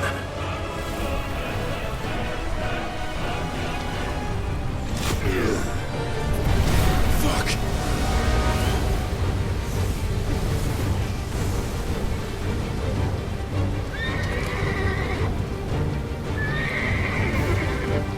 Desperate, are we?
shown the path.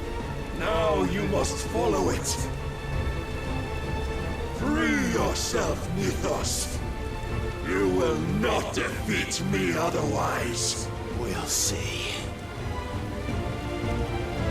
Perhaps you still require a solution.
You admitted defeat the moment you turned your back on us.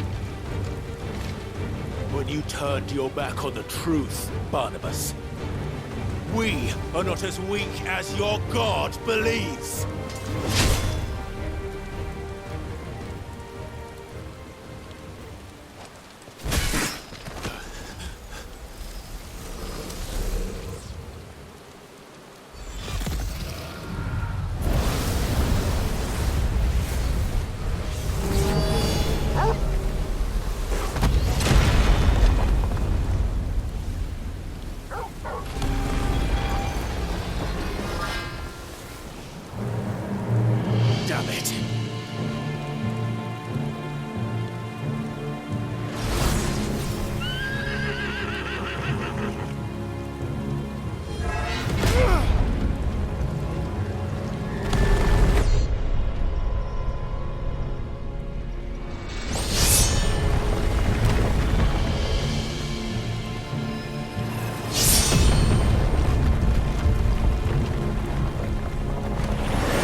Men know nothing of strength.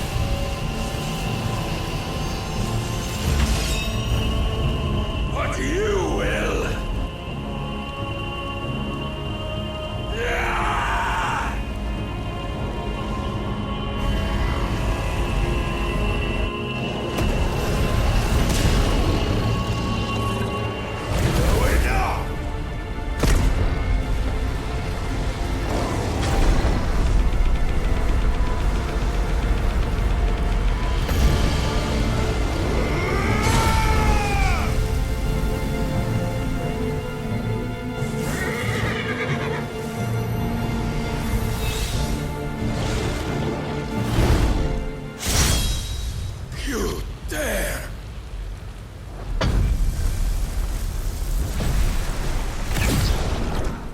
Could it be you have made a weapon of your weakness? My apologies.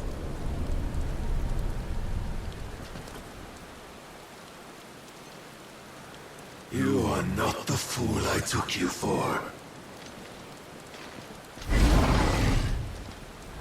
And so it ends. No!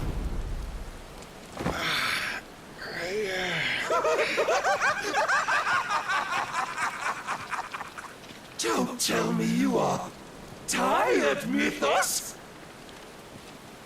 Your stubborn defiance has stirred my long-becalmed heart, filling it with a joy that I have not known for generations!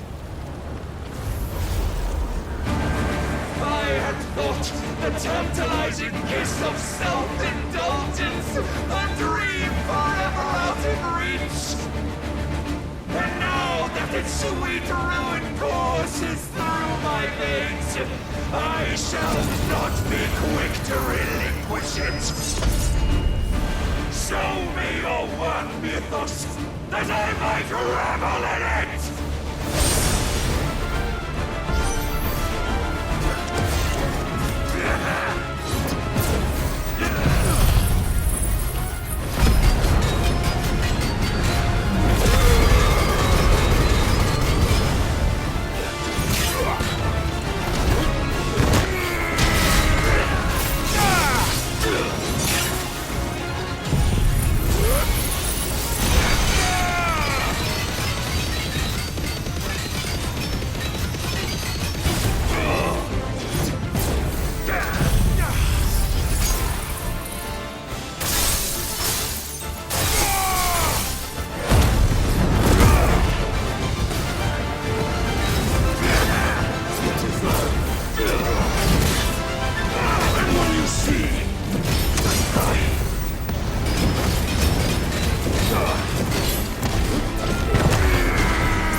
Of lesser rivals, but no more.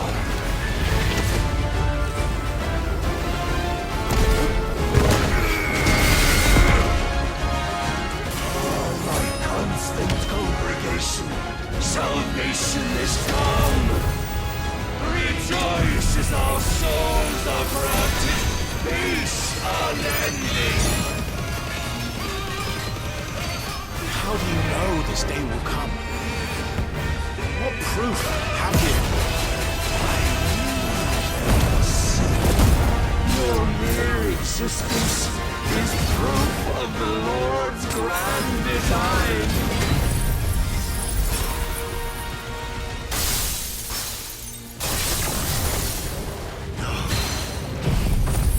I'll never serve your god!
Have you the will?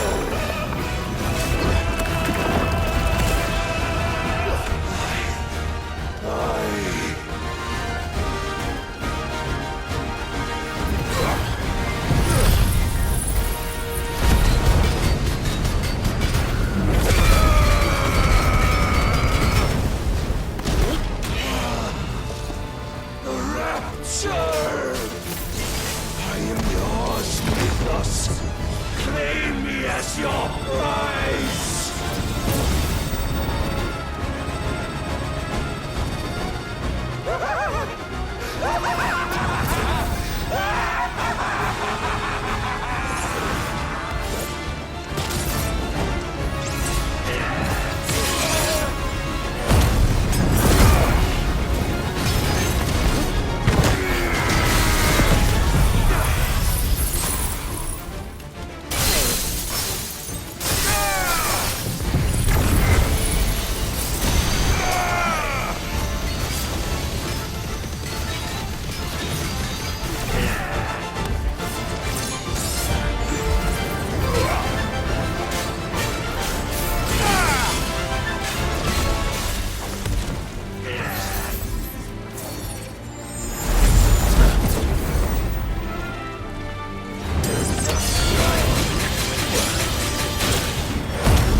Is at an end.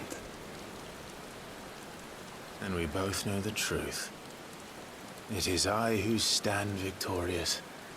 My will that prevailed. Your will? No. It was his. Clive Rossfield.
Perhaps there is strength in will. Would that I had not relinquished my own.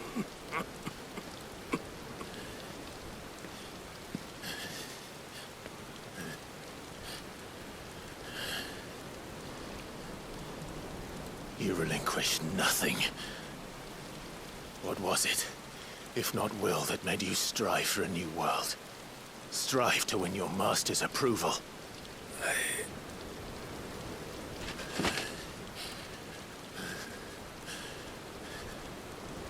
You were shown a fantasy, and you chose to believe it. But you were wrong. There is no world, but the one we live in. And that world, That world is worth saving, even if it means killing a god.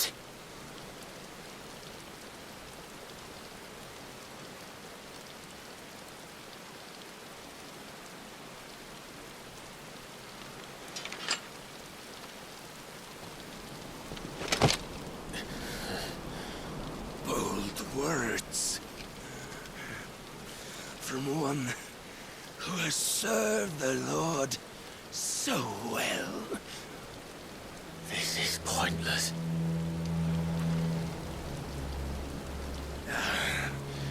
But I almost forgot.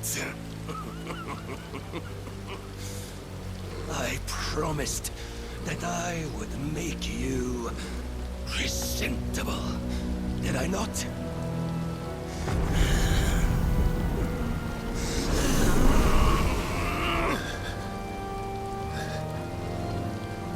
We shall fulfill our destinies, just as the Lord's Mother Crystals have fulfilled theirs. Come, Clive Rossfield. Take what is rightfully yours. Become one with God. No.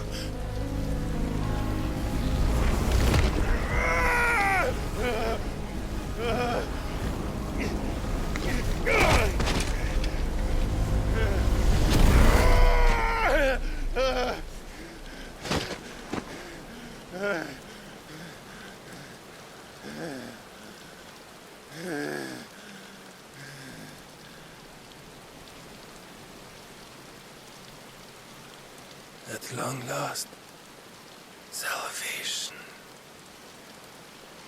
I'm coming home. Mother.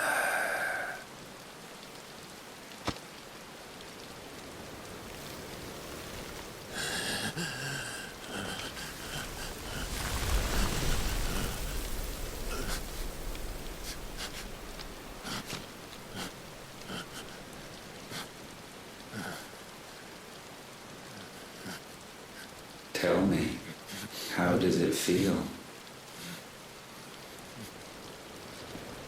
Show yourself! Face me! How does it feel to consume your rival's strength, to gorge yourself on their beam, to edge step by trembling step ever closer to the divine?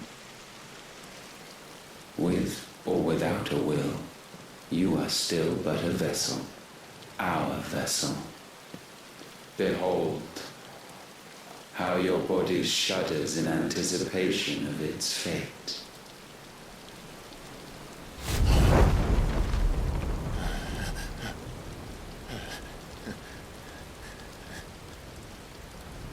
Oh, it's not yours yet. No. Come then, O wayward child. We shall await you upon the back of the first worm. There all shall end and begin again.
Since when was Eugen Hamel one to hide when there was a fight to be had? Since they stripped me of my rank and banished me from the battlefield.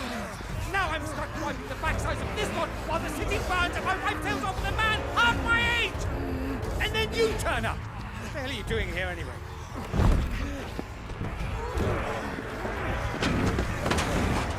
What indeed? The enemy numbers 200,000 or more, counting yours. There are simply not enough soldiers garrisoned in the capital to repel an army of that size. Then one of the central keep. Held by a contingent of soldiers and bearers from the surrounding boroughs.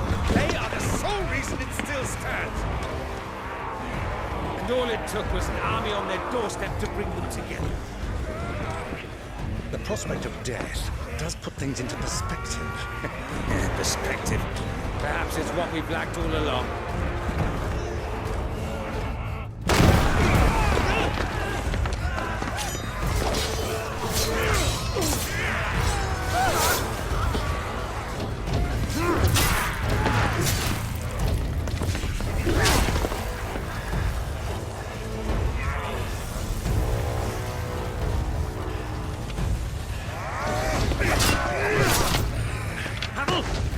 Lend me some of your best men, preferably all of them. My best men? Does it look like I'm able? I admit this might not be the most convenient time, but my nephew's in trouble, and I may have already promised him your help. Your nephew, the outlaw? My soldiers have better things to do than die for nothing. Then you and he are of the same mind. I fights for the opposite! He fights for a world in which they shouldn't have to live and die for nothing! And he fights today to give us all a chance of a better tomorrow! Be that as it may, a handful of men cannot stand against the kingdom!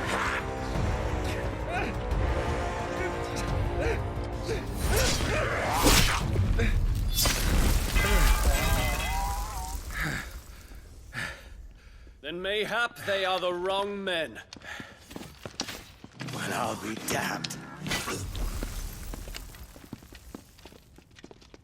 Our numbers are few, but I shall rally as many of my dragoons as I'm able. You, apprise the Lord Strategist of the state of the city's defenses. Yes, Your Radiance. And you would fight alongside us? I owe the Phoenix a debt.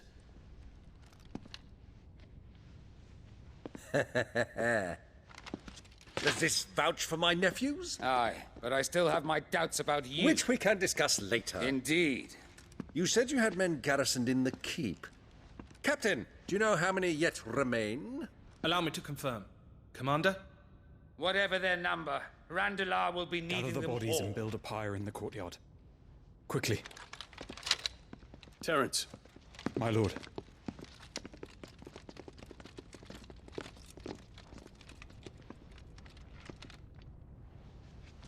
You will find a girl there.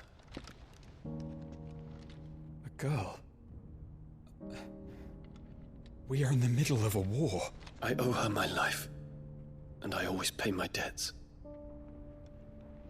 You are to see that she is provided for.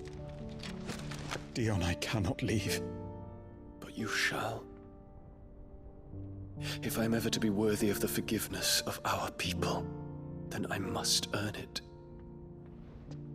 And I must earn it by my hand, and my hand alone. Know that I do not ask this lightly. And know that I will do it.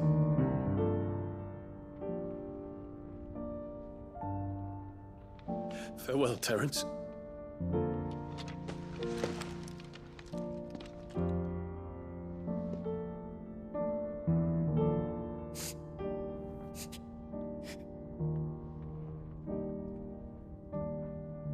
Farewell, my prince.